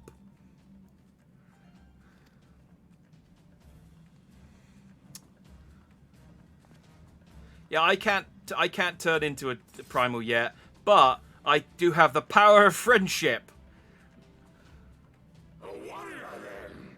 Good. Mayhap thou will provide more sport than thy feeble companion. Womp is when you whip with your pomp. So it's the Pompa Swamp and the Pompa Womp. And then there's the Pompa Thwomp. That's why I bring the Pompa board down from the ceiling. That's when I do my nod. That's the Pompa Thwomp, is I nod. I do the Warrior of Light nod. And just BAM! Vertical attack. Oh. Thokast Thok. Oh, skipping straight to hard. There's no normal mode for Thokast Thok.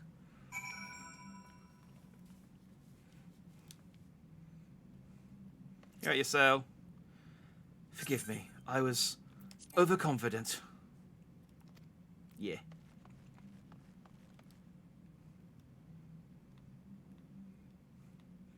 Do you want me to queue? I can queue. Oh, can I queue actually if I'm not the party leader? No, I can't. Yeah, ready. Let's go. Let's knock this out, and then we'll call it a night. Oh, actually, we'll knock this out. Then I'll very quickly look up and see whether doing that guy's quest unlocks Triple Triad. And if it does, I'll go do his quest, and then we'll play some Triple Triad. And that will be how we end tonight. Otherwise, we'll end on a primal fight. Oh, did I not accept? Sorry, I thought I accepted.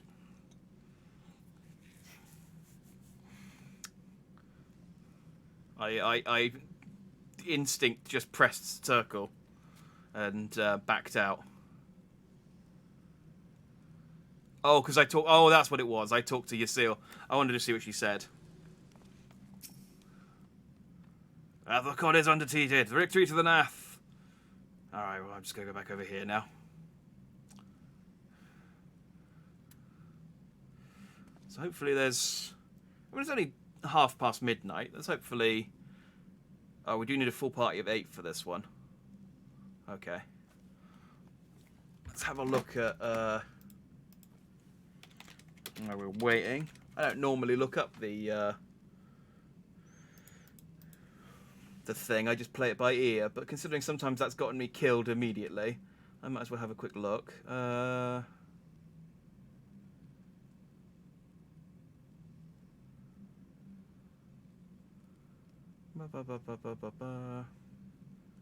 AoEs.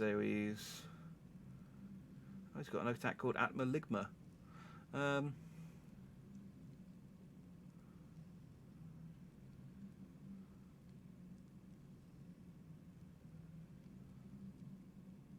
Okay, so you need to kill the ads before they finish casting Falling Laughter. Moongana will start casting quickly, so these take priority.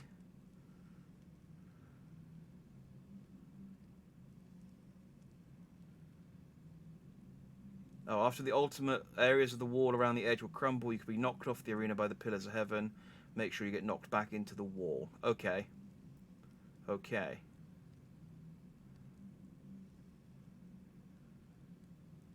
Neat. Ah, crap, right, EU servers, yeah. I mean, we got another we got a tank and a DPS already, so it says to wait less than 5 minutes. So we should be okay. But yeah, it is unfortunately. Here's the unfortunate thing of like ending on a primal fight is that it's going to be around midnight every time. But it's just the way. It's either we end on the primal fight or we start on it next time, which might be better queue-wise, but is less impressive stream-wise. But like I said, we've got 2 already, so... Oh, there you go. Boom. As I was saying.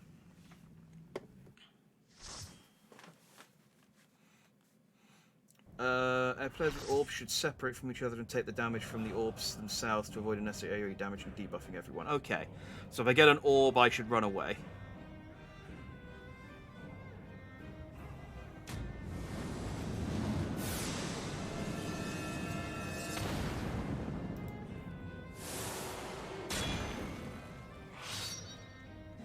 Oh, so he does this every single time, does he? Oh, he's such a show-off. He's like, you literally did this like 5 minutes ago, dude. He's like, but it's my fire tornado. Do you know how long it took me to learn this entry? Like, I mean, yeah, in fairness, if I had practiced this long to learn that cool entry move, I too would probably want to show it off at every possible opportunity. So, you know, fair enough.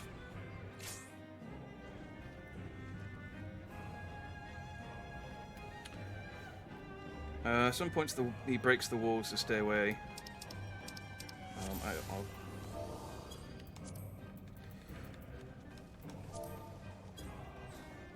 To the song of ringing steel. Okay, well let's just fight for the time being, and I'll zoom out so I can actually see things. This is a trick I have learnt. Zooming in so that the Warrior of Light takes up 80% of the screen isn't the best way to fight some of these big arena monsters.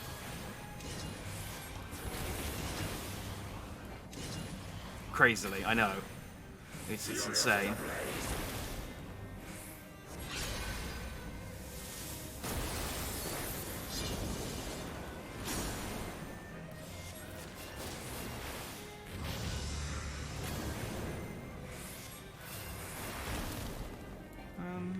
seem to be getting hit by anything, so...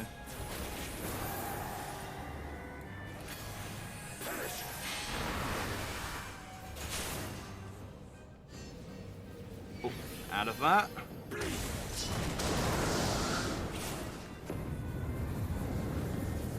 The center. And then back to finding him. Alright, that seems pretty straightforward so far.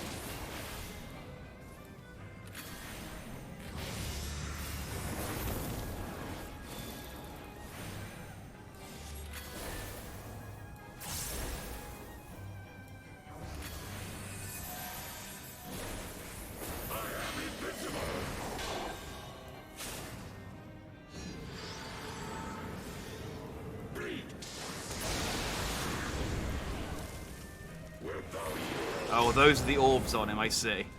They're a bit bigger than I thought, so that's good to see them. Okay, so... Is he supposed to summon his minions shortly?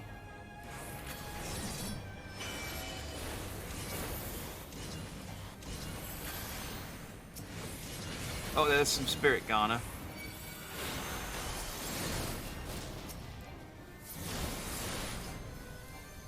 Ow. I'm taking a shellacking. Keep locking onto enemies outside of my range. It's irritating.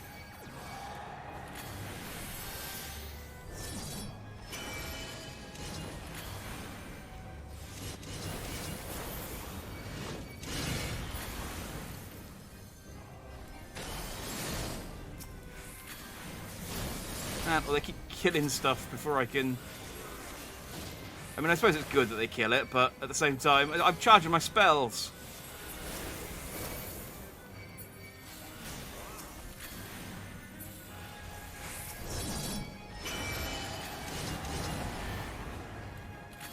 Are you interrupted? How very rude.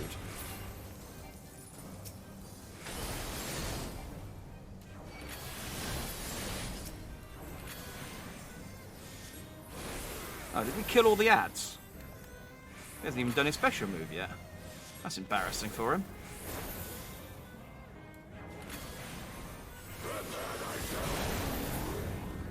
Oh. Rejoice in the glory of combat!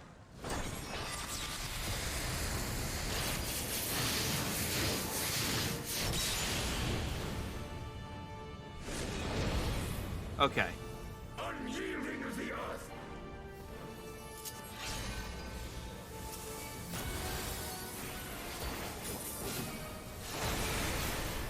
Yeah, I'm good.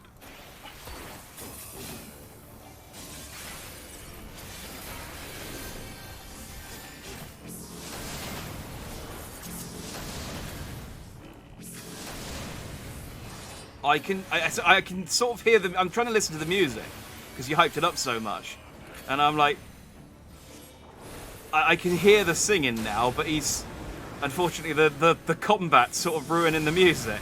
It's always a shame, isn't it? When the boss has got a good victory through, but the sound of actually killing the boss is ruining it.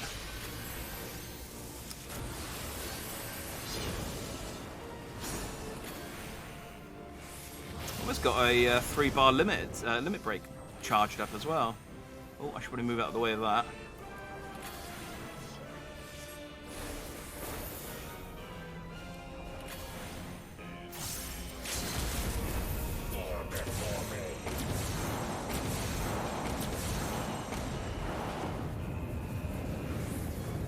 He's very nearly dead. There we go. He is dead. Ah, no, I was. The sacred rite of combat proclaim the victor.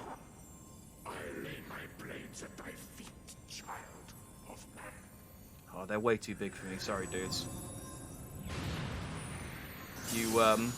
Hey, he took him with him. He didn't lay his blades anywhere. Friggin' liar. Oh, everyone left before I could leave anyone a commendation. Oh. Well, thanks, Stratus. You performed an eastern bow. Alright, well, let's get out of here and see what Iceheart's up to.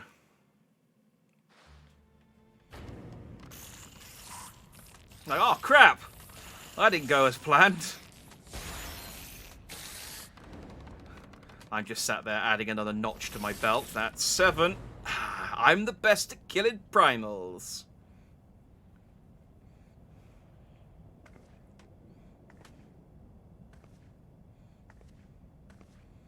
I will listen to the song on YouTube after this. Warrior of light. Would that I had your skill in battle. I do begin to see why so many place their faith in you. I think once I unlock some mounts that have got some good songs attached to them, I might put them as favourites and then have the roulette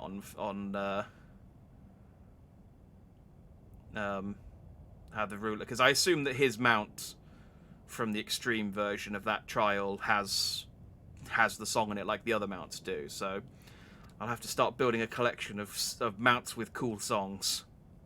For all his savagery, I do not think Ravana one to break his word.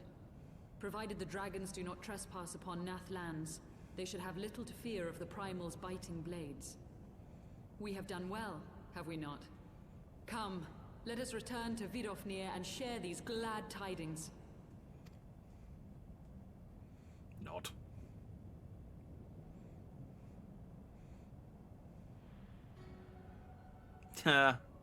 Once more you achieve the impossible, bringer of light. But with every mortal heart that succumbs to fear and fury, another voice is joined to the chorus, beseeching divine succor. If the only sucker I see here is you, Iggy, or nah. At their bidding, warring gods will shake the firmament, and your world will be consumed in the swelling storm of chaos.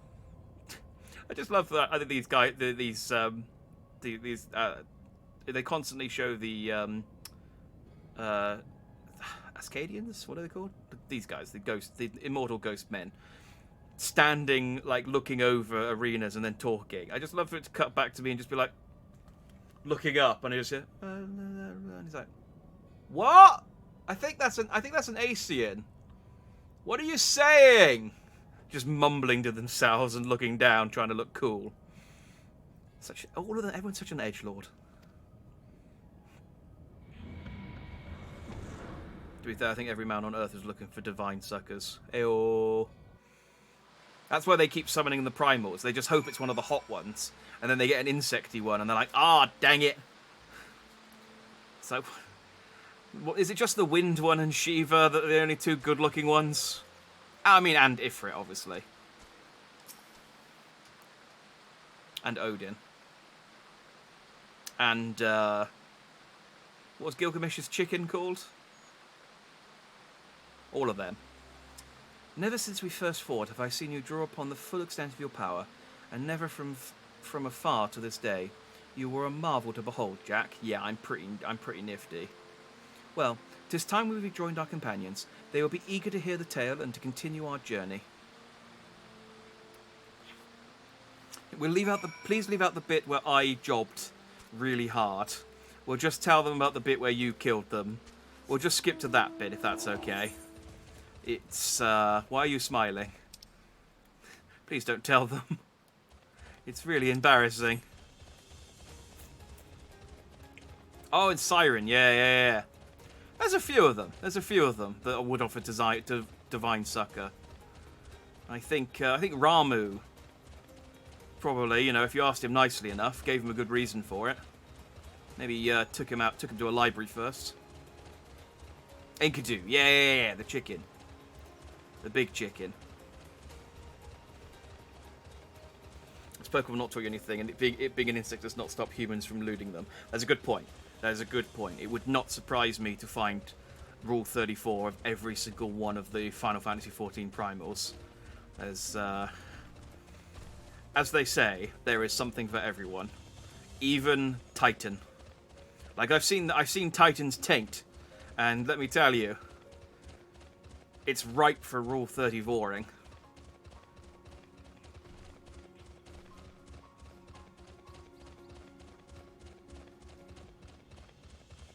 I assume you meant beard. I took a second to read that, Frost. I was like, the bread might tickle a little too much, though.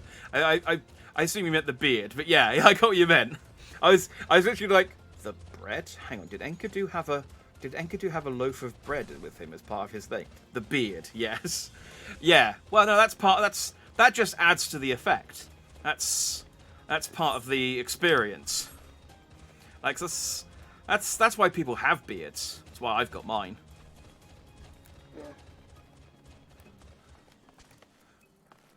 That's why they call it slap and tickle. True story.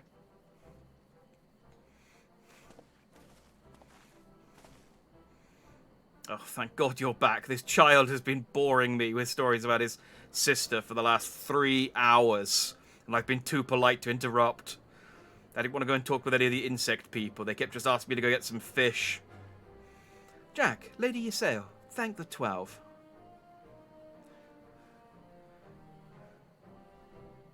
What, she jobbed to the giant insect immediately? Oh, well, at least you killed it. Lord Ravana, you say? How curious that the Ravath never mentioned his name. And you are quite certain he will keep his word. Well, he's dead. There was honour beneath his savagery. That we survived the encounter at all was a miracle I must attribute to Jack. And the 7 people who suddenly showed up and assisted him. It was weird.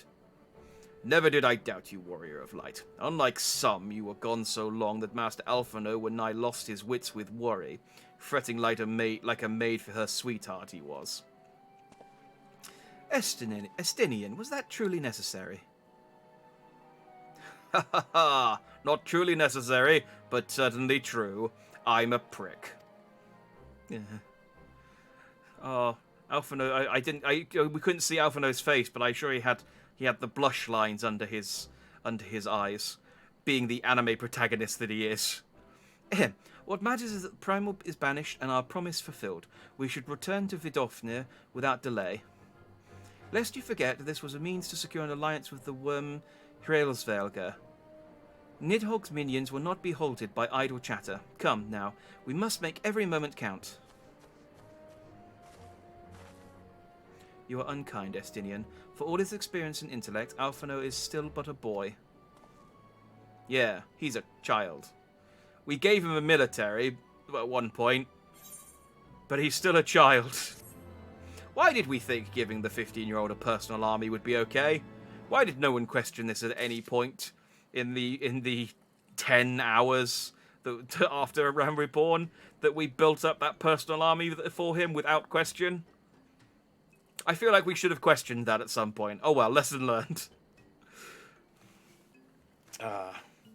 Ravana's fight has 2 songs, the first and the second with the guttural singing. His mount plays the second song. Well, the second song was... I liked that. That was what I was trying to listen to when the sound effects of us killing him was drowning him out. Okay, let me go just check real quick. I said I just want to see...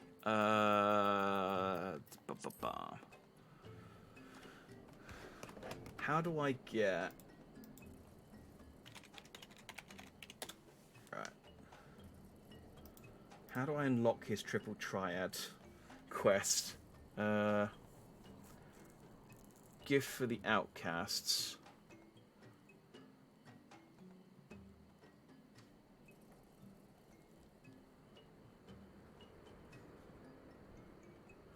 Hang on.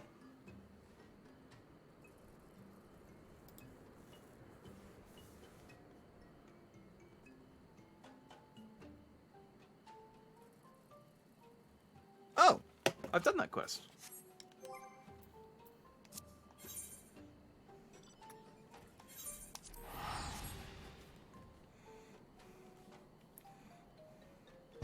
Look at Unbending Steel on YouTube, that song too, if I recall. Tell you what, here's what we'll do. If he'll fight me in Triple Triad, I will, yeah. Fancy a game of cards, do you? Be ready, hunting ain't the only thing I'm good at. Alright, tell you what. While we're playing while we're fighting him, I will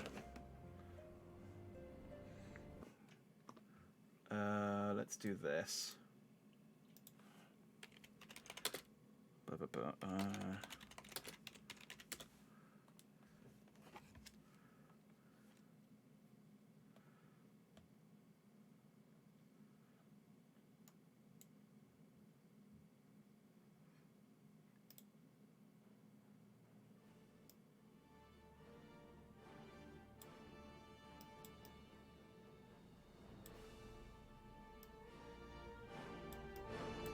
There we go. Now this.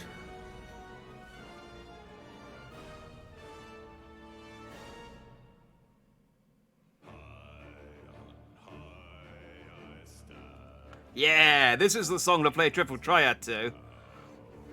Let's go. Recommended, because I can't be bothered to build a deck when my cards keep changing all the time. What rules we got? Fallen Ace. Ah, god damn it.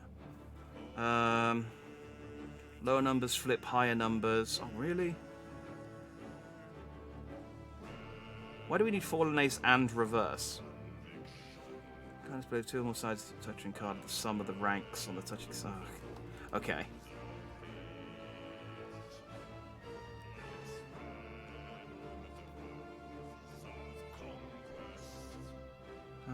This is an annoying one.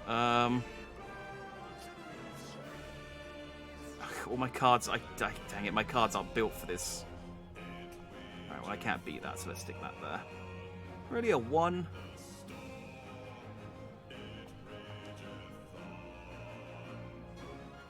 Oh, this sucks.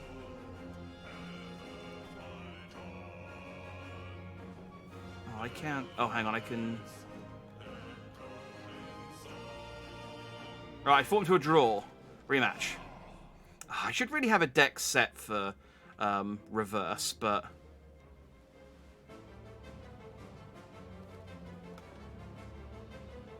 Let's turn it up. But let's see if I can win before the...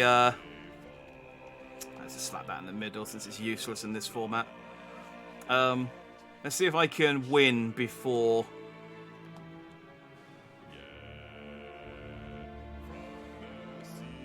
Before the song ends.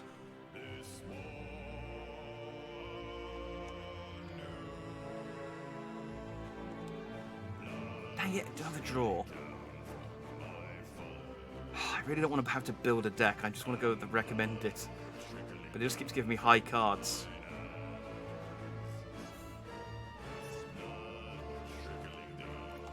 I'm not going to fall into your play your hand this time.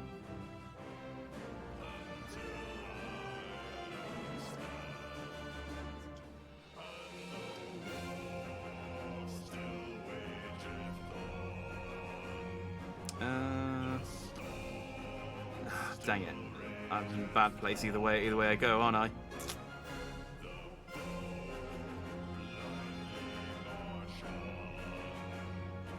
Yeah, that was a bad one.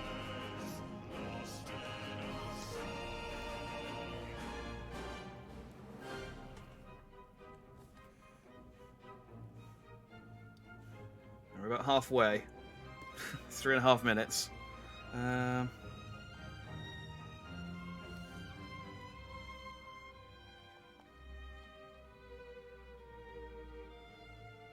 So those ones are useless. Wait, oh, I can do add as well. I keep forgetting that I can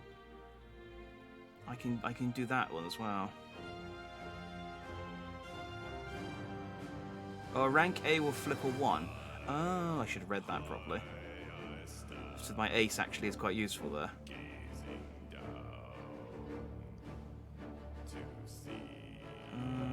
None of these are useful, so...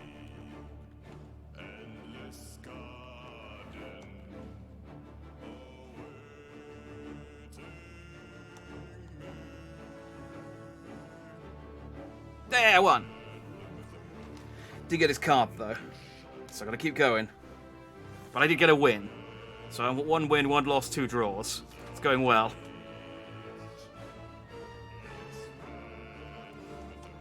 Fortunately, he's an AI and he plays the same card in the same spot each time, so you get some patterns.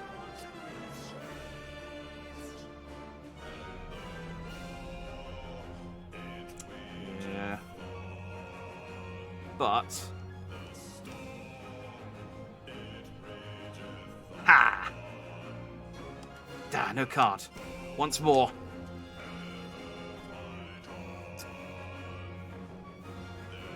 I got 2 minutes.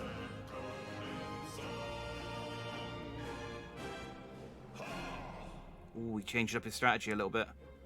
I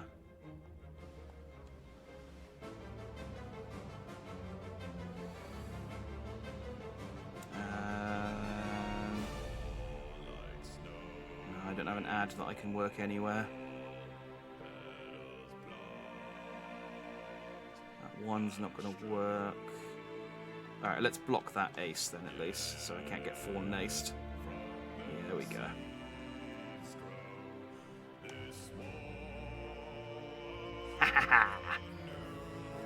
Dang it, give me a card!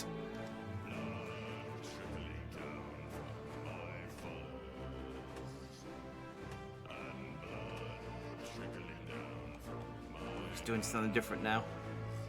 He's playing Trixie.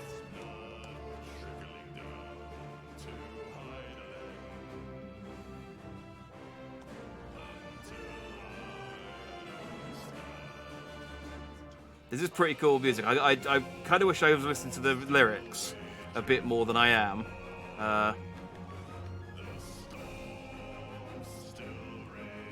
Come on, give me a card.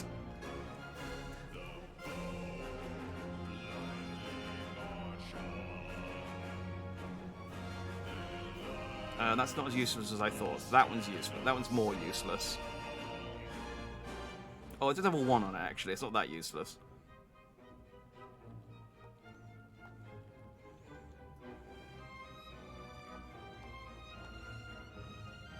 Oh, I don't know why I put that there. I thought he turned that... That was me not paying attention. I can flip that, though.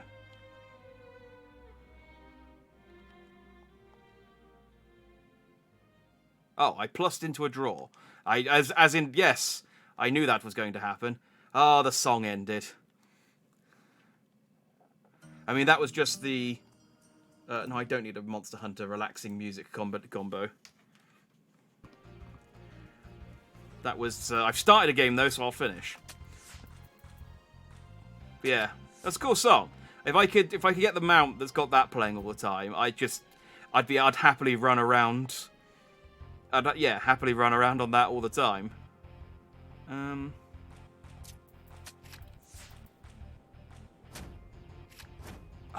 He comboed me. The prick.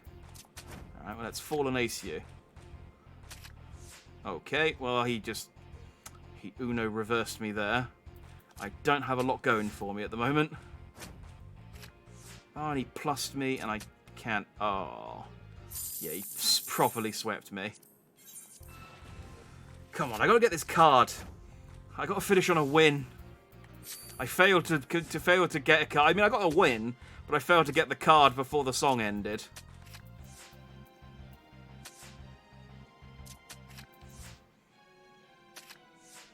Silly place to put that.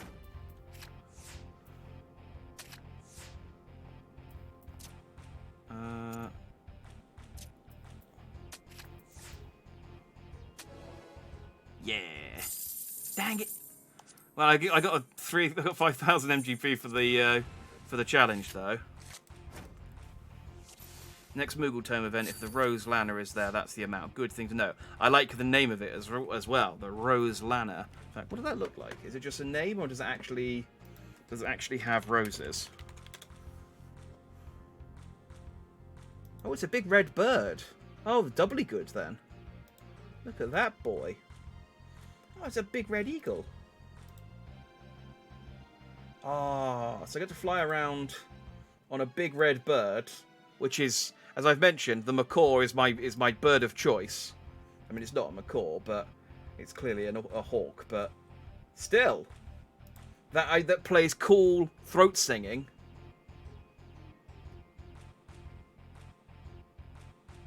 Oh, are all the Lanners just... sorry. I forgot there's a timer. Are all the Lanners just palette swaps of each other? Oh, that's a bit shame. Rose Lana, though. Definitely at the top of my list of awkward to get mounts with cool songs. Could do that one, I guess. And then this one. And then this one. Ha! Dang it, give me a card. This is the bit I don't like. Like, the drop rates for the cards are so... Like, I can understand, like, the drop rates being low for multiples so that you can't just farm them. But I feel like they should give you the first one just on the first win. And then you can then, if you want to farm more, you can.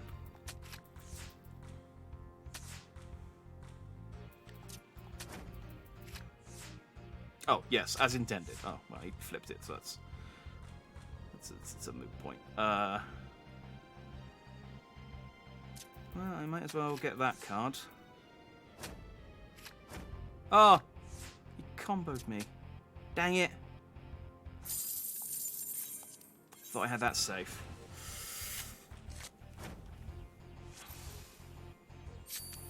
The first song was The Hand That Gives the Rose. Again, a quality song name.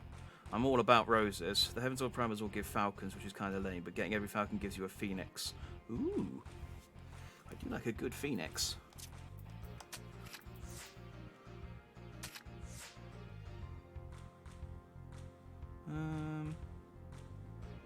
Well. Balls. Well, I mean, might as well block that one in, I guess.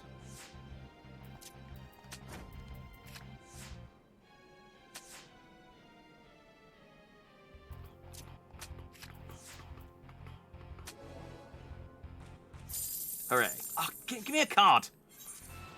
Prick. Stormblood is all wolves. Getting every wolves gives you a QB. That makes less sense. Don't worry, Naruto's taught me what a QB is. That makes less sense than here's all these birds. Here's a big bird. Here's all these wolves. These are these wolves. Here's a... I mean, I guess they're canines. I guess they're both canines. Yeah, okay.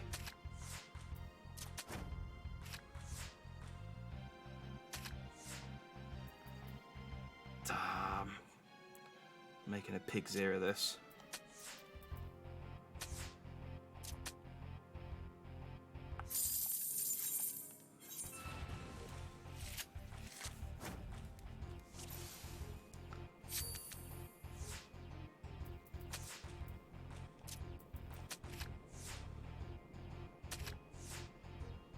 Yeah, I guess all these falcons give you a bird of legend, all these canines give you a canine of legend.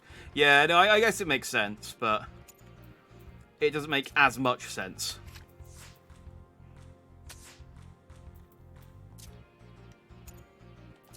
That'll beat that.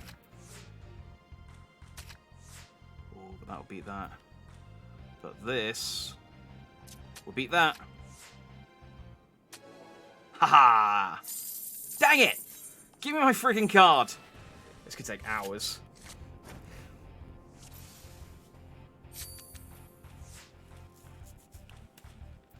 But you'd think, though, if they were giving you wolves, they would give you, like, Sif or something, you know, like a wolf of legend. But I suppose, yeah, the phoenix isn't a falcon, is it? It's more like a chicken thing? Maybe I've watched too much Carrara. What do I want to do? What do I want to do? Screw it. And then that will flip me, and then I can flip him back. And boom! Fallen ace. God damn it! I'm doing all my challenges at least, but I just want a card from him. He's just got that. He's got that. Oh yeah, it is kind of peacocky. You're right. Because it's got that sort of plumage tail thing, hasn't it?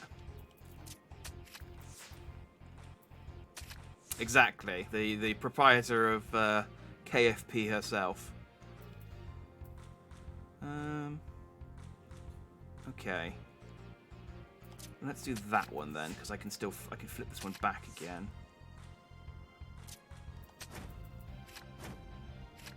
Oh, yes, haha! That's what I meant to do. I'm gonna notice I don't bother doing the pluses against AI opponents because they're always better at it than me. I only ever worry about it when it's a human. And mostly I just worry about like undoing their setups because their setups are normally more well thought out than mine. There you go, flip that back. And then, doesn't matter where he puts that, because I can fall an ace. Haha! Dang it! Give me my freaking card, you prick! Why is your drop rate so low? You better have something good. If you don't have something that's going to replace something in my deck, I'm going to be annoyed.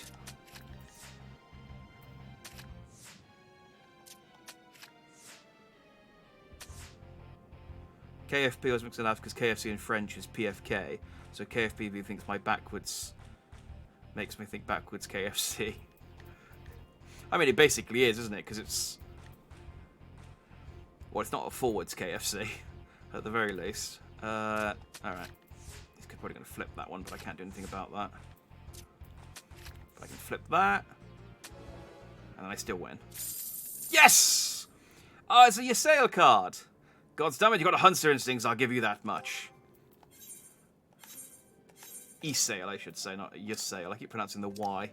Where is it? Yay! Nice. It was all worth it for that. Let's have a look at my lovely new card. There she is. We whom gods and men have forsaken shall be the instruments of our own deliverance.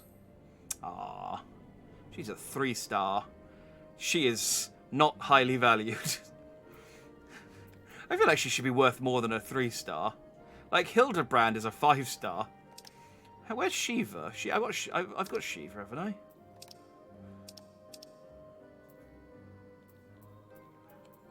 Maybe I don't have the primals. I've got Garuda. Oh, there's Garuda and Titan.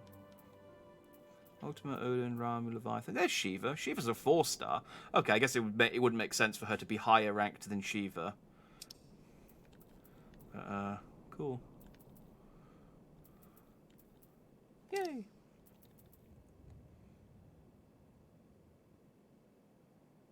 I don't know when I got those guys. Eh.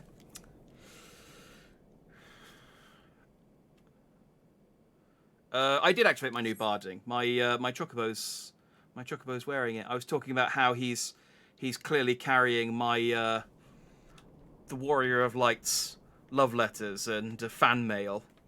Otherwise, the implication is that I have stolen them from people who out of jealousy. So I've gone for the nicer implication and not the one that paints the Warrior of Light in a very petty light. As funny as it is to think, though. Since we went to all the trouble, let's hop on Augustus.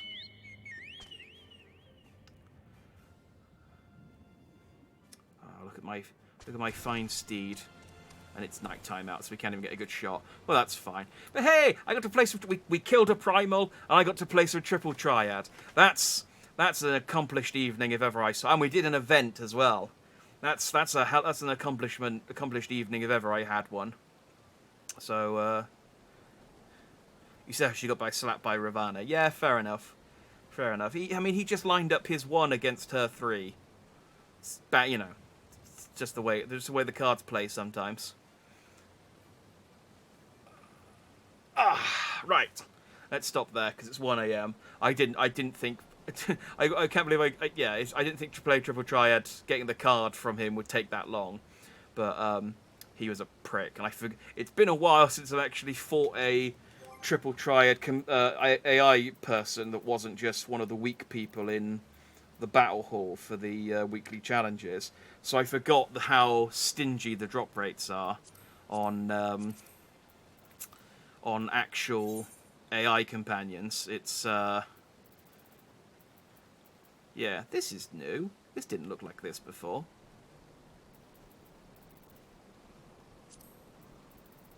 Oh. Where's the gold saucer? Oh, that's gold saucer. Did I change this, or was this just changed as part of Endwalker? So I'm... Oh, I'm a ways off from that.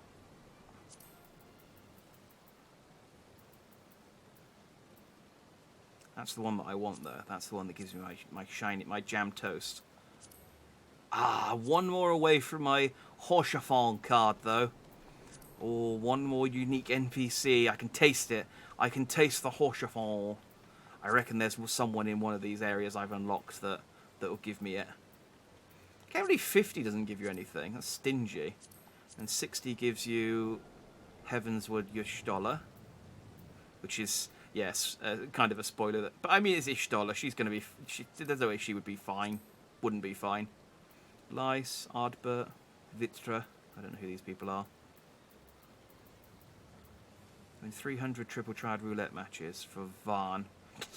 Yeah, I just have to hope well, fortunately, Varn doesn't count towards the completion because he's a special card, and I can get him from a tournament, so I don't need him. Same for Shantotto. Oh. I didn't realise I'd won 30 triple triad tournament matches. Yeah, I got Shantotto. Neat. I guess I don't need to do a tournament. I can just get her. There we go. Cannot execute this time. Is it because I'm on my chocobo? I will get off Augustus. Yes! Shantotto! She's from FF11, isn't she? Yeah.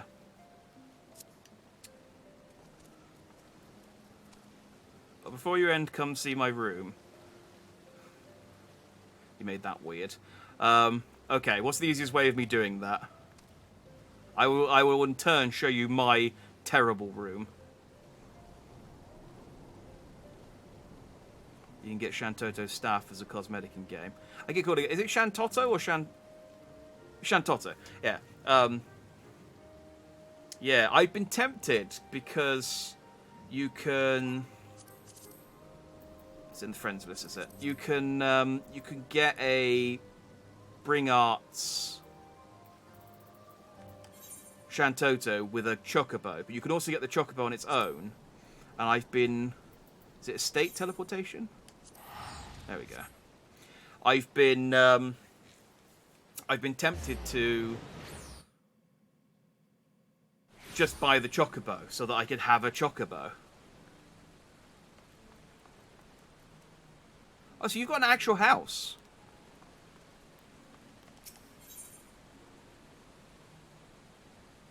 Oh no, it belongs to the Shinra. The Shinra Power Core. Very inventive. Is this your Grand Company's house, is it? Yeah, free company.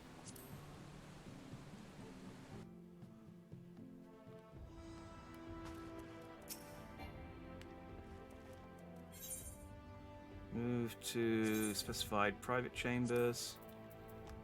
There you go, I see yours.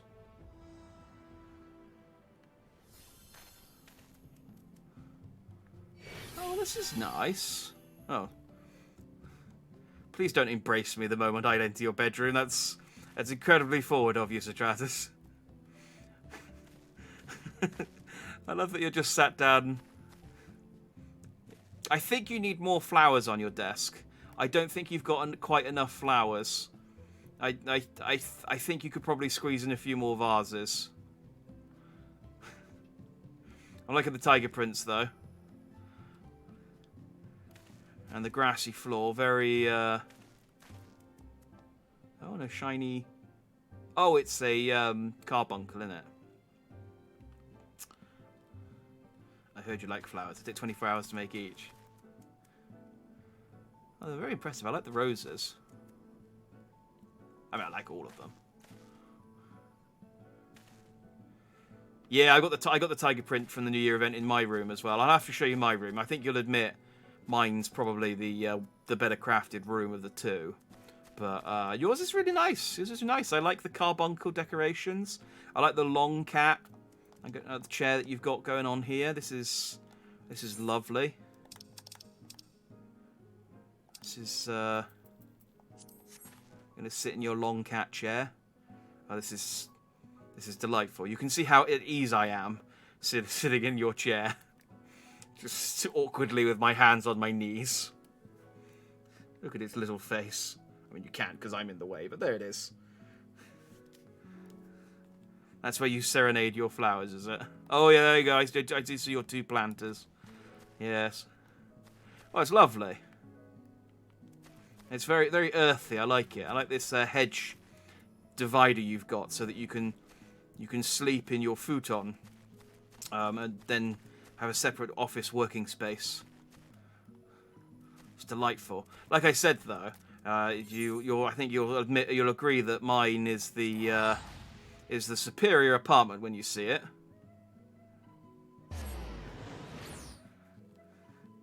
Like when you're a kid first visit telling a friend his mother is yelling at him, yeah, and you're just sort of like, oh, I don't want to be here anymore. It was fine for like half an hour, and now it's wrong. Here's my room. As I said, I've got a bed that I've put at an angle, you know, to make it more kind of laissez-faire. I got a map of Ishgard, not Ishgard, of Eorzea even. With Ishgard's on there, so I know where I am. I've got my mobile. I think I got a new mobile now. Didn't I get one from the?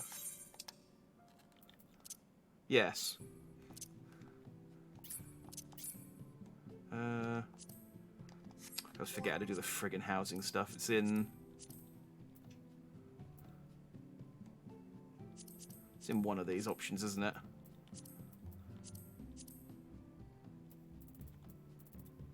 Where's the? I keep thinking, is it not in duty? Oh no, it's in actions, isn't it?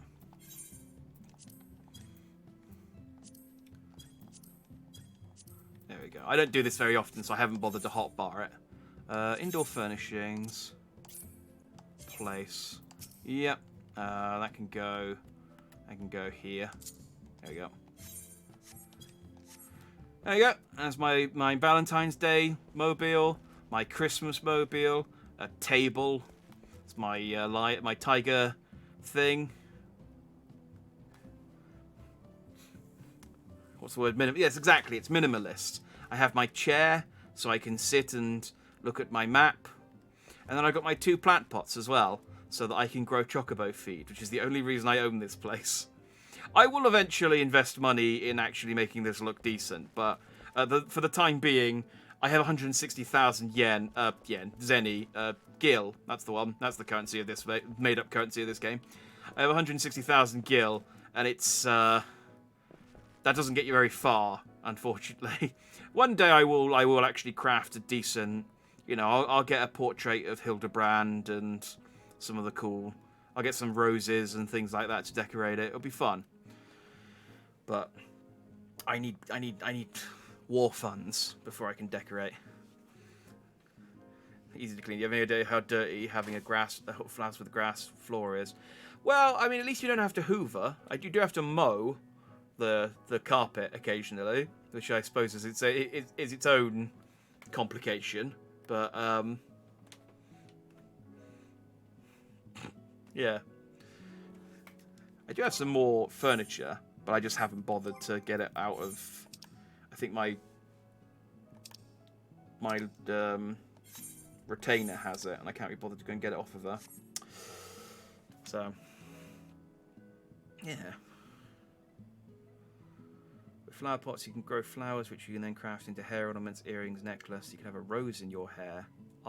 The only problem with the rose in my hair, which is why I kind of wish this game had separate hat and face slots, so that you could wear like a mask with a hat, or you could wear, in my case, sunglasses, because I couldn't put the rose in my hair without taking my sunglasses off.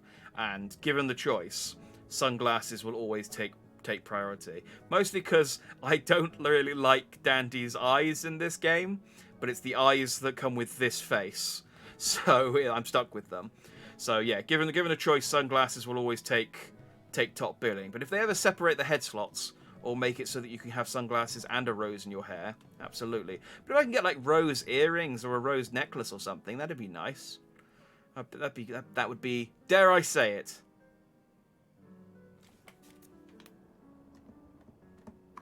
dandy. Fudge that by flicking the button a few times. That'd be dandy, right dandy. As I say, I'm big on the roses. Anyway, let's stop there because it's now 1:15 and I'm very sleepy. So he was born with those eyes. He's seriously going to flame him for his eyes. I gave him those eyes. I'm his god. I created him. So yes, I made him. I can flame him. I flame him what I want. Yeah, I feel like we made a good event. We did an event. We beat a primal. We did some triple triad. I got a couple of new cards, including Shantoto. We showed off my house, saw Sotratus' house. Very productive. We've had much less productive streams where it's been like fetch quests and we've just milked a goblin or something. So this very productive today.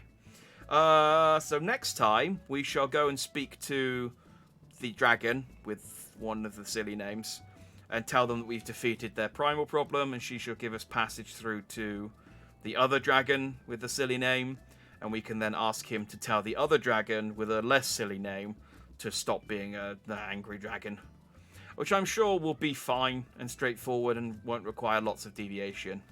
I mean, if I get to kill more primals though, I'm Oh, are these the things, are they?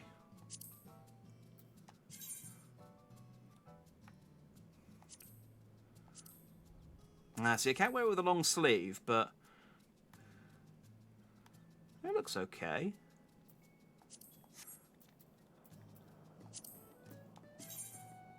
Problem is, I don't know how to zoom in on this screen, which is the only problem with it. So I can't actually see it very well. I can only zoom in here.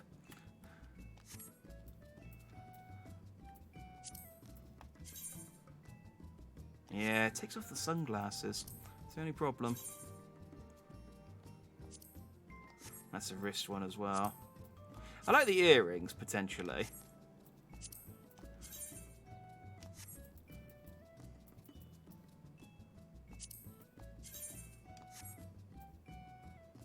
Oh, I keep clicking on my one.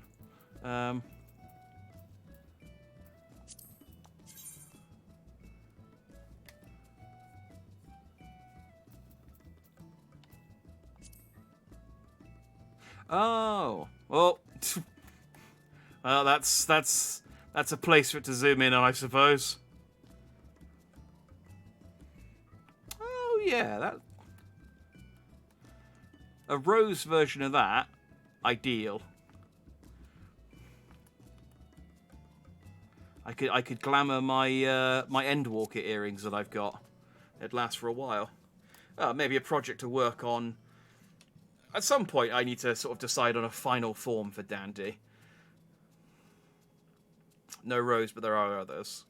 Well, like I said, when I've got the money and the time to do the flower growing side quests, I can partake. But I need to sleep. I know you want to show me all of your flower stuff, but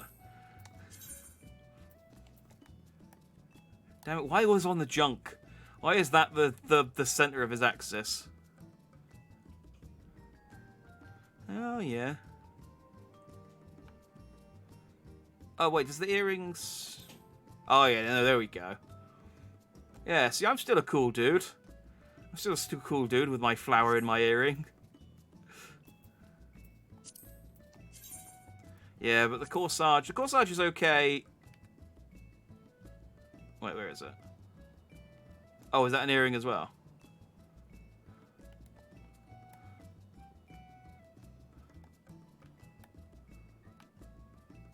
That one's neat. That's all there are. There's other colours, no point showing other colours. Oh, it's a shame. You'd hope there'd be like a rose, one of each, and a tulip, one of each, and so you could just have like a full set of rose stuff. Well, maybe a rose corsage or something then, I don't know. Anyway,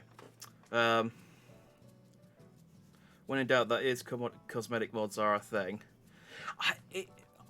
Is that not the sort of thing that might get you... Oh yeah, I'm playing on PlayStation as well. Yeah, so I can't do anything with the mods, unfortunately. But also, a mod's not a thing that get you in trouble. I always think, like with the MMOs, that mods would be risky territory. Like if they discovered that you were using mods, they might just ban your account randomly.